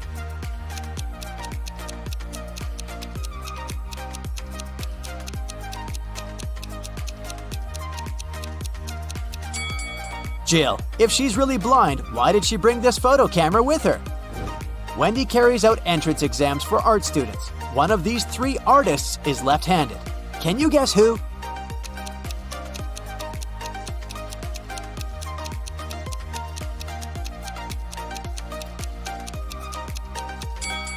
It's the third guy. It's easier for lefties to hold a palette in their right hand and paint with their left. This way, his left hand works and the right one stays static. During exams, one guy named Bobby gets very sick and faints. Wendy calls the ambulance and takes him to the hospital. She's just met Bobby, so she doesn't know his relatives, but still, Wendy manages to notice his wife in the hospital right away. Can you spot her too?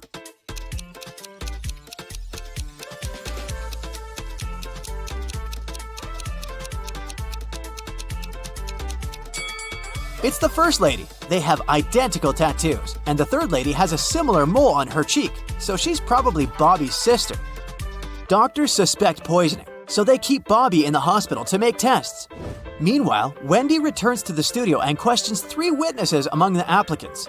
Sheila says, "Bobby didn't look healthy in the first place. I don't blame him. Everyone was stressed out during exams." Sam says, "I have no idea who poisoned him, but this person is heartless." And Xavier says, "I think Bobby's just pretending to be ill to get accepted out of pity." The next day, Bobby calls Wendy with the test results. He was poisoned. Wendy calls the police right away and they arrest one of the witnesses. Can you guess who and why?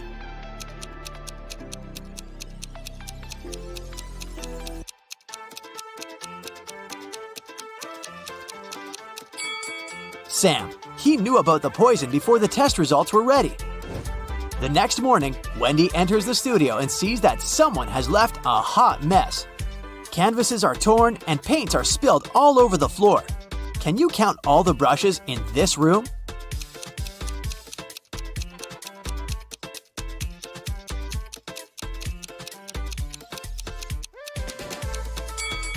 "13. What about the glass jars? Can you count the exact number?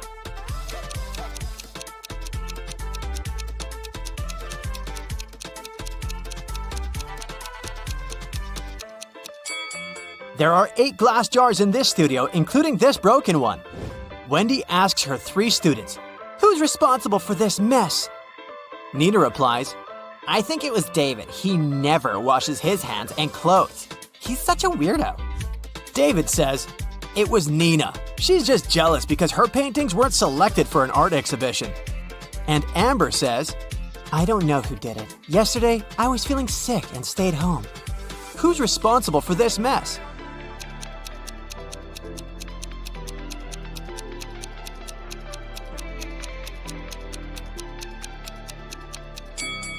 Take a look at the canvas frames. They're all signed. The only canvas that wasn't torn has David's name on it. Therefore, he ruined the studio and his rival's works. Wendy asks her students to the park for an en plein air class. Can you see any weird details in this area?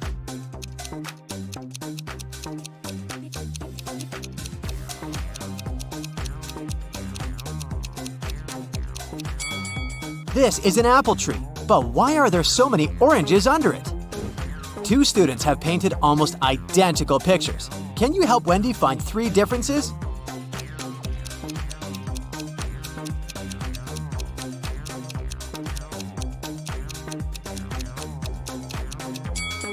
Here they are. What about these portraits? Can you spot 3 differences?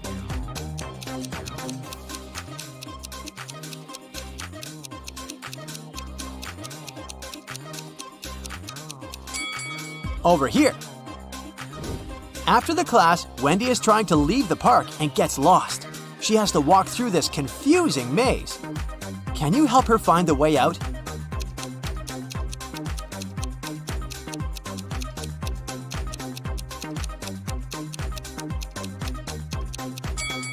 Only the first path is correct.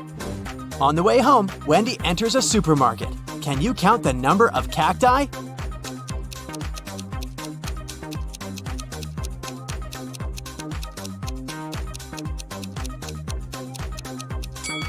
Six. Someone had broken the most expensive car in the parking lot near Wendy's apartment building. The police interrogate 3 witnesses to find out who's guilty. Carl says, "This is my car. I parked it as usual and went home. Wendy woke me up with her call." Gia says, "I was just having a yoga class in a studio nearby. This car belongs to my ex-boyfriend Carl.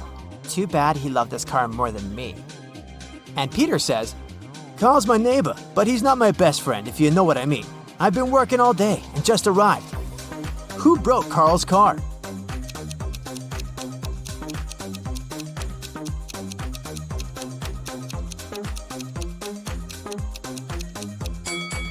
It was Gia. She's hiding a baseball bat inside her yoga mat.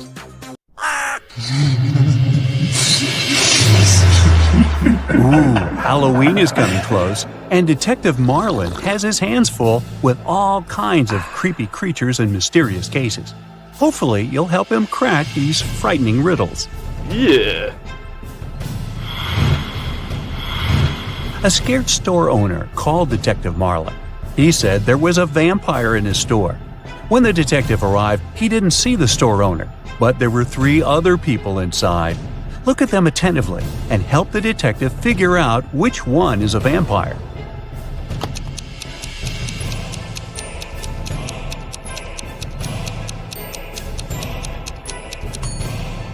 Well, the first one's eyes are red, but it looks as if he didn't sleep well at night.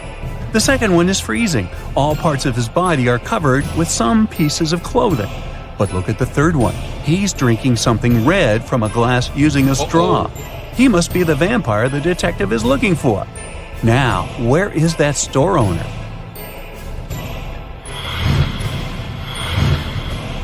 Look at this family very attentively. Detective Marlin was invited to their house to figure out in the body of which family member a ghost is hiding. Soon he found the answer. How about you?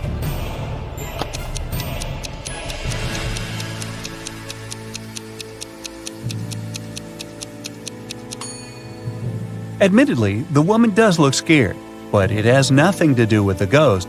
She just choked on some food. The man is wearing dark glasses, even though he's indoors. But he's blind.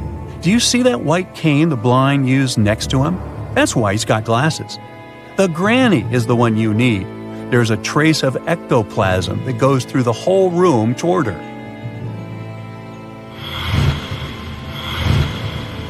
One day, a very pale woman covering a bite on her neck with her hand approached Detective Marlin. She said that when she had been returning home the evening before, someone had attacked her and turned her into a vampire. She wanted to find the culprit. The detective found 3 suspects. Look at them and find the one that has turned the woman into a vampire.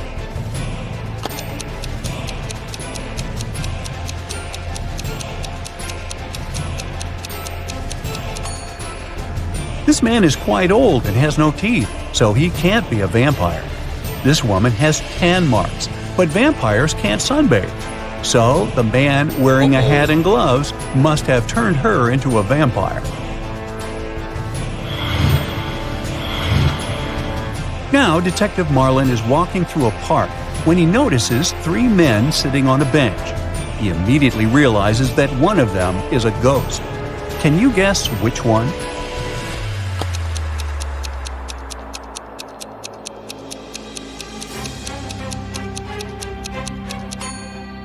The first man has a pale complexion. The second one is just wearing loose, oversized clothes. The ghost is the man whose leg is going all the way through the bench.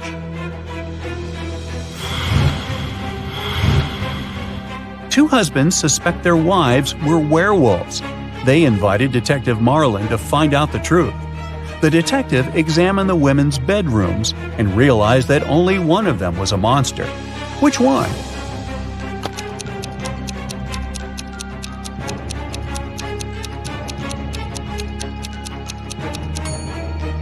This bedroom has a scary atmosphere, all dark with posters of rock bands on the walls. The second one is pink and very feminine. But have you noticed scratch marks on the floor in the bed? The woman who lives here is a werewolf.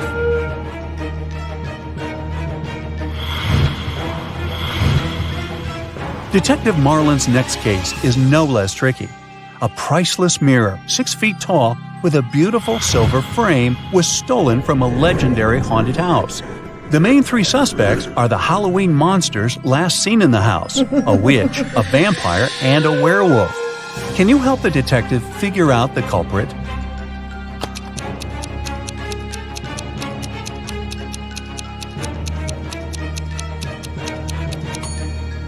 It was the witch. Silver is known to harm werewolves. The werewolf wouldn't have touched it. Vampires can't see their reflections, so the vampire wouldn't have any need for the mirror. The only one who might need this mirror is the witch. Detective Marlin is exhausted.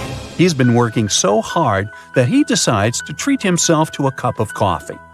When he enters the nearest coffee shop, he sees 2 guys. They wear similar clothes, hold steaming coffee cups, and in general seem to be perfectly fine. But the detective immediately understands that one of them is a werewolf in disguise. Which one?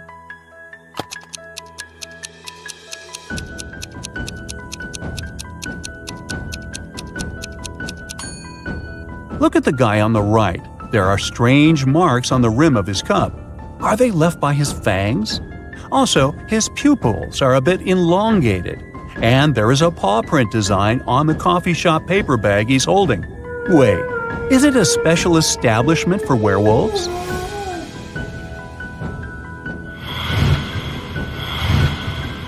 Detective Marlin suspects that one of his old friends is immortal. One day, he's invited to a small party one of the men hosts. He's standing in the corner, looking at his 3 friends sitting by the fireplace. And suddenly, it dawns on him. Have you figured out which man is immortal too?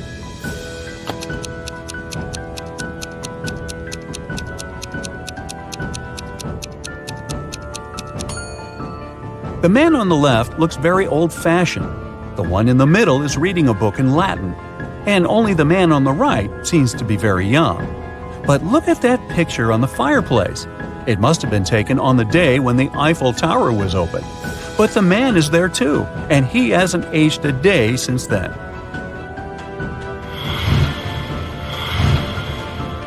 Last night, on a full moon, several people disappeared in the city.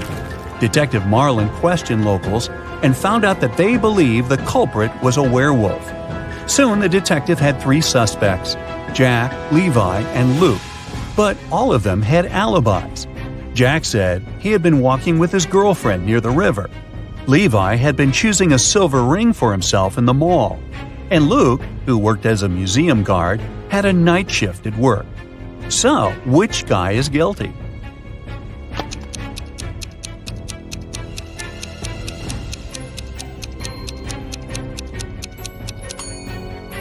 Jack was walking under the light of a full moon and didn't turn into a werewolf. Levi wasn't afraid to put on silver rings, even though this metal harms werewolves. It means that the werewolf and potential culprit is most likely Luke.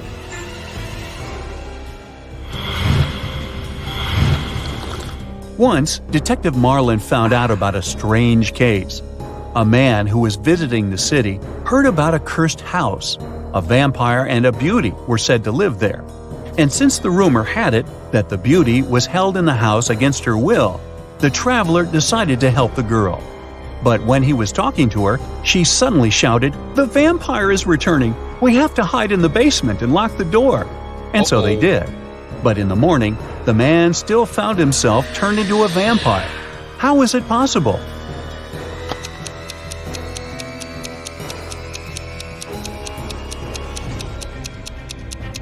Yeah. It didn't take the detective long to realize that the beauty herself was the vampire.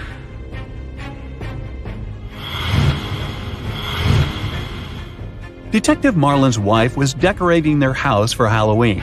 She sent her husband a message asking him to buy something with a leg, an arm, and a head, but without flesh or eyeballs. At first the man was confused, but soon he realized what his wife wanted. Have you figured it out too?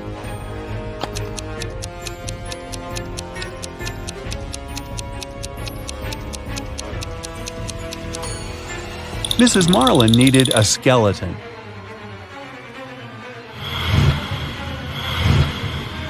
The next day, the detective got a new message from his wife.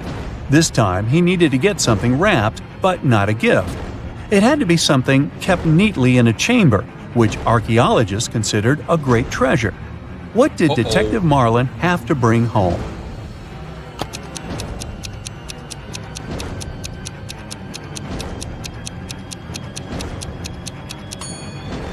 Mrs. Marlin wanted to use a mummy to decorate the house. A zombie, a mummy, and a ghost bought a house. It has lots of different rooms, but there's one room you will never find there. What is this room?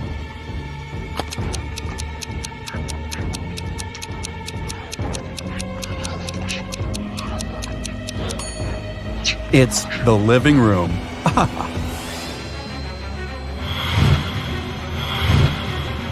Look at these two ladies. Which one seems suspicious?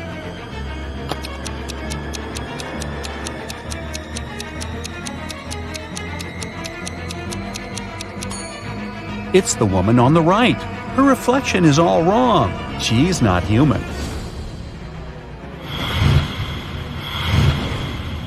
Look at these people dancing at a costume party attentively. You need to figure out who is a werewolf.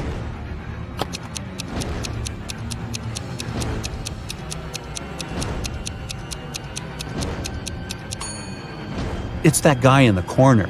He's wearing a human mask, but his thick hair is peeking from underneath the mask.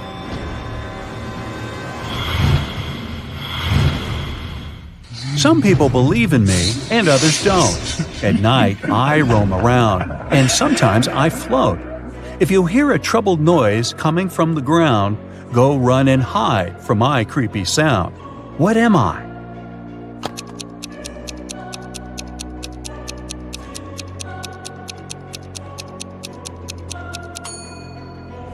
I'm a ghost.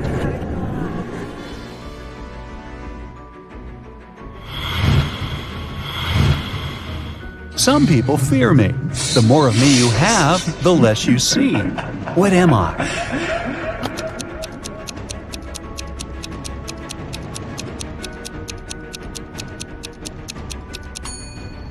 I'm darkness. I'm thought to bring bad luck. I blend in the night, and I'm known to mingle with witches. What am I?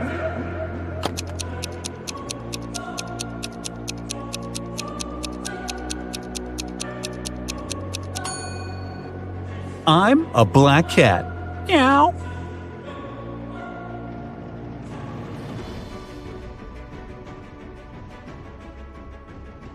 Gemma is a mermaid. No, really. She lives in the Atlantic Ocean with her family and friends. Can you tell who the youngest sister in the family is just by looking at them?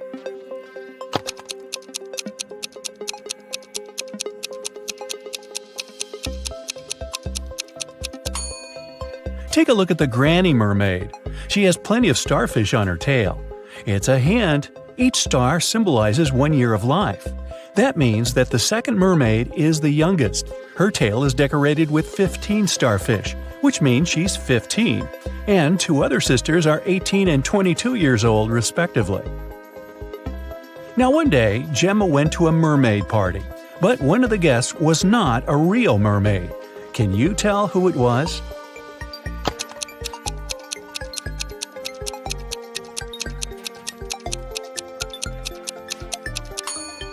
This shark over there is not a mermaid. Gemma's mother, Fiona, owns a cute one-story jewelry store for mermaids. She came to her store early in the morning and found out that the most expensive necklace had been stolen. She called the underwater police. Detective Fisher arrived and questioned Fiona. "I closed the store at 10 p.m. and went home. The pearl necklace was still right there." Detective Fisher identified 3 suspects. The owner of the store next door said, "I closed my door at 8 p.m. and went home right after that." The guard said, "I was on duty last night. Perhaps the thief snuck into the store when I was patrolling another floor." And the cleaning lady said that she'd finished cleaning at 4 p.m. Then she rushed home because her husband was having a birthday party. So, who's lying?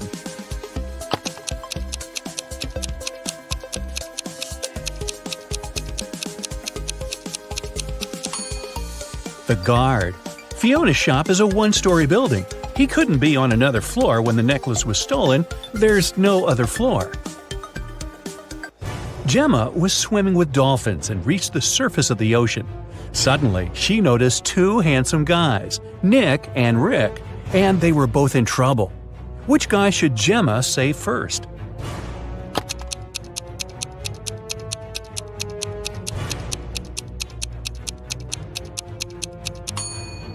Rick. Although this wooden boat is a bit flooded with water, it's still okay, and Nick can scoop the water out. But this inflatable boat is damaged. Rick will soon find himself in the water, and a shark is nearby. Gemma saved both guys and brought them to the shore. Nick grabbed his phone and took her picture without permission. Gemma asked him to delete the photo because merfolk didn't want people to know about them. Nick said, "Okay, I'll delete the evidence, but first, you gotta crack my riddle. Salty water everywhere, but not sea in sight. What am I talking about? Can you help Gemma?"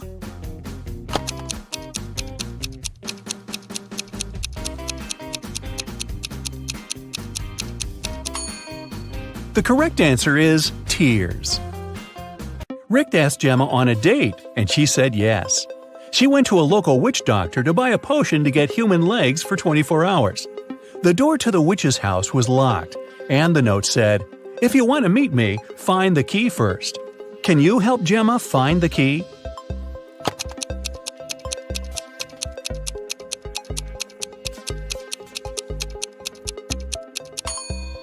Here it is. Gemma opened the door with the key and found another door that required a password. There was a note on the door. What has 88 keys but cannot open a single door? Can you help Gemma crack the code?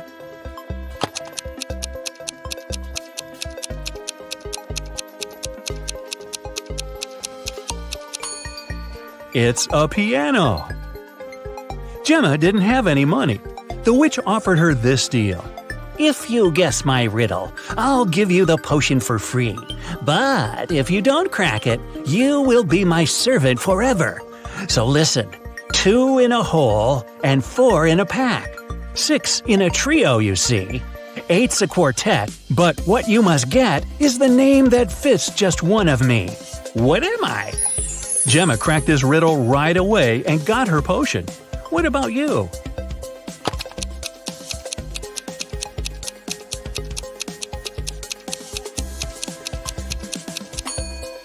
The correct answer is half. Gemma got the potion, drank it, and turned into a human.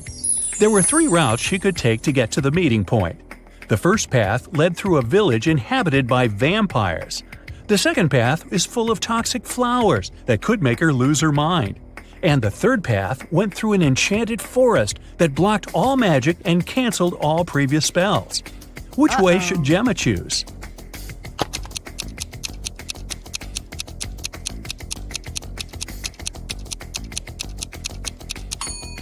The first option is the safest. It's a sunny day and vampires are probably sleeping.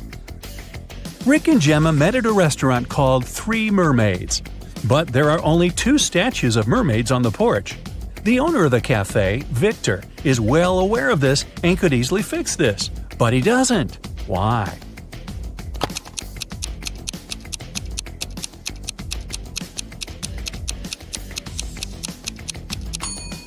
This is his business strategy. Passers-by notice the mistake, enter the restaurant to inform the owner, and often stay for lunch. Rick is a detective at the police station. During his dinner with Gemma, he received an urgent call from work. Jeff, a country house owner, said that his housekeeper had tried to get rid of him. The night before, the housekeeper gave him an apple for dessert. The man took a bite and passed out. He woke up the next morning and immediately called the police. Rick and Gemma went to the crime scene. The housekeeper denied everything. Gemma didn't know who to believe, but when Rick examined the crime scene, he understood who was lying right away. Who's the liar, the housekeeper or the owner?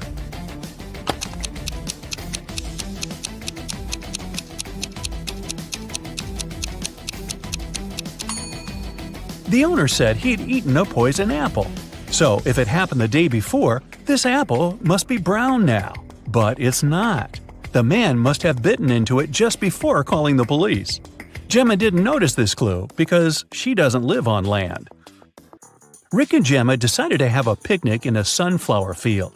But something's wrong here. Can you tell what exactly?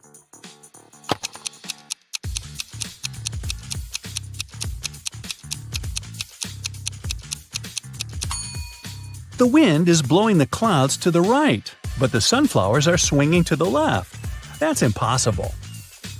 Gemma fell asleep in the field. When she woke up, Rick was gone. She looked around and saw an evil elf. He said, "I've put your boyfriend in jail, mermaid. If you want to see him again, solve my puzzle. I can be red, blue, purple, and green. No one can reach me, not even the queen. What am I?" Can you help Gemma save Rick?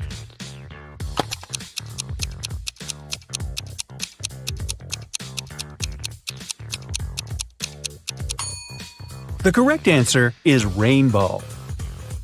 The elf took Gemma to his secret lab. He said, "I've cloned your boyfriend so we don't need him anymore. Now you may take him home. Unfortunately, I don't remember which of them is the real Rick, but you know better. Can you help Gemma decide which of these guys is her Rick?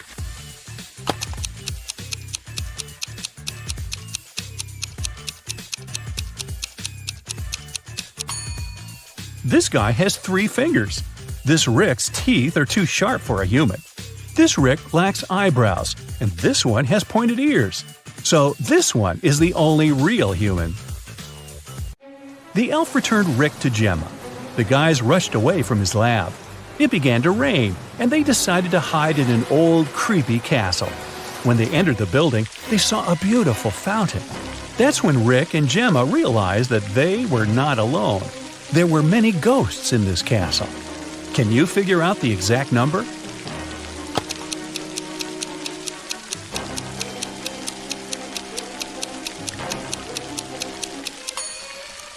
There are 7 ghosts in this picture.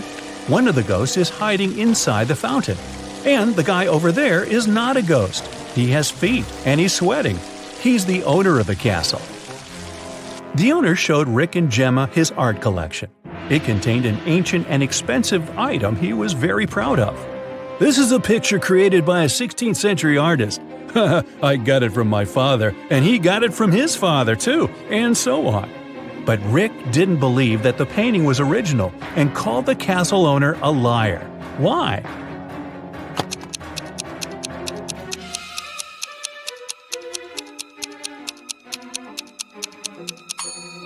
See this plastic cup? It couldn't exist in the 16th century. Well, it stopped raining and the guys decided to leave the castle. But the door had disappeared. The owner of the castle was very angry and offered them only 3 options to escape. There was a tunnel with a fire burning inside behind the first door. Dangerous, angry snakes were waiting behind the second door. And there was a portal leading to a black hole behind the third door. Which door should Gemma and Rick choose?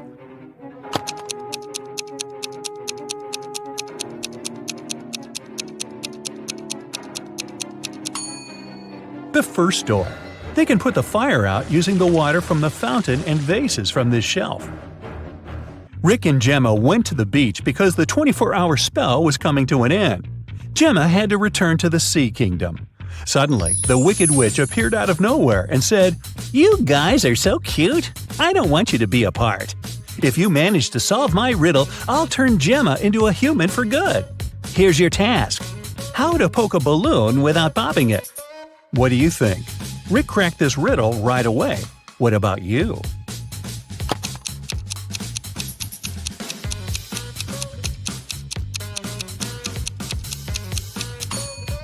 The correct way to do it is by letting the air out of the balloon first.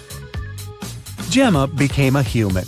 Rick was very glad and invited her to go on vacation right away. They arrived at the airport, but suddenly an elegant lady began to shout. Someone had snatched her super expensive bag. Rick reacted quickly. He detained 3 suspicious passengers who had been hanging around for the last hour. Rick and the airport security watched the footage from the cameras. Unfortunately, they could only find the footage of the events from 5 minutes before the theft. So, who's the criminal?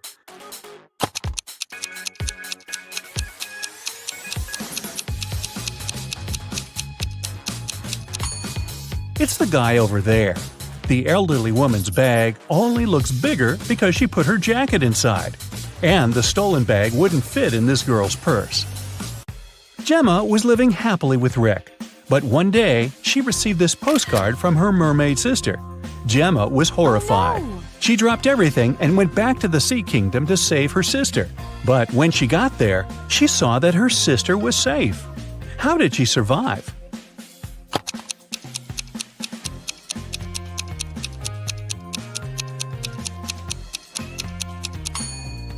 See these theater curtains in the picture?